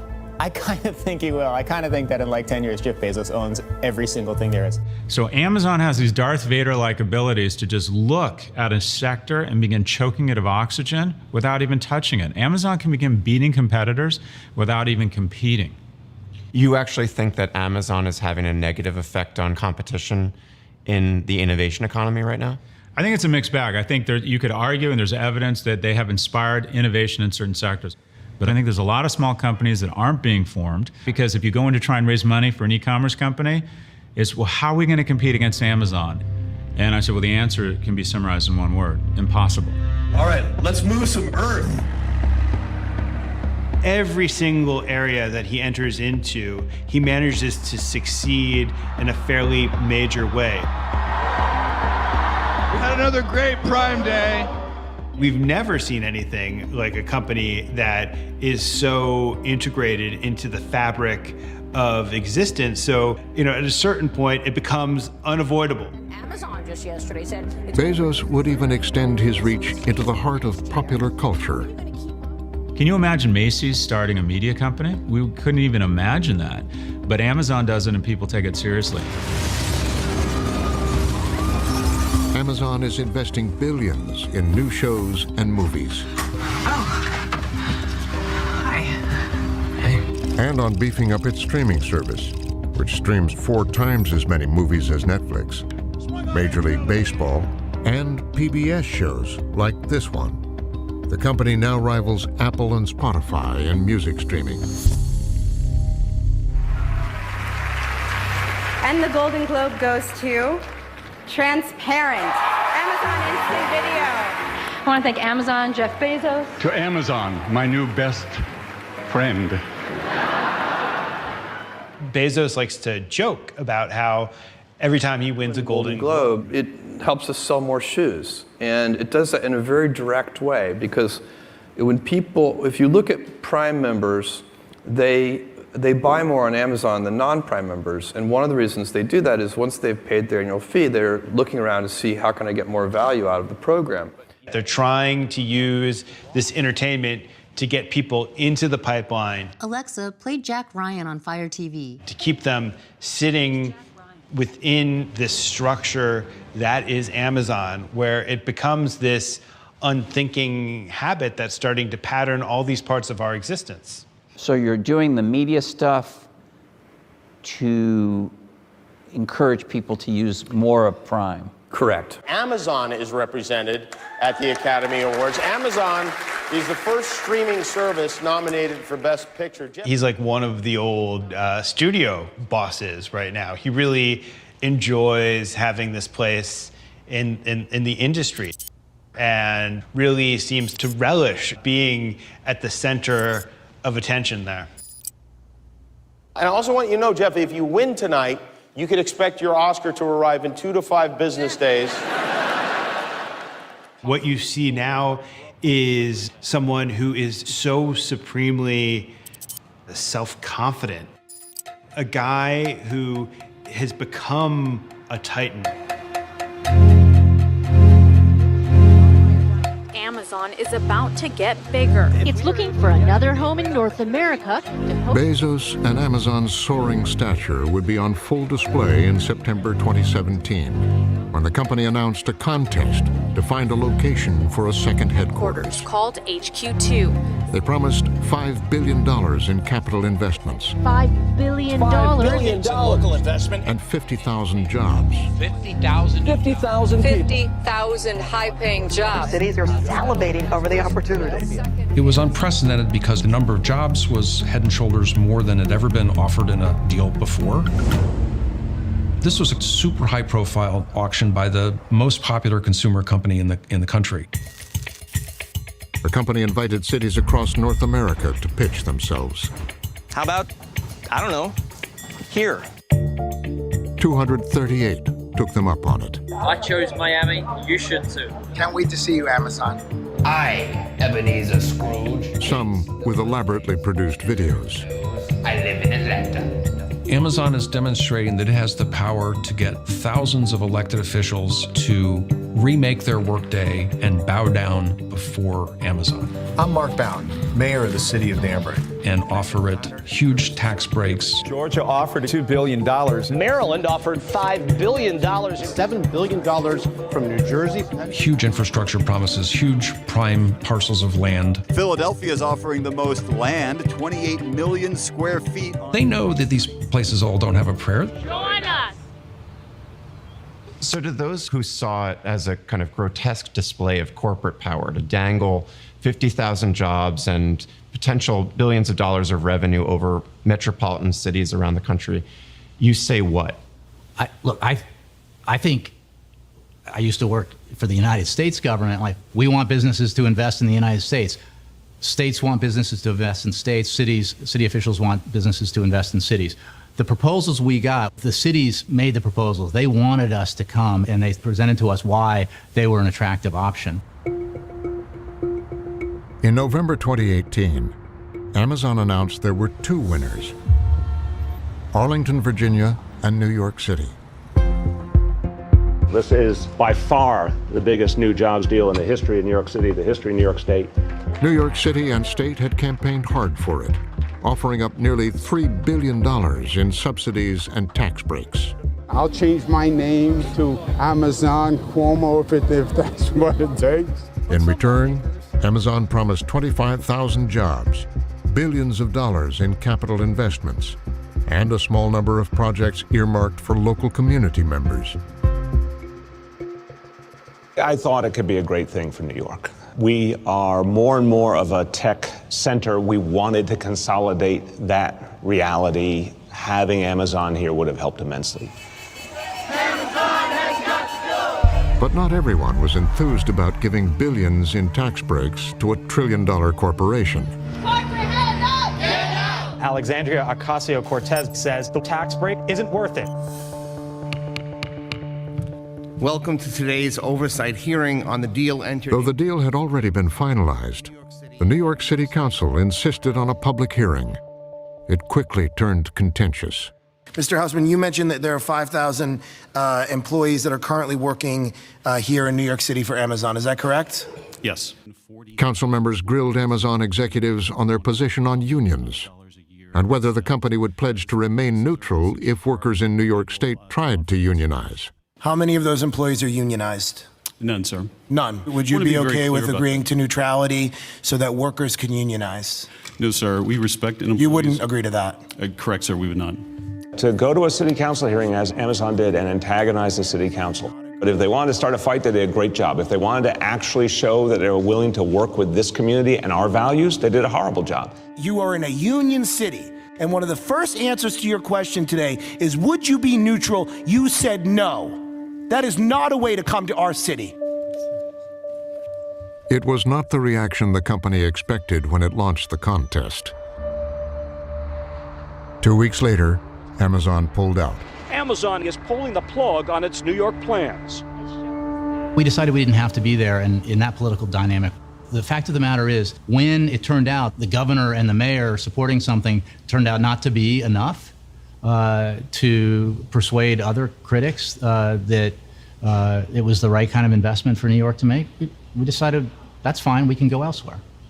He said to us that it turned out that the governor and the mayor supporting something wasn't enough to persuade other critics that it was the right kind of investment for New York to make. So we decided it's fine, we'll go elsewhere. That's an idiotic statement on its face. That is pure idiocy from a guy who should know a hell of a lot better. The deal was done. Amazon knew it was done. There was noise. There was posturing by people in the political world, but the deal was done. So all we're talking about here is the background noise. In what world are there no critics? Well, yeah, in an autocratic, totalitarian world, maybe they're not allowed, and maybe that's the world that Jeff Bezos, somewhere in his mind, thinks he is entitled to. At the time, Bezos was involved in some personal turmoil. Amazon CEO Jeff Bezos and his wife of 25 years announcing they are splitting. The announcement coming amid tabloid reports that Bezos is now in a relationship with former news anchor Lauren Sanchez. The National Enquirer had been pursuing him for months. Tabloid claims it tracked him across 5 states and over 40,000 miles. Bezos saw the Enquirer's report as politically motivated. So what would be the motive here of getting that embarrassing material about Bezos and his alleged affair to the National Enquirer? Who would want to get the dirt in the press? The magazine's owner, David Pecker, was linked to two powerful men who disliked how they were covered by Bezos's Washington Post. The first was President Trump. It's put there for the benefit, the Washington Post, of Amazon. That's my opinion. The second, Saudi Crown Prince Mohammed bin Salman, who the CIA had tied to the murder of one of the Post's journalists, Jamal Khashoggi. Former CIA Director John Brennan said, "I have no doubt that Saudi Arabia would want to embarrass Jeff Bezos and hurt him financially." David Pecker demanded that Bezos publicly declare the Enquirer's coverage was not politically motivated, or he'd publish intimate photos of him. Breaking news tonight, a stunner from the richest man in the world. Rather than give in, Bezos fought back. Jeff Bezos calling out the publisher of the National Enquirer, David Pecker. Bezos published a personal account accusing the National Enquirer of blackmail, of extortion. He turned the situation around and handled it so brilliantly. He was very transparent, he was very courageous, admitted some very embarrassing things about himself, didn't try to deny it, and positioned the other individual as the bully and kicked the bully in the nuts, and somehow turned this into a net positive. I mean, this really was the PR strategy and execution of the ages. I've never seen anything like this. Publicly, Bezos has pushed ahead undaunted, a world-famous celebrity, and even after a $38 billion divorce settlement, still the richest person on the planet. But the calls to rein in his company are growing louder. Amazon reported $10 billion in profits and paid zero in taxes. I will single out companies like Halliburton or Amazon that pay nothing in taxes and are need to change that. Here's Bezos achieving this American dream and success, and he's now the target of all of this criticism and basically becomes a symbol of all of these problems. Amazon is closing 30% of America's stores and malls and paying. You're basically a piñata dangling in front of any politician with a populist message. Anyone who wants to talk about wealth inequality, they're pointing their finger at you. This is why 3 people own more wealth than the bottom half. If they want to talk about problems with capitalism in general, they're pointing their finger at you. We need to enforce our antitrust laws, break up these giant companies. And it's coming from all sides. President Trump just sent a chill down the spine of Jeff Bezos. The president again teed off against Amazon on Twitter. President Trump has made Bezos' ownership of the Washington Post a regular target. Washington Post, Bezos uses that as his lobbyist. He kind of assumed that the Washington Post was operated in the sort of way that he would operate a newspaper. And so he thought that Bezos was dictating coverage to the Post, which we should be careful to say is not the case. Trump has also criticized Amazon and accused the company of evading taxes. Last year, the company was competing for a $10 billion cloud computing contract with the Department of Defense. This contract would have solidified Bezos' dominance in cloud computing. This is a hugely important thing. But the company claims President Trump intervened to scuttle the deal. And we're looking at it very seriously. It's a very big contract, one of the biggest ever given. A big win for Microsoft, beating out Amazon. Amazon can protest the outcome, especially given the unusual and unprecedented comments by President Trump. But Amazon hasn't said it. It's extraordinary times we live in that one of the world's biggest corporations, Amazon, is now saying the President of the United States has corrupted our ability to win this contract. Is there any evidence of that? The evidence is what the President has publicly said. And Amazon's problems have continued to multiply. The Federal Trade Commission is now reconsidering its stance on antitrust enforcement and is looking at Amazon, as are regulators in the EU. This gatekeeper power and how the platforms are exercising it is of tremendous concern. In Washington, Democratic Congressman David Cicilline has launched an antitrust investigation into allegations of abusive conduct by Amazon and the other tech giants. Given your experience, do you agree with Amazon's statements suggesting that it seeks to act in the best interest of independent sellers? I disagree with that. We get, I don't know, what I might call bullying with a smile. We were able to get several CEOs to come to a public hearing. That required tremendous courage because there's a real potential for economic retaliation for their sharing that. We don't have the resources to fight Amazon. We could use some help. In the course of your investigation thus far, and you've had several public hearings, have you seen any evidence of anti-competitive behavior by Amazon? We have seen evidence of anti-competitive behavior by all of the large platforms as a result of their market dominance, but it sort of doesn't fall on the companies to fix this problem. It falls on us. Without objection, the hearing is adjourned. Cicilline's committee is considering everything from imposing limits on what businesses a company like Amazon can engage in to restricting the collection and use of data.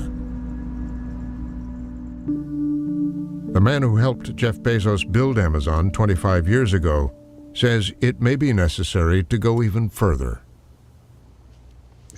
On the one hand, I'm proud of what it became, but it also scares me.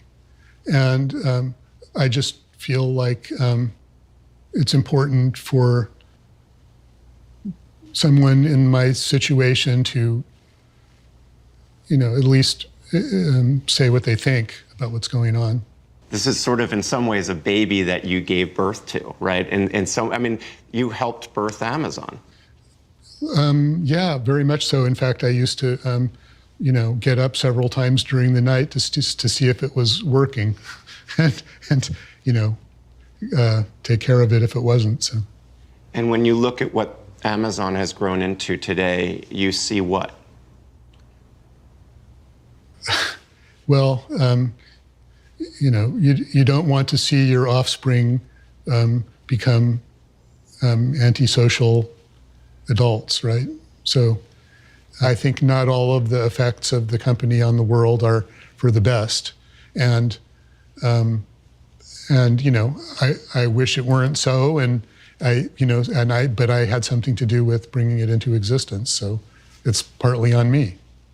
And I mean, isn't this just capitalism? Isn't this just a company doing what a company does? Yeah, yes, it is. And I think they're doing what the business schools teach people to do. And they're doing it aggressively and skillfully and with great intelligence. And they will continue to do that unless they're constrained by other forces in society. There are proposals out there to break up Amazon. Is that something you'd promote, the idea of breaking them up? I think that they're now at the scale where that could potentially make sense.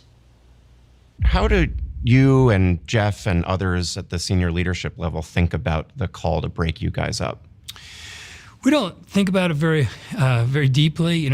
I've been at Amazon now for 22 and a half years, and I always remember one of the first things I heard Jeff Bezos say back when we could fit the whole company in just one conference room for an all-hands meeting. He said, "I would not go to bed at night fearing your competitors or fearing any external issues. I would go to bed at night fearing whether you're doing right by your customers." And that really is a credo that we live here, and it's what we spend most of our time thinking about. Well, I understand that we're big and that we deserve scrutiny. And I think everything that's large in the economy and in society should deserve scrutiny. The problem is when you think about us, we're in a lot of verticals. Yes, there's video and there's commerce, and there's web services, and all these things. But in every one of them, we have intense competition, and I do understand why when you're in a lot of them, it can seem like we're everywhere. But if we were everywhere, that means we're talking about the global economy, not just global retail. It's so vast. We're just, we're a speck. To the public, it may sound strange coming from Amazon, which is a company with basically $1 trillion market cap. Your CEO is the richest man in the world. But Jeff Wilke said to me that you're kind of just a speck in the scheme of things. Do you see how that could seem strange or incongruous? Amazon as a whole has become, has been successful. But simply because the company's been successful in a few different business segments doesn't mean it's somehow too big. As Jeff Bezos' company is coming under ever greater scrutiny, for everything from how it wields power to even its impact on the environment, he's continuing to look beyond it all.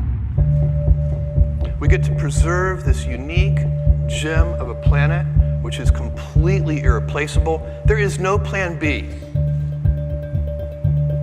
We have to save this planet, and we shouldn't give up a future for our grandchildren's grandchildren of dynamism and growth. We can have both. Who is going to do this work? He's spending $1 billion a year of his personal fortune on a space exploration company he created. And it's this generation's job to build that road to space so that the future generations can unleash their creativity. For Bezos, it's always been about one thing: his vision for the future. I want you to think about this. This vision sounds very big, and it is.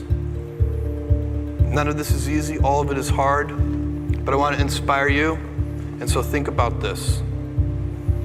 Big things start small.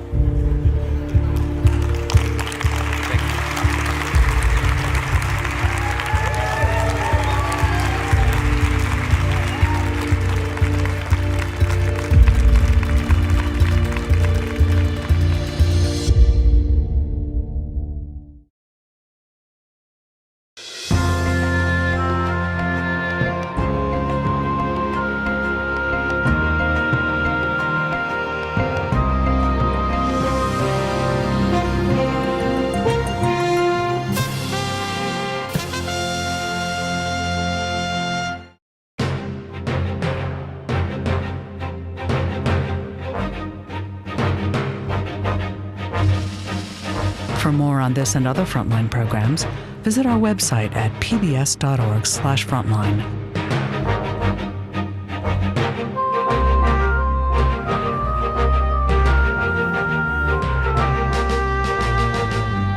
To order Frontline's Amazon Empire, The Rise and Reign of Jeff Bezos on DVD, visit Shop PBS or call 1-800-PLAY-PBS. This program is also available on Amazon Prime Video.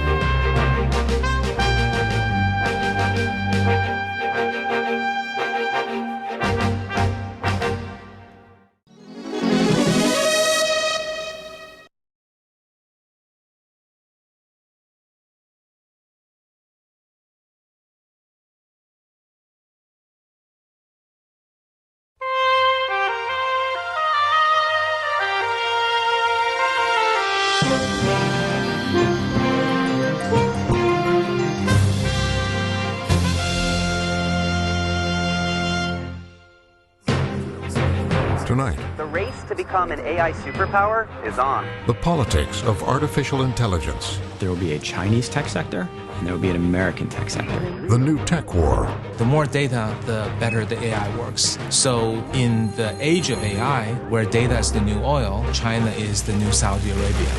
the future of work, When I increase productivity through automation, jobs go away. I believe about 50% of jobs will be somewhat or extremely threatened by AI in the next 15 years or so. AI and corporate surveillance. We thought that we were searching Google. We had no idea that Google was searching us. And the threat to democracy. China is on its way to building a total surveillance state. Tonight on Frontline. Hello. It has pervaded so many elements of everyday life. How do we make it transparent and accountable? In the age of AI.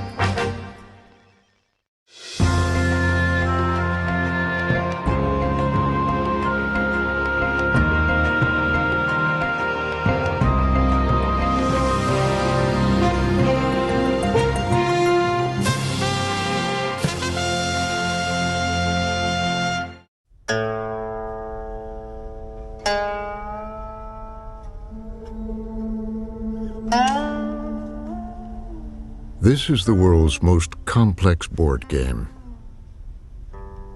There are more possible moves in the game of Go than there are atoms in the universe. Legend has it that in 2300 BCE, Emperor Yao devised it to teach his son discipline, concentration, and balance. And over 4,000 years later, this ancient Chinese game would signal the start of a new industrial age.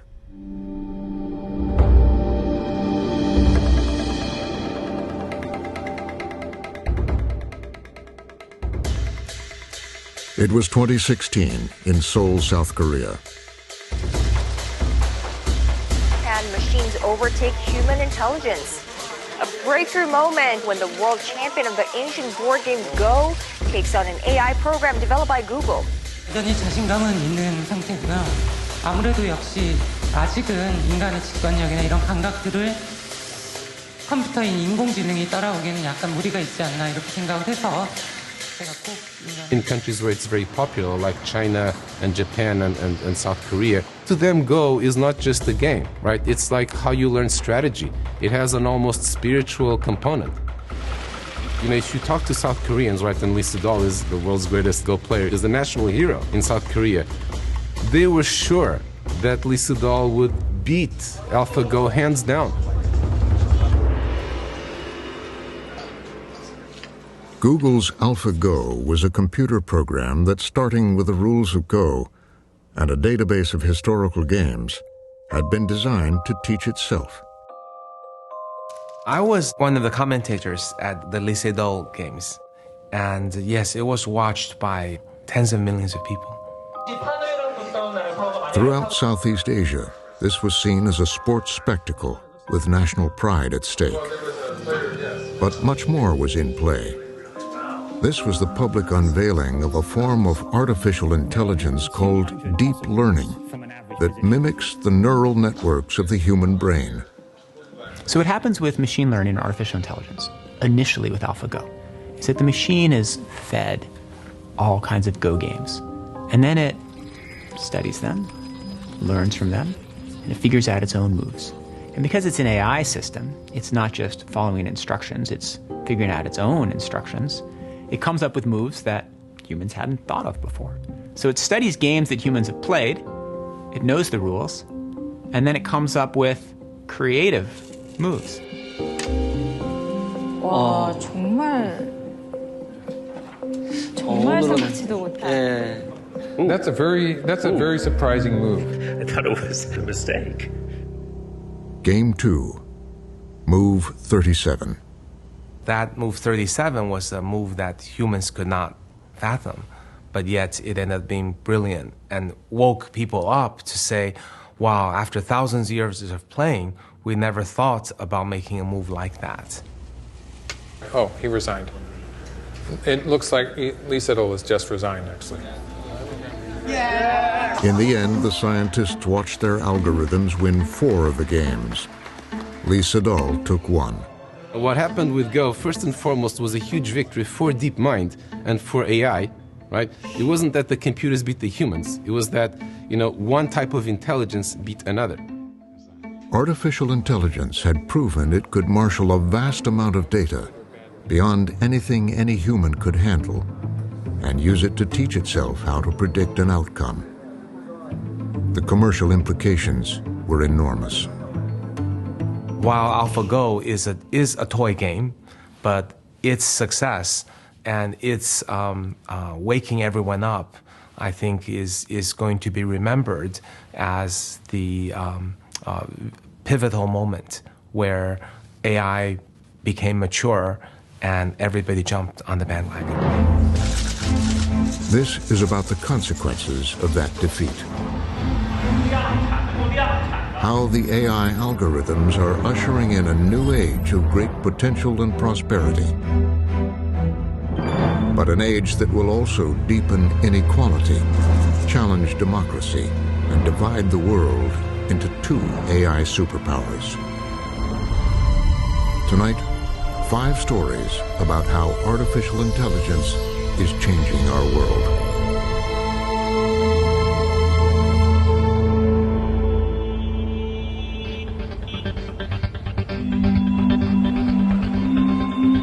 China has decided to chase the AI future.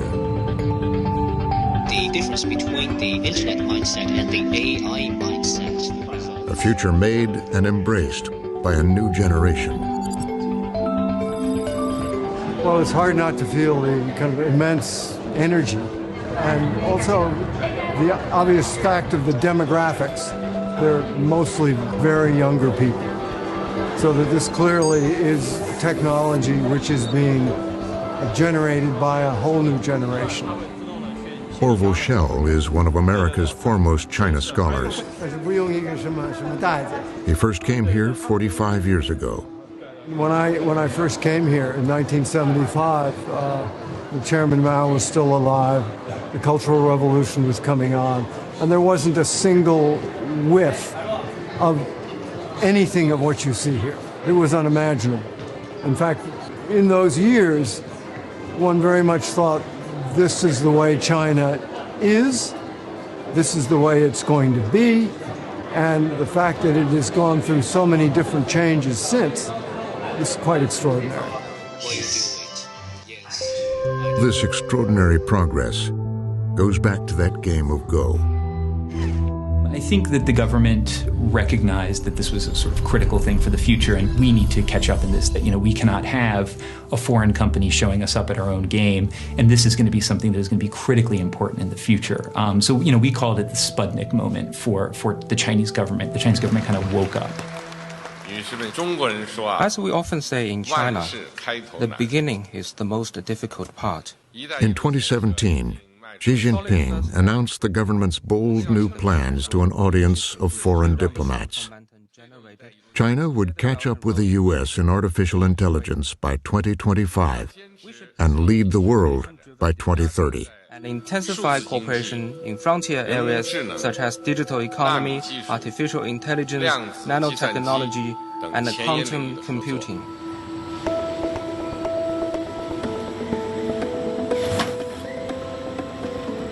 Today, China leads the world in e-commerce. Drones delivered to rural villages. And a society that bypassed credit cards now shops in stores without cashiers, where the currency is facial recognition. No country has ever moved that fast. And in the short 2.5 years, China's AI implementation really went from minimal amount to probably about 17 or 18 unicorns, that is billion-dollar companies in AI today. And that progress is hard to believe. The progress was powered by a new generation of ambitious young techs pouring out of Chinese universities, competing with each other for new ideas, and financed by a new cadre of Chinese venture capitalists. This is Sinovation, created by US-educated AI scientist and businessman Kai-Fu Lee. Well, these unicorns, we've got 1, 2, 3, 4, 5, 6 in the general AI area. And unicorn means $1 billion company, a company whose valuation or market capitalization is at $1 billion or higher. I think we put 2 unicorns to show $5 billion or higher. Kai-Fu Lee was born in Taiwan. His parents sent him to high school in Tennessee. His PhD thesis at Carnegie Mellon was on computer speech recognition, which took him to Apple. Well, reality is a step closer to science fiction with Apple Computer's new developed program that allows. And at 31, an early measure of fame. And Kai-Fu Lee, the inventor of Apple's speech recognition technology. Casper, copy this to make right 2. Casper, paste. Casper, 72-point italic outline. He would move on to Microsoft Research in Asia and became the head of Google China. 10 years ago, he started Sinovation in Beijing and began looking for promising startups and AI talent. So the Chinese entrepreneurial companies started as copycats, but over the last 15 years, China has developed its own form of entrepreneurship. And that entrepreneurship is described as tenacious, very fast, winner-take-all, and incredible work ethic. I would say these a few thousand Chinese top entrepreneurs, they could take on any entrepreneur anywhere in the world. Entrepreneurs like Cao Shudong, the 33-year-old CEO of a new startup called Momenta. This is a ring road around Beijing. The car is driving itself.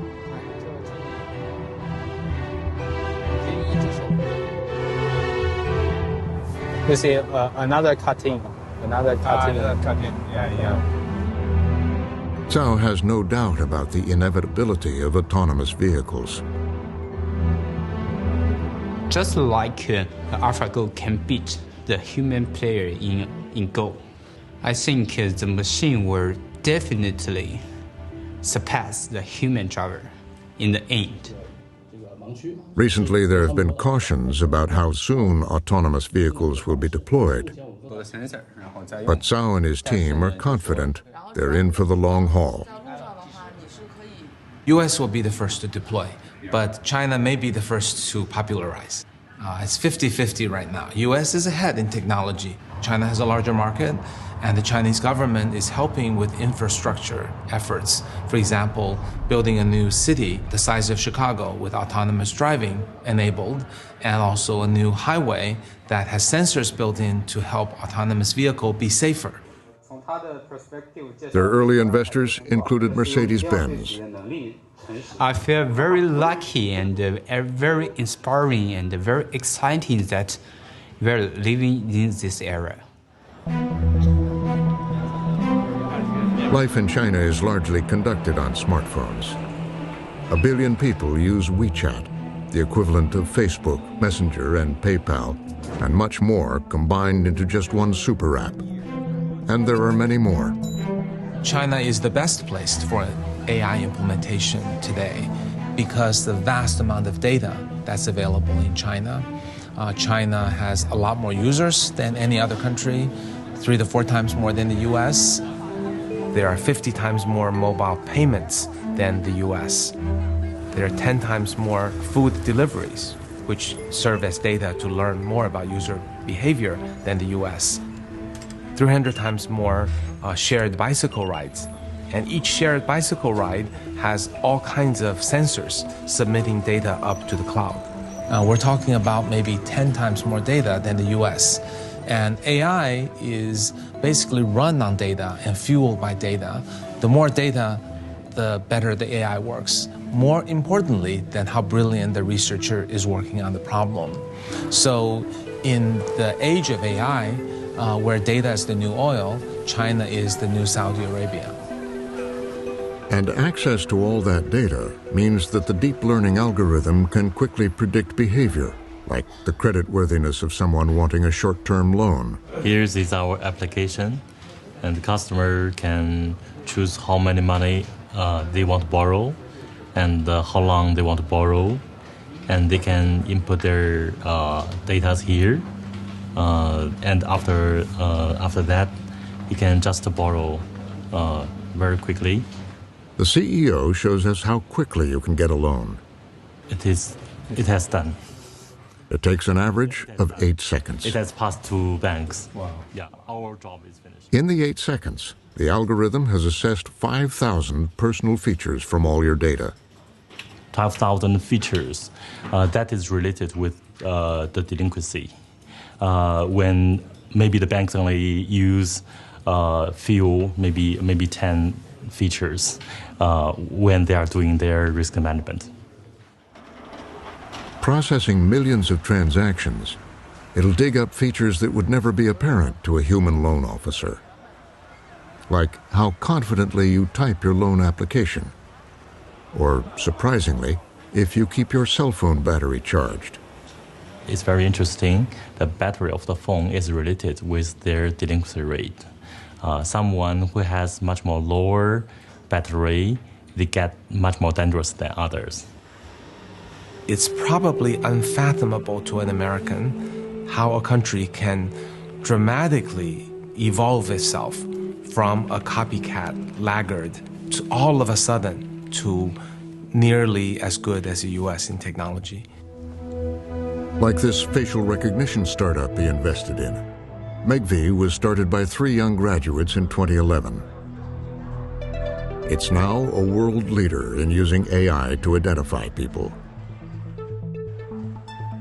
It's pretty fast. For example, on the mobile device, we have timed the facial recognition speed.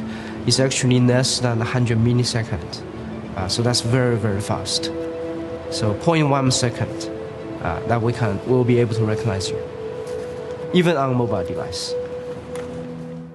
The company claims the system is better than any human at identifying people in its database. And for those who aren't, it can describe them. Like our director, what he's wearing, and a good guess at his age, missing it by only a few months.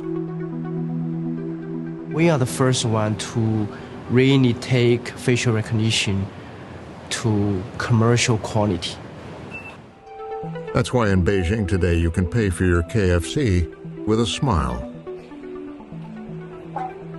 You know, it's not so surprising. We've seen the Chinese companies catching up to the U.S. in technology for a long time. And so if particular effort and attention is paid in a specific sector, it's not so surprising that they would surpass the rest of the world. And facial recognition is one of the first places we've seen that start to happen. It's a technology prized by the government, like this program in Shenzhen to discourage jaywalking. Offenders are shamed in public, and with facial recognition, can be instantly fined. Critics warn that the government and some private companies have been building a national database from dozens of experimental social credit programs. The government wants to integrate all these individual behaviors or corporations' records into some kind of a matrix and compute out a single number or set of number associated with an individual, a citizen, and using that to implement a incentive or punishment system. A high social credit number can be rewarded with discounts on bus fares. A low number can lead to a travel ban. Some say it's very popular with the Chinese public that wants to punish bad behavior. Others see a future that rewards party loyalty and silences criticism. Right now, there is no final system being implemented. And from those experiments, we already see the possibility of what this social credit system can do to individual. It's very powerful, Orwellian-like, and it's extremely troublesome in terms of civil liberty. Every evening in Shanghai, ever-present cameras record the crowds as they surge down to the Bund, the promenade along the banks of the Huangpu River. Once, the great trading houses of Europe came here to do business with the Middle Kingdom. In the last century, they were all shut down by Mao's revolution. But now, in the age of AI, people come here to take in a spectacle that reflects China's remarkable progress and illuminates the great political paradox of capitalism taken root in the communist state. People have called it market Leninism, authoritarian capitalism. We are watching a kind of a Petri dish in which an experiment of, extraordinary importance to the world is being carried out. Whether you can combine these things and get something that's more powerful, that's coherent, that's durable in the world. Whether you can bring together a one-party state with an innovative sector, both economically and technologically innovative, and that's something we thought could not coexist. As China reinvents itself, it has set its sights on leading the world in artificial intelligence by 2030. But that means taking on the world's most innovative AI culture.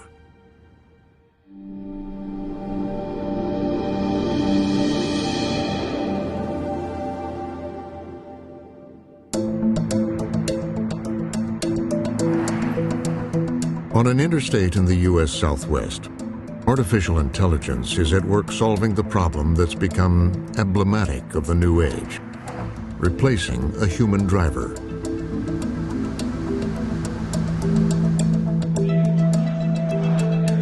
This is the company's CEO, 24-year-old Alex Rodriguez.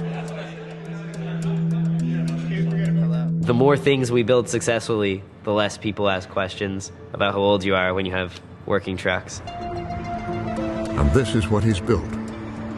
Commercial goods are being driven from California to Arizona on Interstate 10. There is a driver in the cab, but he's not driving. It's a path set by a CEO with an unusual CV. Are we ready, Henry? The aim is to score these pucks into the scoring area. So I did competitive robotics starting when I was 11, and I took it very, very seriously. To give you a sense, I won the Robotics World Championships for the first time when I was 13. Been to Worlds 7 times between the ages of 13 and 20-ish. I eventually founded a team, did a lot of work at a very high competitive level. Things are looking pretty good. This was a prototype of sorts, from which he has built his multi-million-dollar company.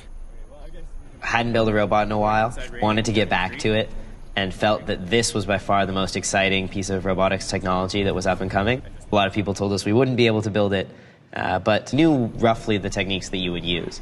And I was pretty confident that if you put them together, you would get something that worked. Took the summer off, built in my parents' garage a golf cart that could drive itself. That golf cart got the attention of Silicon Valley and the first of several rounds of venture capital.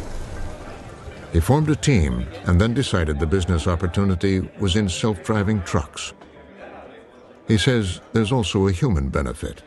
If we can build a truck that's 10 times safer than a human driver, then not much else actually matters. When we talk to regulators especially, everyone agrees that the only way that we're going to get to 0 highway deaths, which is everyone's objective, is to use self-driving.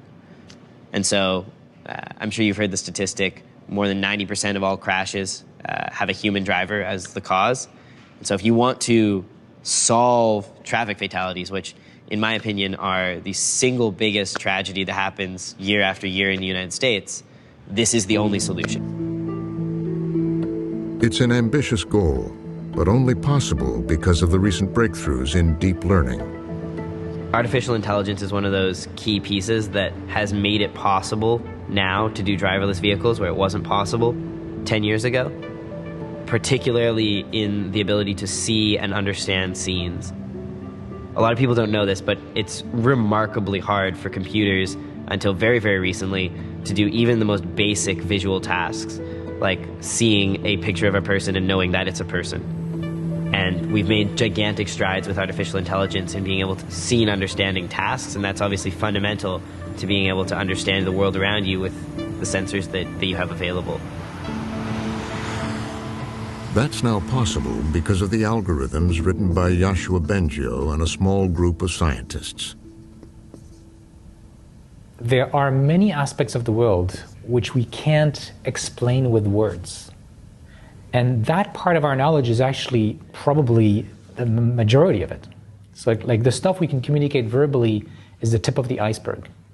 And so to get at the bottom of the iceberg, the solution was the computers have to acquire that knowledge by themselves from data, from examples, just like children learn, most not from their teachers, but from interacting with the world and playing around and trying things and seeing what works and what doesn't work.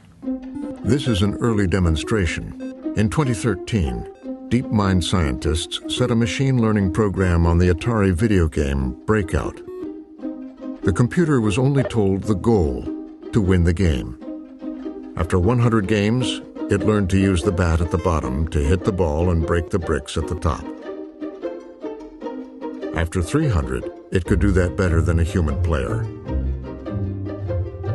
After 500 games, it came up with a creative way to win the game by digging a tunnel on the side and sending the ball around the top to break many bricks with one hit.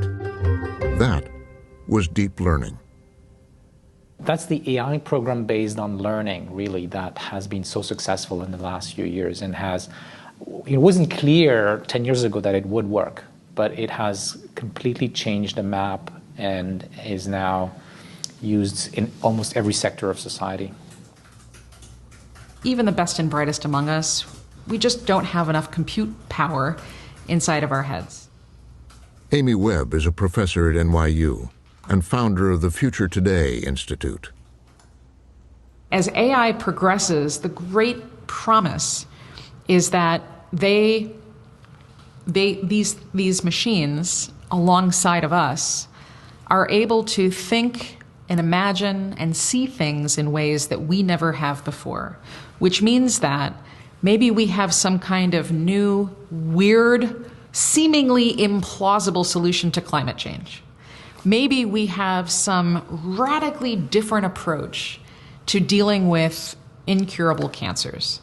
The real practical and wonderful promise is that machines help us be more creative. And using that creativity, we get to terrific solutions. Solutions that could come unexpectedly to urgent problems. It's going to change the face of breast cancer. Right now, 40,000 women in the U.S. alone die from breast cancer every single year. Dr. Connie Lehman is head of the Breast Imaging Center at Massachusetts General Hospital in Boston. We've become so complacent about it, we almost don't think it can really be changed. We somehow think we should put all of our energy into chemotherapies to save women with metastatic breast cancer, and yet, when we find it early, we cure it, and we cure it without having the ravages to the body when we diagnose it late. This shows the progression of a small spot from 1 year to the next, and then to the diagnosis of the small cancer here. This is what happened when a woman who had been diagnosed with breast cancer started to ask questions about why it couldn't have been diagnosed earlier. Really brings a lot of anxiety, and you're asking the questions, am I going to survive? What's going to happen to my son? And I start asking other questions. She was used to asking questions. At MIT's Artificial Intelligence Lab, Professor Regina Barzilay uses deep learning to teach the computer to understand language, as well as read text and data. I was really surprised at the very basic question that I asked my physicians, which were really excellent physicians here at MGH. They couldn't give me answers that I was looking for. She was convinced that if you analyze enough data, from mammograms to diagnostic notes, the computer could predict early-stage conditions. If we fast forward from 2012 to 13 to 2014, we then see when Regina was diagnosed because of this spot on her mammogram. Is it possible with more elegant computer applications that we might have identified this spot the year before, or even back here? So those are standard prediction problems in machine learning. There is nothing special about them. And to my big surprise, none of the technologies that we are developing at MIT, even in the most simple form, doesn't penetrate the hospital. Regina and Connie began the slow process of getting access to thousands of mammograms and records from MGH's breast imaging program. So our first foray was just to take all of the patients we had at MGH during a period of time who had had breast surgery for a certain type of high-risk lesion. And we found that most of them didn't really need the surgery. They didn't have cancer, but about 10% did have cancer. With Regina's techniques in deep learning and machine learning, we were able to predict the women that truly needed the surgery and separate out those that really could avoid the unnecessary surgery. What machine can do, it can take hundreds of thousands of images where the outcome is known and learn, based on how, pixels are distributed, what are the very unique patterns that correlate highly with future occurrence of the disease. So instead of using human capacity to kind of recognize pattern, formalize pattern, which is inherently limited by our cognitive capacity and how much we can see and remember, we're providing machine with a lot of data and make it learn this prediction. So we are using technology not only to be better at assessing the breast density, but to get more to the point of what we're trying to predict. Does this woman have a cancer now? And will she develop a cancer in 5 years? And that's, again, where the artificial intelligence, machine and deep learning can really help us and our patients. In the age of AI, the algorithms are transporting us into a universe of vast potential and transforming almost every aspect of human endeavor and experience. Andrew McAfee is a research scientist at MIT who co-authored The Second Machine Age. The great compliment that a songwriter gives another one is, gosh, I wish I'd written that one. The great compliment a geek gives another one is, wow, I wish I had drawn that graph. So I wish I had drawn this graph. The graph uses a formula to show human development and growth since 2000 BCE. The state of human civilization is not very advanced, and it's not getting better very quickly at all. And this is true for thousands and thousands of years. When we formed empires and empires got overturned, when we tried democracy, when we invented zero and mathematics and fundamental discoveries about the universe, big deal. The numbers don't change very much. What's weird is that the numbers change essentially in the blink of an eye at one point in time, and it goes from really horizontal, unchanging, uninteresting to holy Toledo, crazy vertical. And then the question is, what on earth happened to cause that change? And the answer is the Industrial Revolution. There were other things that happened, but really what fundamentally happened is we overcame the limitations of our muscle power. Something equally interesting is happening right now. We are overcoming the limitations of our minds. We're not getting rid of them, we're not making them unnecessary, but holy cow, can we leverage them and amplify them now? You have to be a huge pessimist not to find that profoundly good news. I really do think the world has entered a new era. Artificial intelligence holds so much promise, but it's going to reshape every aspect of the economy, so many aspects of our lives, because AI is a little bit like electricity. Everybody's going to use it. Every company is going to be incorporating AI, integrating it into what they do. Governments are going to be using it. Nonprofit organizations are going to be using it. It's going to create all kinds of benefits in ways large and small, and challenges for us as well. The challenges, the benefits. The autonomous truck represents both as it maneuvers into the marketplace. The engineers are confident that, in spite of questions about when this will happen, they can get it working safely sooner than most people realize. I think that you will see the first vehicles operating with no one inside them moving freight in the next few years, and then you're going to see that expanding to more freight, more geographies, more weather over time as that capability builds up. We're talking like less than half a decade. He already has a Fortune 500 company as a client, shipping appliances across the Southwest. He says the sales pitch is straightforward. They spend hundreds of millions of dollars a year shipping parts around the country. We can bring that cost in half, and they're really excited to be able to start working with us, both because of the potential savings from deploying self-driving, and also because of all the operational efficiencies that they see. The biggest one being able to operate 24 hours a day. So right now, human drivers are limited to 11 hours by federal law, and a driverless truck obviously wouldn't have that limitation.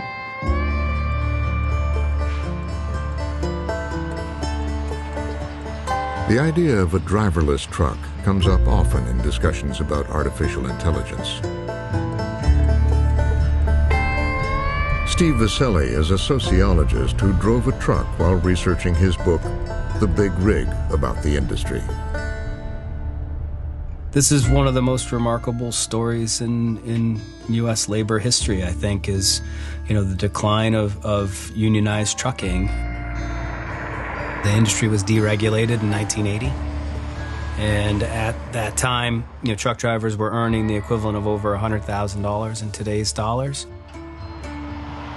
And today, the typical truck driver will earn a little over $40,000 a year. And I think it's an important part of the automation story, right? Why are they so afraid of automation? Because we've had 4 decades of rising inequality in wages, and if anybody is going to take it on the chin from automation in the trucking industry, the first in line is going to be the driver, without a doubt. For his research, Viscelli tracked down truckers and their families like Sean and Hope Cumby of Beaverton, Michigan. Hey, Hope. I'm Steve Viscelli. Hi, Steve. Nice to meet you. Great to meet you, too. Thanks. And their son, Charlie. This is Daddy, me, Daddy, and Mommy. But Daddy's not here. Sean Cumby's truck has broken down in Tennessee. Hope, who drove a truck herself, knows the business well.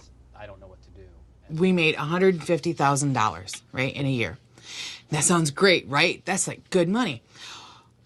We paid $100,000 in fuel. Okay, so right there, now I made $50,000. But I didn't really, because, you get an oil change every month, so it's $300 a month. You still have to do all the maintenance.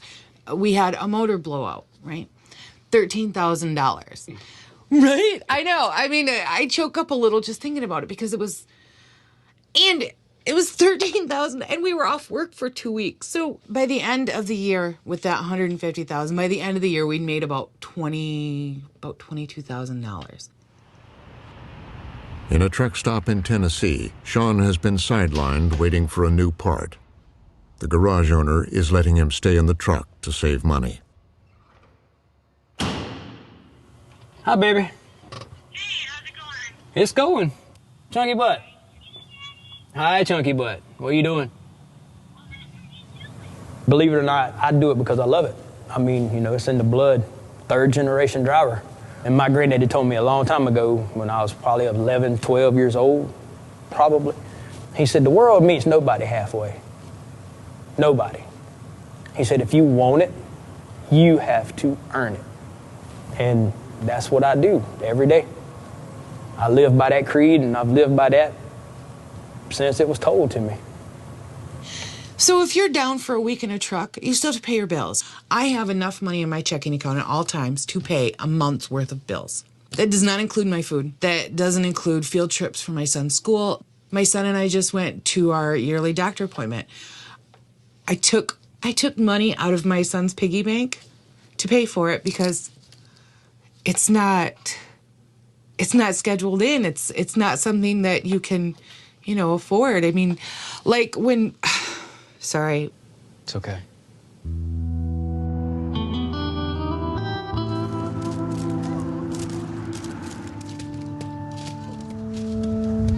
Have you guys ever talked about self-driving trucks? Is he? So kind of. I asked him once, and he laughed so hard. He said, no way will they ever have a truck that can drive itself. It's kind of interesting when you think about it. They're putting all this new technology into things, but, it's still man-made, and man, does make mistakes. I really don't see it being a problem with the industry because, one, you still got to have a driver in it because I don't see it doing city. I don't see it doing, main things. I don't see it backing into a dock. I don't see the automation part, doing maybe the box trailer side, I can see that, but not stuff like I do. So I really ain't worried about the automation of trucks. How near of a future is it? Yeah, self-driving. So some companies are already operating. Embark, for instance, it's one that has been doing driverless trucks on the interstate in what's called exit-to-exit self-driving, and they're currently running real freight. Really? On I-10. Shower guest 100. Your shower is now ready. Over time, it has become harder and harder for veteran independent drivers like the Cumbies to make a living. They've been replaced by younger, less experienced drivers. So the trucking industry is $740 billion a year, and again, in many of these operations, labor is a third of that cost. By my estimate, I think we're in the range of 300,000 or so jobs in the foreseeable future that could be automated to some significant extent.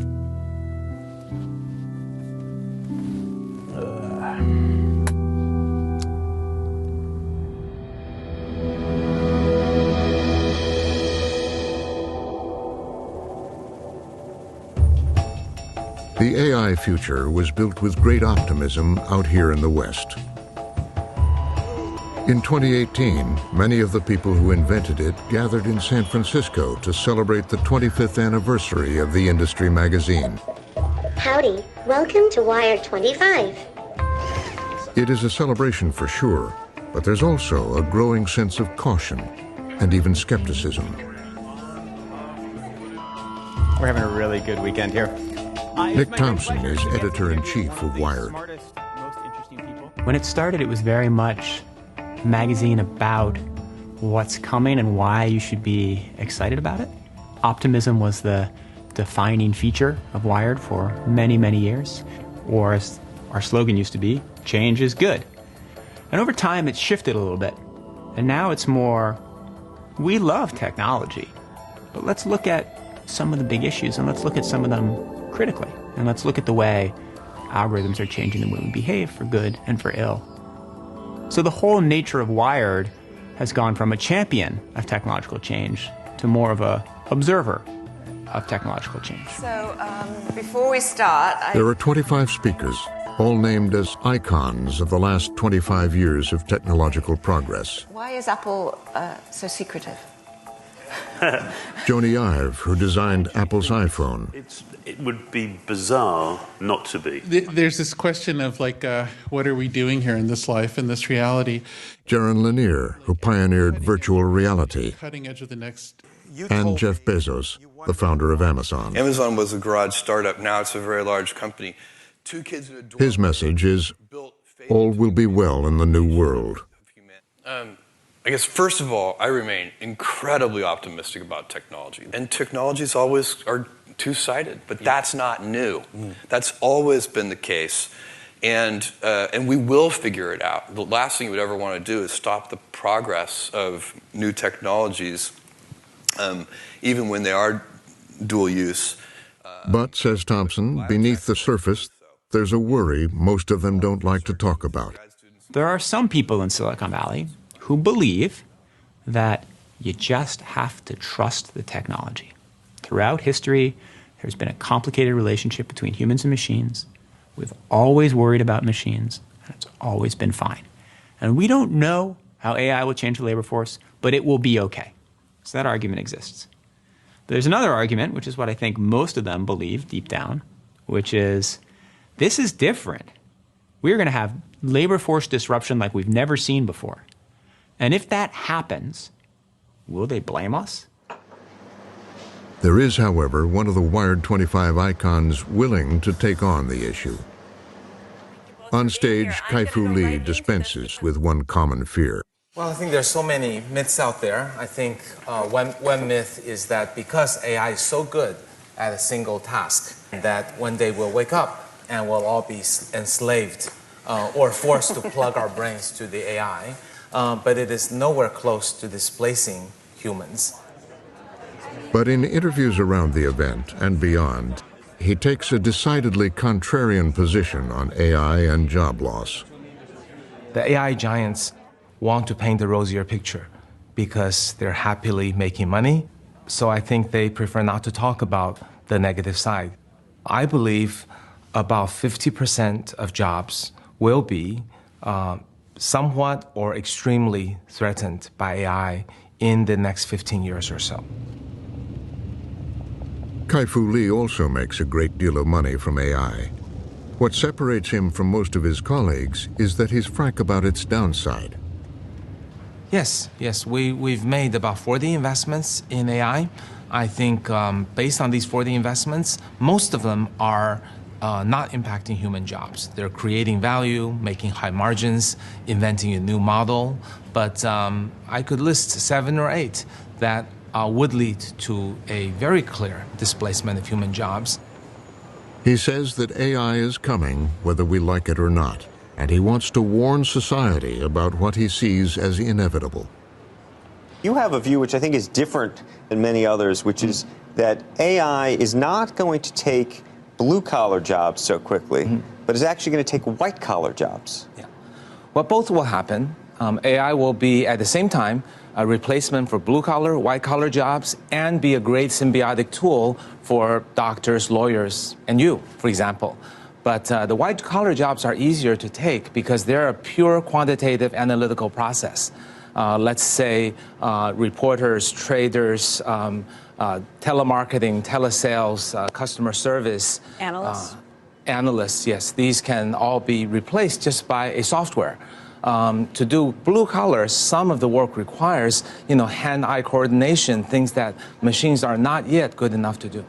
Today, there are many people who are ringing the alarm. Oh my God, what are we going to do? Half the jobs are going away. I believe that's true. But here's the missing fact. I've done the research on this, and if you go back 20, 30, or 40 years ago, you will find that 50% of the jobs that people performed back then are gone today. Where are all the telephone operators, bowling pin setters, elevator operators? They used to have seas of secretaries in corporations that have now been eliminated, travel agents. You can just go through field after field after field.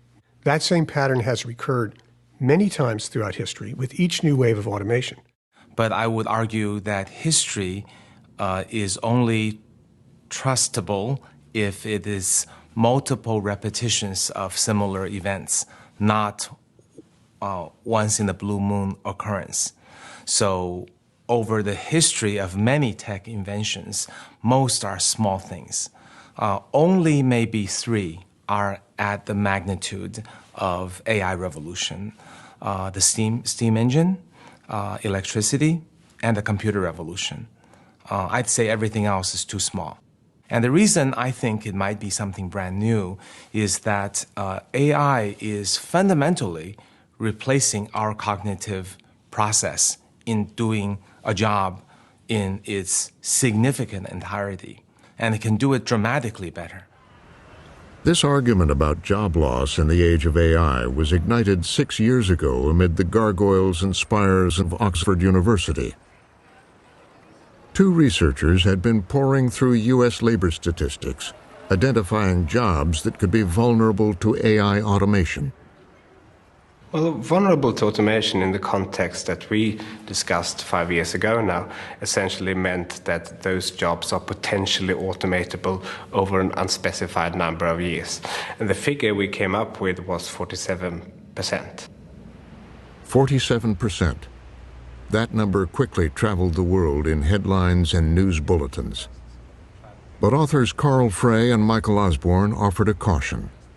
They can't predict how many jobs will be lost or how quickly. But Frey believes that there are lessons in history. And what worries me the most is that there is actually one episode that looks quite familiar to today, which is the British Industrial Revolution, where wages didn't grow for 9 decades, and a lot of people actually So living standards decline as technology progressed. Saginaw, Michigan knows about decline in living standards. Harry Cripps, an auto worker and a local union president, has witnessed what 40 years of automation can do to a town. You know, we're one of the cities in the country that I think we were left behind in this recovery. And I don't know how we get on the bandwagon now. Once this was the UAW hall for one local union. Now, with falling membership, it's shared by 5 locals. Rudy didn't get his yet. This day, it's the center for a Christmas food drive. Even in a growth economy, unemployment here is near 6%. Poverty in Saginaw Steve, you got one more coming. is over 30%. Okay. Our factory has about 1.9 million square feet. Back in the 70s, that 1.9 million square feet had about 7,500 UAW automotive workers making a middle-class wage with decent benefits and able to send their kids to college and do all the things that the middle-class family should be able to do. Our factory today, with automation, would probably be about 700 United Auto Workers. That's a dramatic change. A lot of union brothers used to work there, buddy. Yeah, TRW plant. That was unfortunate. Delphi, looks like they're starting to tear it down now. Wow. Automation is definitely taking away a lot of jobs. Robots, I don't know how they buy cars. I don't know how they buy sandwiches. I don't know how they go to the grocery store. They definitely don't pay taxes with search the infrastructure. So you don't have the sheriffs and the police and the firemen and anybody else that supports the city is gone because there's no tax base. Robots don't pay taxes. The average personal income in Saginaw is $16,000 a year. A lot of the families that I work with here in the community, both parents are working. They're working 2 jobs. Mainly it's the wages, you know, people not making a decent wage to be able to support a family. Like back in the day, my dad even worked at the plant. My mom stayed home, raised the children, and that give us opportunity to put food on the table and things of that nature. And them times are gone. If you look at this graph of what's been happening to America since the end of World War II, you see a line for our productivity, and our productivity gets better over time. It used to be the case that our pay, our income, would increase in lockstep with those productivity increases. The weird part about this graph is how the income has decoupled, is not going up the same way that productivity is anymore. As automation has taken over, workers are either laid off or left with less skilled jobs for less pay, while productivity goes up. There are still plenty of factories in America. We are a manufacturing powerhouse. But if you go walk around an American factory, you do not see long lines of people doing repetitive manual labor. You see a whole lot of automation. If you go upstairs in that factory and look at the payroll department, you see 1 or 2 people looking into a screen all day. So the activity is still there, but the number of jobs is very, very low because of automation and tech progress. Now, dealing with that challenge and figuring out what the next generation of the American middle class should be doing is a really important challenge, because I'm pretty confident that we are never again going to have this large, stable, prosperous middle class doing routine work. Evidence of how AI is likely to bring accelerated change to the U.S. workforce can be found not far from Saginaw. This is the U.S. headquarters for one of the world's largest builders of industrial robots, a Japanese-owned company called Fanuc Robotics. We've been producing robots for well over 35 years, and you can imagine over the years they've changed quite a bit. We're utilizing the artificial intelligence to really make the robots easier to use and be able to handle a broader spectrum of opportunities. We see a huge growth potential in robotics, and we see that growth potential as being really there's 90% of the market left. The industry says optimistically that with that growth, they can create more jobs. Even if there were 5 people on a job and we reduced that down to 2 people because we automated some level of it, we might produce 2 times more parts than we did before because we automated it. So now there might be the need for 2 more fork truck drivers or 2 more quality inspection personnel. So although we reduce some of the people, we grow in other areas as we produce more things. When I increase productivity through automation, I lose jobs. Jobs go away. And I don't care what the robot manufacturers say. You aren't replacing those 10 production people that robot is now doing that job with 10 people. You can increase productivity to a level to stay competitive with the global market. That's what they're trying to do. In the popular telling, blame for widespread job loss has been aimed overseas at what's called offshoring. We want to keep our factories here. We want to keep our manufacturing here. We don't want them moving to China, to Mexico, to Japan, to India, to Vietnam. But it turns out most of the job loss isn't because of offshoring. There's been offshoring, and I think offshoring is responsible for maybe 20% of the jobs that have been lost. I would say most of the jobs that have been lost, despite what most Americans think was due to automation or productivity growth. Mike Hicks is an economist at Ball State University in Muncie, Indiana. He and sociologist Emily Warnell have been documenting employment trends in Middle America. Hicks says that automation has been a mostly silent job killer, lowering the standard of living. So in the last 15 years, the standard of living has dropped by 10 to 15%. So that's unusual in a developed world. A 1-year decline is a recession. A 15-year decline gives an entirely different sense about the prospects of a community. And so that is common from the Canadian border to the Gulf of Mexico and the middle swath of the United States. Something we're going to do for you guys. These were left over from our suggestion drive that we did. We're going to give them That each is 2. awesome. I mean, that's going to go a long ways, right? I mean, that'll really help that family out during the holidays. Yes, well, with the kids home from school, the families have 3 meals a day that they got to put on the table, so it's going to make a big difference. So, thank you guys. You're this welcome. is wonderful. Let them know Merry Christmas on behalf of us here at the local, okay? Absolutely, you guys are just amazing. Thank you, and please tell all the workers how grateful these families will be. We will. I mean, this is not a small problem. The need is so great, and I can tell you that it's all races, it's all income classes that you might think someone might be from, but I can tell you that when you see it and you deliver this type of gift to somebody who is in need, just the gratitude that they show you is incredible. We actually know that people are at greater risk of mortality for over 20 years after they lose their job due to no fault of their own, so something like automation or offshoring.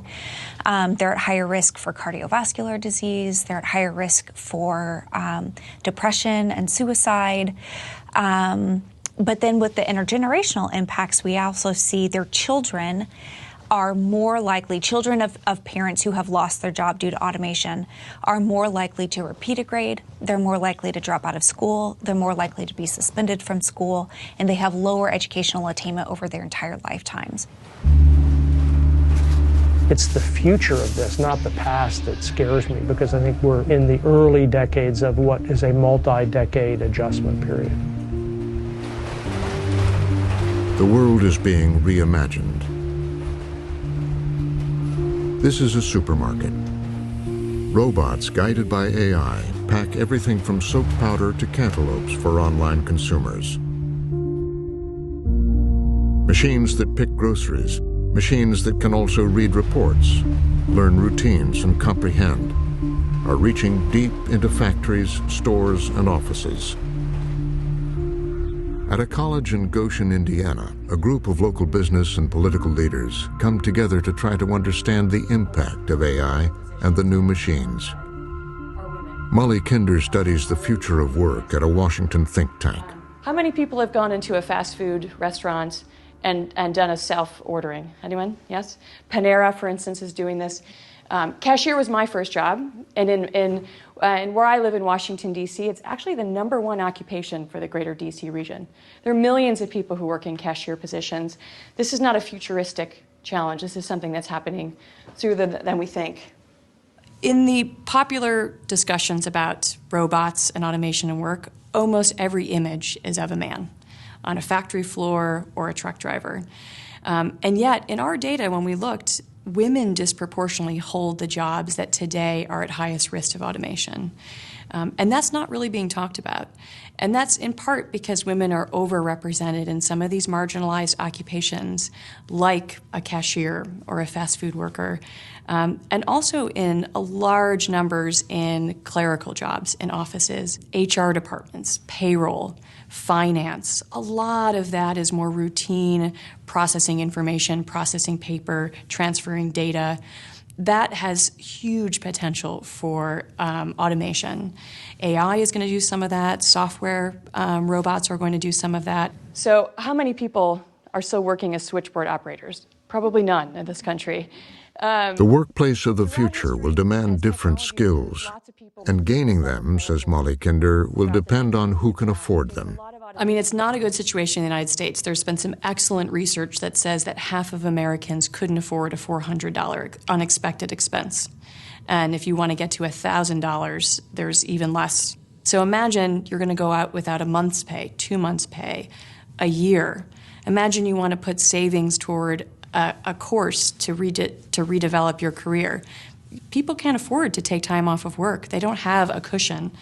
So this lack of economic stability, married with the disruptions in people's careers, is a really toxic mix. The new machines will penetrate every sector of the economy, from insurance companies to human resource departments, from law firms to the trading floors of Wall Street. Wall Street's going through it, but every industry is going through it. Every company is looking at all of the disruptive technologies. Could be robotics or drones or blockchain. And whatever it is, every company is using everything that's developed, everything that's disruptive, and thinking about how do I apply that to my business to make myself more efficient. And what efficiency means is mostly how do I do this with fewer workers. And I do think that when we look at some of the studies about opportunity in this country and the inequality of opportunity, the likelihood that you won't be able to advance from where your parents were, I think that's very serious and gets to the heart of the way we like to think of America as the land of opportunity. Inequality has been rising in America. It used to be the top 1% of earners, here in red, owned a relatively small portion of the country's wealth. Middle and lower earners, in blue, had the largest share. Then, 15 years ago, the lines crossed, and inequality has been increasing ever since. There's many factors that are driving inequality today, and unfortunately, artificial intelligence, without being thoughtful about it, is a driver for increased inequality. Because it's a form of automation, and automation is the substitution of capital for labor. And when you do that, the people with the capital win. So Karl Marx was right. It's a struggle between capital and labor. And with artificial intelligence, we're putting our finger on the scale on the side of capital and how we wish to distribute the benefits, the economic benefits that will create is going to be a major moral consideration for society over the next several decades. This is really an outgrowth of the increasing gaps of haves and have-nots. The wealthy getting wealthier, the poor getting poorer. It may not be specifically related to AI, but but AI will exacerbate that, and that I think will tear the society apart, because the rich will have just too much, and those who are have-nots will have perhaps very little way of digging themselves out of the hole. And with AI making its impact, it'll be worse, I think.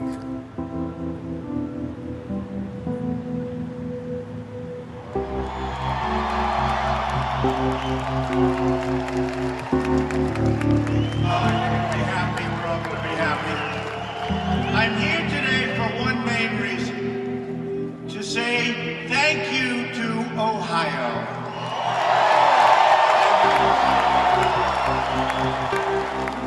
I think the Trump vote was a protest. I mean, that for whatever reason, whatever the hot button was that, you know, that really hit home with these Americans that voted for him, it was a protest vote. And they didn't like the direction things were going.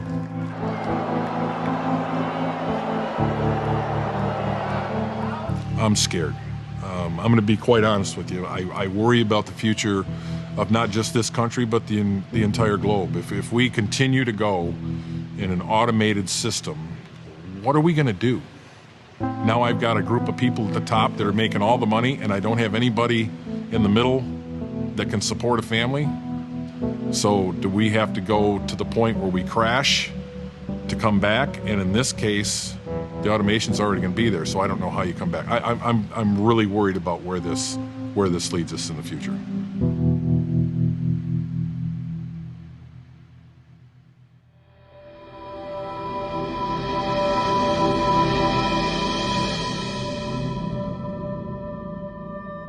The future is largely being shaped by a few hugely successful tech companies. They're constantly buying up successful smaller companies and recruiting talent. Between the US and China, they employ a great majority of the leading AI researchers and scientists.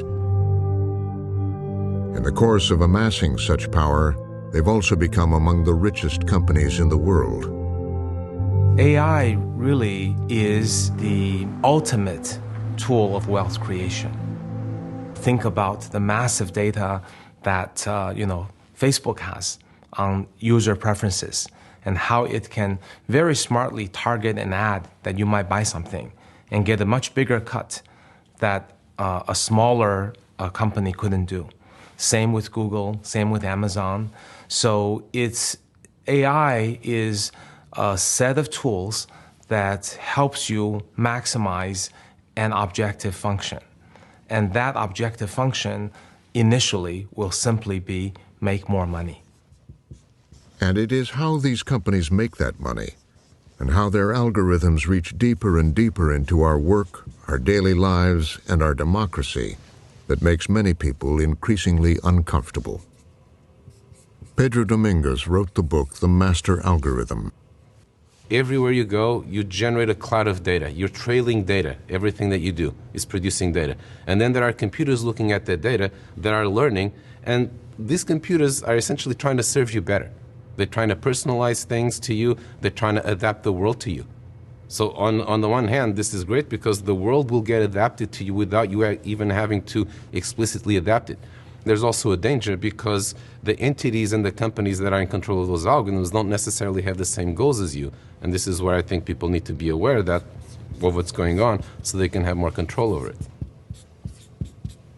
You know, we came into this new world thinking that we were users of social media. It didn't occur to us that social media was actually using us. We thought that we were searching Google. We had no idea that Google was searching us. Shoshana Zuboff is a Harvard Business School professor emerita. In 1988, she wrote a definitive book called In the Age of the Smart Machine.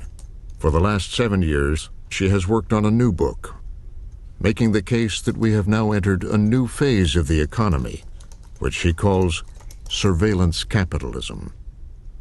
So famously, industrial capitalism claimed nature, innocent rivers and meadows and forests and so forth, for the market dynamic to be reborn as real estate, as land that could be sold and purchased. Industrial capitalism claimed work for the market dynamic to be reborn as labor that could be sold and purchased. Now here comes surveillance capitalism, following this pattern, but with a dark and startling twist. What surveillance capitalism claims is private human experience. Private human experience is claimed as a free source of raw material, fabricated into predictions of human behavior. And it turns out that There are a lot of businesses that really want to know what we will do now, soon, and later.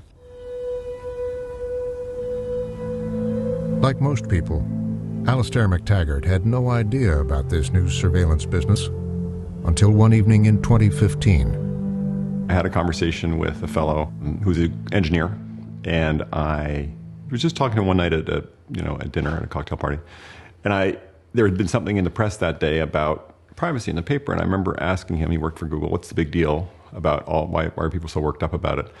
And I thought it was going to be one of those conversations like with, if you ever ask an airline pilot, should I be worried about flying? And they say, oh, the most dangerous part is coming to the airport, in the car. And he said, oh, you'd be horrified if you knew how much we knew about you. And I remember that kind of stuck in my head because it was not what I expected. That question would change his life. A successful California real estate developer, McTaggart began researching the new business model. What I've learned since is that their entire business is learning as much about you as they can.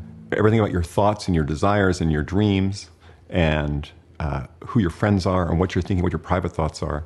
And with that, that's true power. And so I think I didn't know that at the time. Their entire business is basically mining the data of your life. Shoshana Zuboff had been doing her own research. I'd been reading and reading and reading, from patents to transcripts of earnings calls, and research reports, and just literally everything for years and years and years. Her studies included the early days of Google, started in 1998 by two young Stanford grad students, Sergey Brin and Larry Page. In the beginning, they had no clear business model. Their unofficial motto was, "Don't be evil." Right from the start, the founders, Larry Page and Sergey Brin, they had been very public about their antipathy toward advertising. Advertising would distort the internet, and it would distort and disfigure the purity of any search engine, including their own.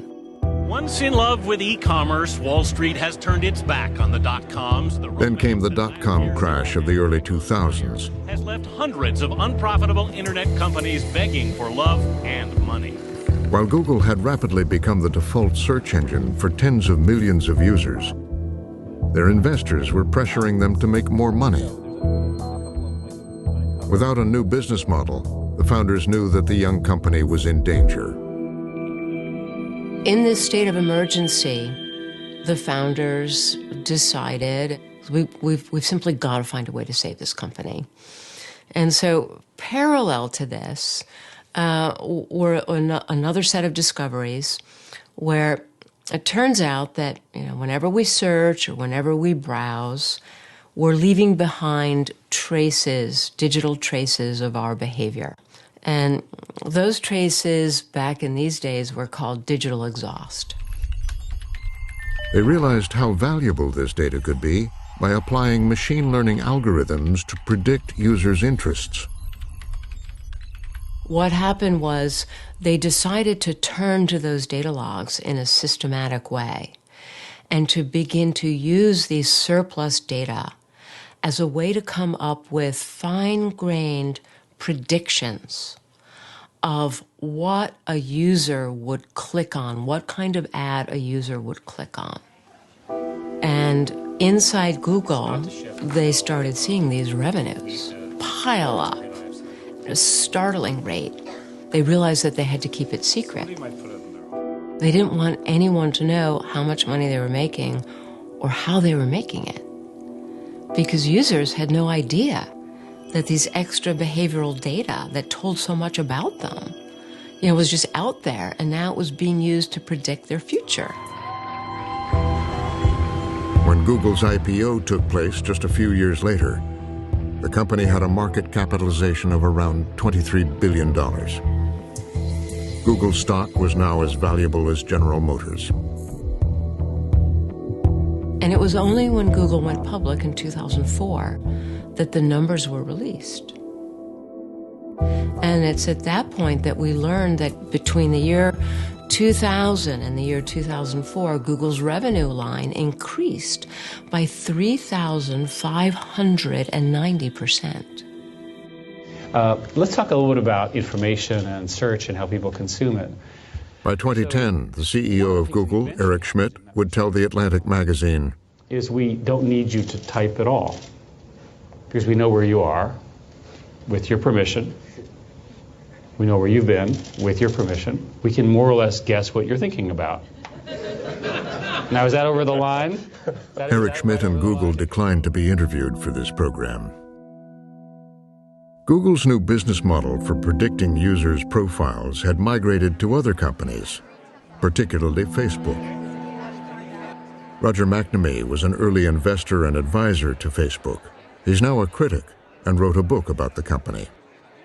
He says he's concerned about how widely companies like Facebook and Google have been casting the net for data. And then they realized, wait a minute, there's all this data in the economy we don't have.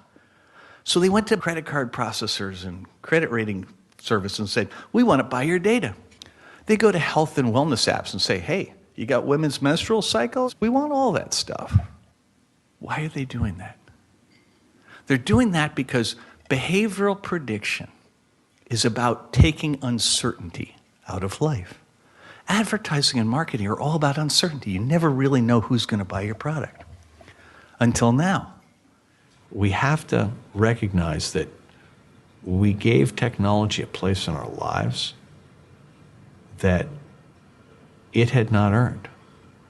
That essentially, because technology always made things better in the 50s, 60s, 70s, 80s, and 90s, we developed a sense of inevitability that will always make things better.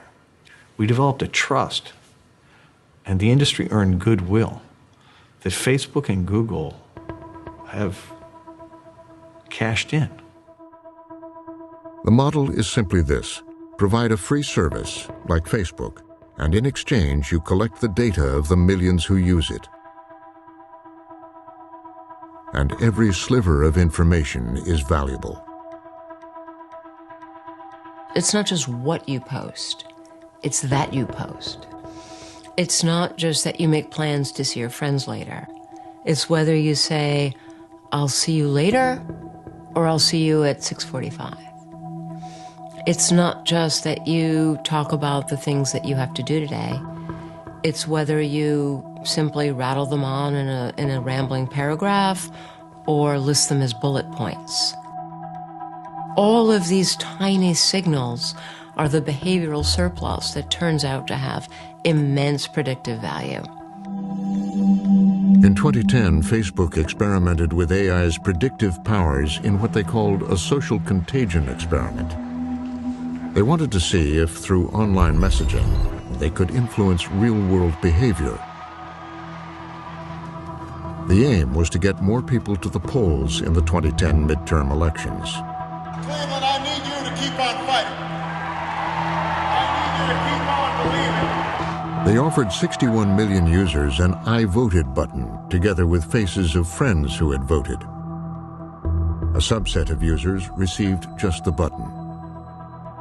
In the end, they claimed to have nudged 340,000 people to vote. They would conduct other massive contagion experiments. Among them, one showing that by adjusting their feeds, they could make users happy or sad. When they went to write up these findings, they boasted about two things. One was, oh my goodness, now we know that we can use cues in the online environment to change real-world behavior. That's big news. The second thing that they understood and they celebrated was that we can do this in a way that bypasses the user's awareness. Private corporations have built a corporate surveillance state without our awareness or permission. And the systems necessary to make it work are getting a lot better, specifically with what are known as Internet of Things, smart appliances, powered by the Alexa voice recognition system or the Google Home system. Okay, Google, play the morning playlist. Okay, playing morning playlist. Okay, Google, play music in all rooms. And those will put the surveillance in places we've never had it before. Living rooms, kitchens, bedrooms. And I find all of that terrifying. Okay, Google, I'm listening. The companies say they are not using the data to target ads, but helping AI improve the user experience. Alexa, turn on the fan. Okay. Meanwhile, they are researching and applying for patents to expand their reach into homes and lives. Alexa, take a video.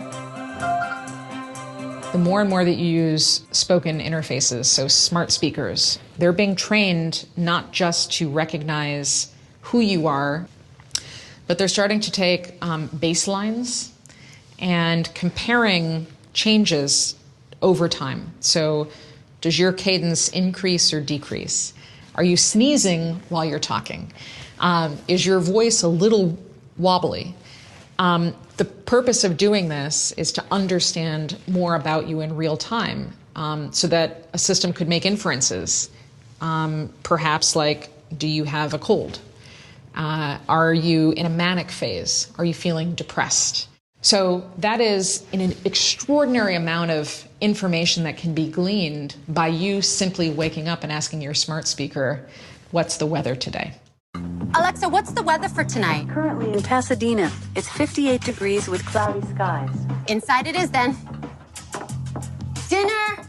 The point is that this is the same micro-behavioral targeting that is directed toward individuals based on intimate, detailed understanding of personalities. So this is precisely what Cambridge Analytica did, simply pivoting from the advertisers to the political outcomes. The Cambridge Analytica scandal of 2018 engulfed Facebook, forcing Mark Zuckerberg to appear before Congress to explain how the data of up to 87 million Facebook users had been harvested by a political consulting company based in the UK. The purpose was to target and manipulate voters in the 2016 presidential campaign, as well as the Brexit referendum. Cambridge Analytica had been largely funded by conservative hedge fund billionaire Robert Mercer.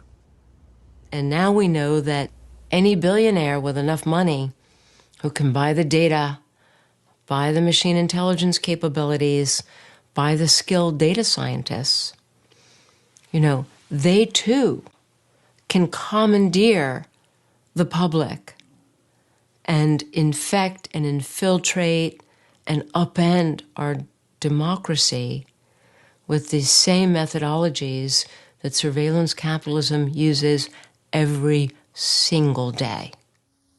We didn't take a broad enough view of our responsibility, and that was a big mistake. And it was my mistake, and I'm sorry. Zuckerberg has apologized for numerous violations of privacy, and his company was recently fined $5 billion by the Federal Trade Commission. He has said Facebook will now make data protection a priority, and the company has suspended tens of thousands of third-party apps from its platform as a result of an internal investigation. I wish I could say that after Cambridge Analytica, we've learned our lesson and that everything will be much better after that, but I'm afraid the opposite is true. In some ways, Cambridge Analytica was using tools that were 10 years old. It was really, in some ways, old school first wave data science. What we're looking at now with current tools in machine learning is the ability for manipulation, both in terms of elections and opinions, but more broadly, just how information travels. That is a much bigger problem and certainly much more serious than what we face with Cambridge Analytica. AI pioneer Yoshua Bengio also has concerns about how his algorithms are being used. So the AIs are tools, and they will serve the people who control those tools. If those people's interests go against the values of democracy, then democracy is in danger. So I believe that scientists who contribute to science, when that science can or will have an impact on society, those scientists have a responsibility.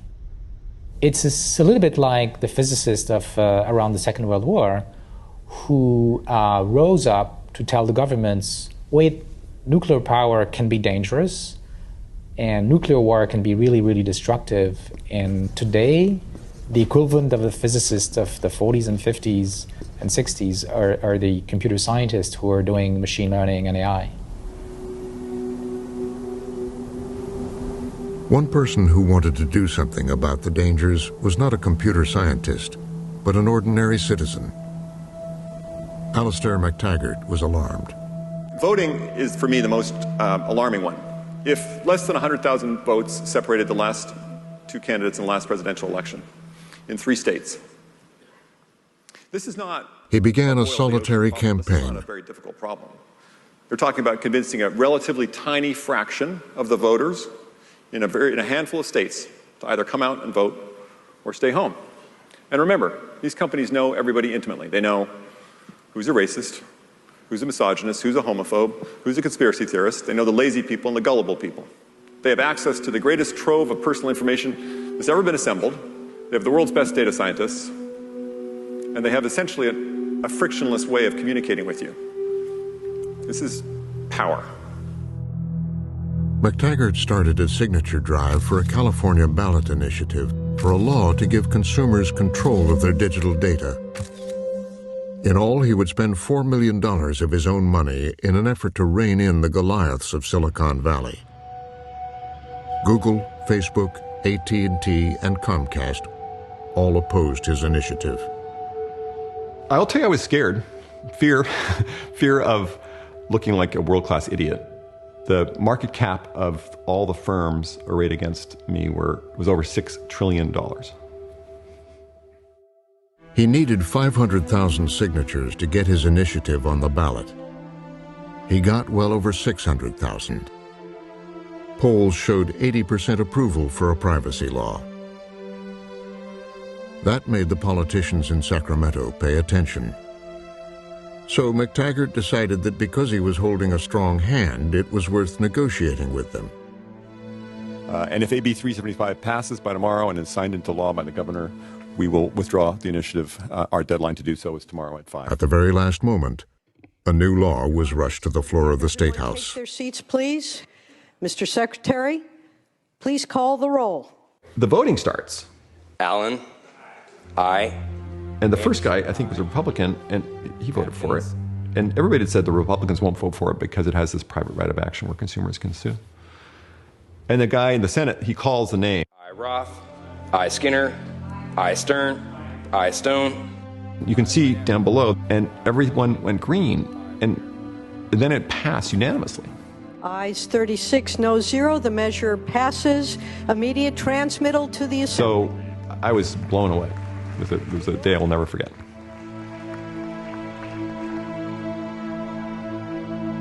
So in January next year, you as a Californian resident will have the right to go to any company and say, what have you collected on me in the last 12 months? What of my personal information do you have? So that's the first right. It's the right of, we call that the right to know. The second is the right to say no. And that's the right to go to any company and click a button on any page where they're collecting your information and say, do not sell my information. More importantly, we require that they honor what's called a third-party opt-out. You will click once in your browser, don't sell my information, and it will then send the signal to every single website that you visit, don't sell this person's information. And that's going to have a huge impact on the spread of your information across the internet. The tech companies had been publicly cautious, but privately alarmed about regulation. Then one tech giant came on board in support of McTaggart's efforts. I find the reaction among other tech companies to, at this point, be pretty much all over the place.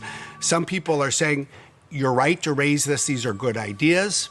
Some people say, we're not sure these are good ideas, but you're right to raise it. And some people are saying, we don't want regulation. And so, we have conversations with people where we point out that the auto industry is better because there are safety standards. Pharmaceuticals, even food products, all of these industries are better because the public has confidence in the products, in part because of a mixture of responsible companies and responsible regulation. But the lobbyists for big tech have been working the corridors in Washington. They're looking for a more lenient national privacy standard, one that could perhaps override the California law and others like it. But while hearings are held and antitrust legislation threatened, the problem is that AI has already spread so far into our lives and work. Well, it's in healthcare, it's in education, it's in criminal justice, it's in the experience of shopping as you walk down the street. It has pervaded so many elements of everyday life, and in a way that in many cases is completely opaque to people. While we can see a phone and look at it and we know that there's some AI technology behind it, many of us don't know that when we go for a job interview and we sit down and we have a conversation that we're being filmed and that our micro expressions are being analysed by hiring companies, or that if you're in the criminal justice system, that there are risk assessment algorithms that are deciding your risk number, which could determine whether or not you receive bail or not. These are systems which in many cases are hidden in the back end of our sort of social institutions. And so one of the big challenges we have is how do we make that more apparent? How do we make it transparent? And how do we make it accountable? For a very long time, we have felt like, as humans, as Americans, we have full agency in determining our own futures. What we read, what we see, we're in charge. What Cambridge Analytica taught us, and what Facebook continues to teach us, is that we don't have agency. We're not in charge. This is machines that are automating some of our skills, but have made decisions about who we are. And they're using that information to tell others the story of us.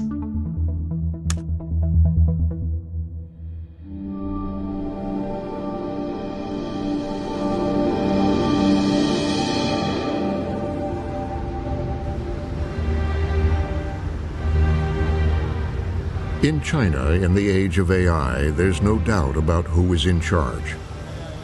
In an authoritarian state, social stability is the watchword of the government. And artificial intelligence has increased its ability to scan the country for signs of unrest. It's been projected that over 600 million cameras will be deployed by 2020. Here, they may be used to discourage jaywalking, but they also serve to remind people that the state is watching. And now there is a project called Sharp Eyes, which is putting camera on every major street and corner of every village in China, meaning everywhere.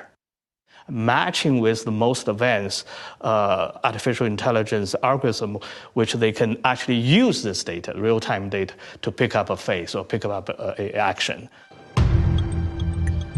Frequent security expos feature companies like Megvii and its facial recognition technology.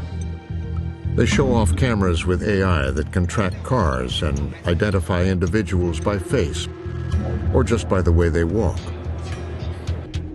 The place is just filled with these screens where you can see the computers are actually reading people's faces and trying to digest that data and basically track and identify who each person is. And it's incredible to see so many, because just 2 or 3 years ago, we hardly saw that kind of thing. So a big part of it is government spending. And so the technology has really taken off, and a lot of companies have started to sort of glom onto this idea that this is the future. China is on its way to building a total surveillance state. And this is the test lab for the surveillance state. Here in the far northwest of China is the autonomous region of Xinjiang. Of the 25 million people who live here, almost half are a Muslim, Turkic-speaking people called the Uyghurs. In 2009, tensions with local Han Chinese led to protests and then riots in the capital, Urumqi.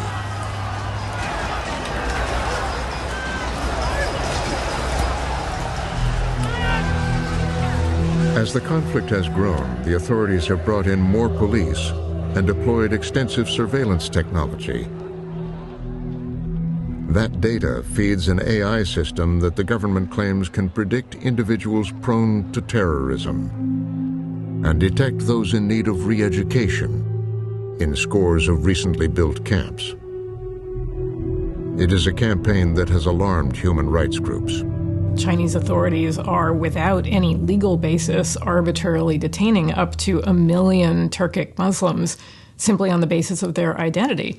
But even outside the facilities in which these people are being held, most of the population there is being subjected to extraordinary levels of high-tech surveillance, such that almost no aspect of life anymore takes place outside the state's line of sight. And so the kinds of behavior that's now being monitored, which language you speak at home, whether you're talking to your relatives in other countries, how often you pray, that information is now being hoovered up and used to decide whether people should be subjected to political re-education in these camps.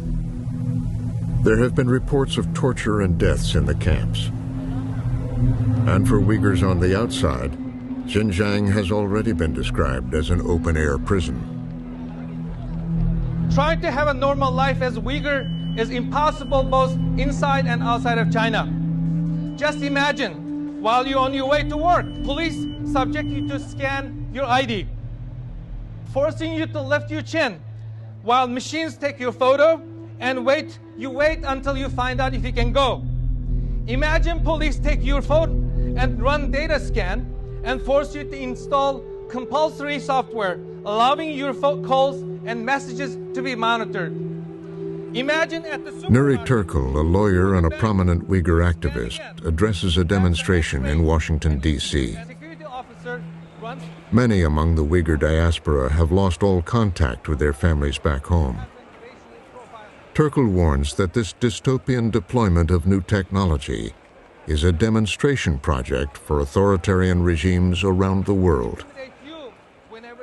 They have barcodes on somebody's home doors to identify what kind of citizen that he is. What we're talking about is a collective punishment of an ethnic group. Not only that, the Chinese government has been promoting its methods, its technology, it is to other countries, namely Pakistan, Venezuela, Sudan, and others, to utilize to squelch political resentment or prevent a political upheaval in their various societies. China has a grand scheme to spread its technology and influence around the world. Launched in 2013, it started along the old Silk Road out of Xinjiang and now goes far beyond. It's called the Belt and Road Initiative. So effectively, what the Belt and Road is China's attempt to, via spending and investment, project its influence all over the world. And we see, massive infrastructure projects going in places like Pakistan and in Venezuela and Ecuador and Bolivia, all over the world, Argentina, in America's backyard, in Africa. Africa's been a huge place.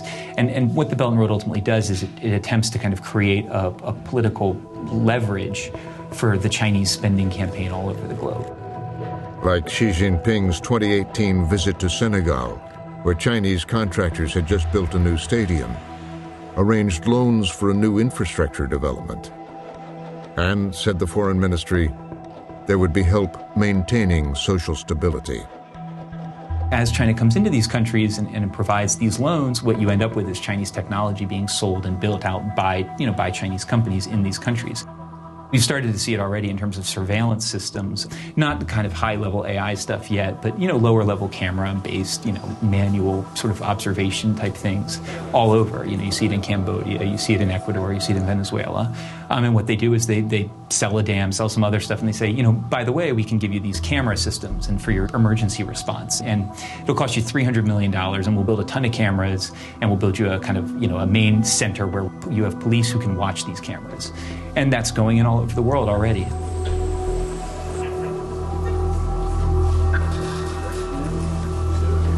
There are 58 countries that are starting to plug in to China's vision of artificial intelligence, which means effectively that China is in the process of raising a bamboo curtain, one that does not need to, one that is sort of all-encompassing, that has shared resources, shared telecommunications systems, shared infrastructure, shared digital systems, even shared mobile phone technologies.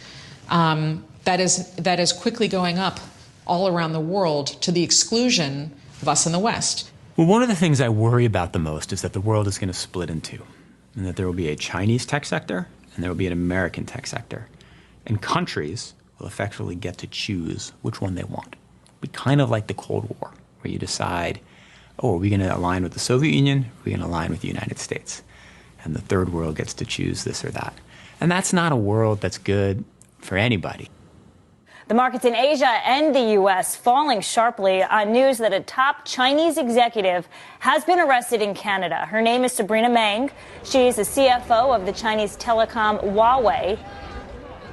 News of the dramatic arrest of an important Huawei executive was ostensibly about the company doing business with Iran.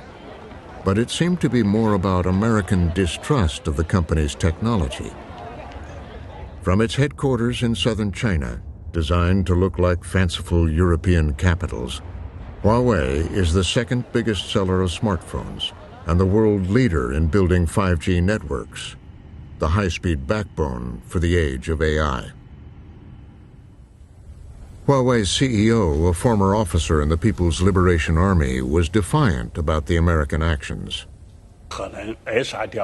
There's no way the US can crush us.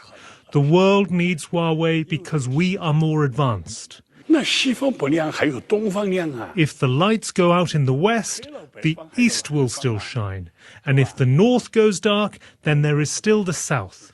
America doesn't represent the world. The U.S. government fears that as Huawei supplies countries around the world with 5G, the Chinese government could have backdoor access to their equipment. Recently, the CEO promised complete transparency into the company's software, but U.S. authorities are not convinced. Nothing in China exists free and clear of the party state. Those companies can only exist and prosper at the sufferance of the party. And it's made very explicit that when the party needs them, they either have to respond or they will be dethroned. So this is the challenge with a company like Huawei. So Huawei, Ren Zhengfei, the head of Huawei, he can say, well, we're just a private company and we don't take orders from the Communist Party. Well, maybe they haven't yet. But what the Pentagon sees, the National Intelligence Council sees, and what the FBI sees is, well, maybe not yet. But when the call comes, everybody knows what the company's response will be. The U.S. Commerce Department has recently blacklisted 8 companies for doing business with government agencies in Xinjiang, claiming they are aiding in the repression of the Muslim minority. Among the companies is Megvii. They have strongly objected to the blacklist, saying that it's a misunderstanding of our company and our technology.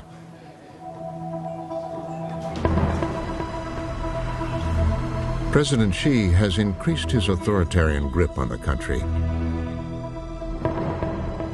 In 2018, he had the Chinese constitution changed so that he could be president for life. If you had asked me 20 years ago what will happen to China, I would have said, wow, over time, Great Firewall will break down. Of course, people will get access to social media, they'll get access to Google. Eventually, it'll become a much more democratic place with free expression and lots of Western values. And the last time I checked, that has not happened. In fact, technology has become a tool of control. And as China has gone through this amazing period of growth and wealth and openness in certain ways, there has not been the democratic transformation that I thought. And it may turn out. Need a careful strategy to harness this new and awesome.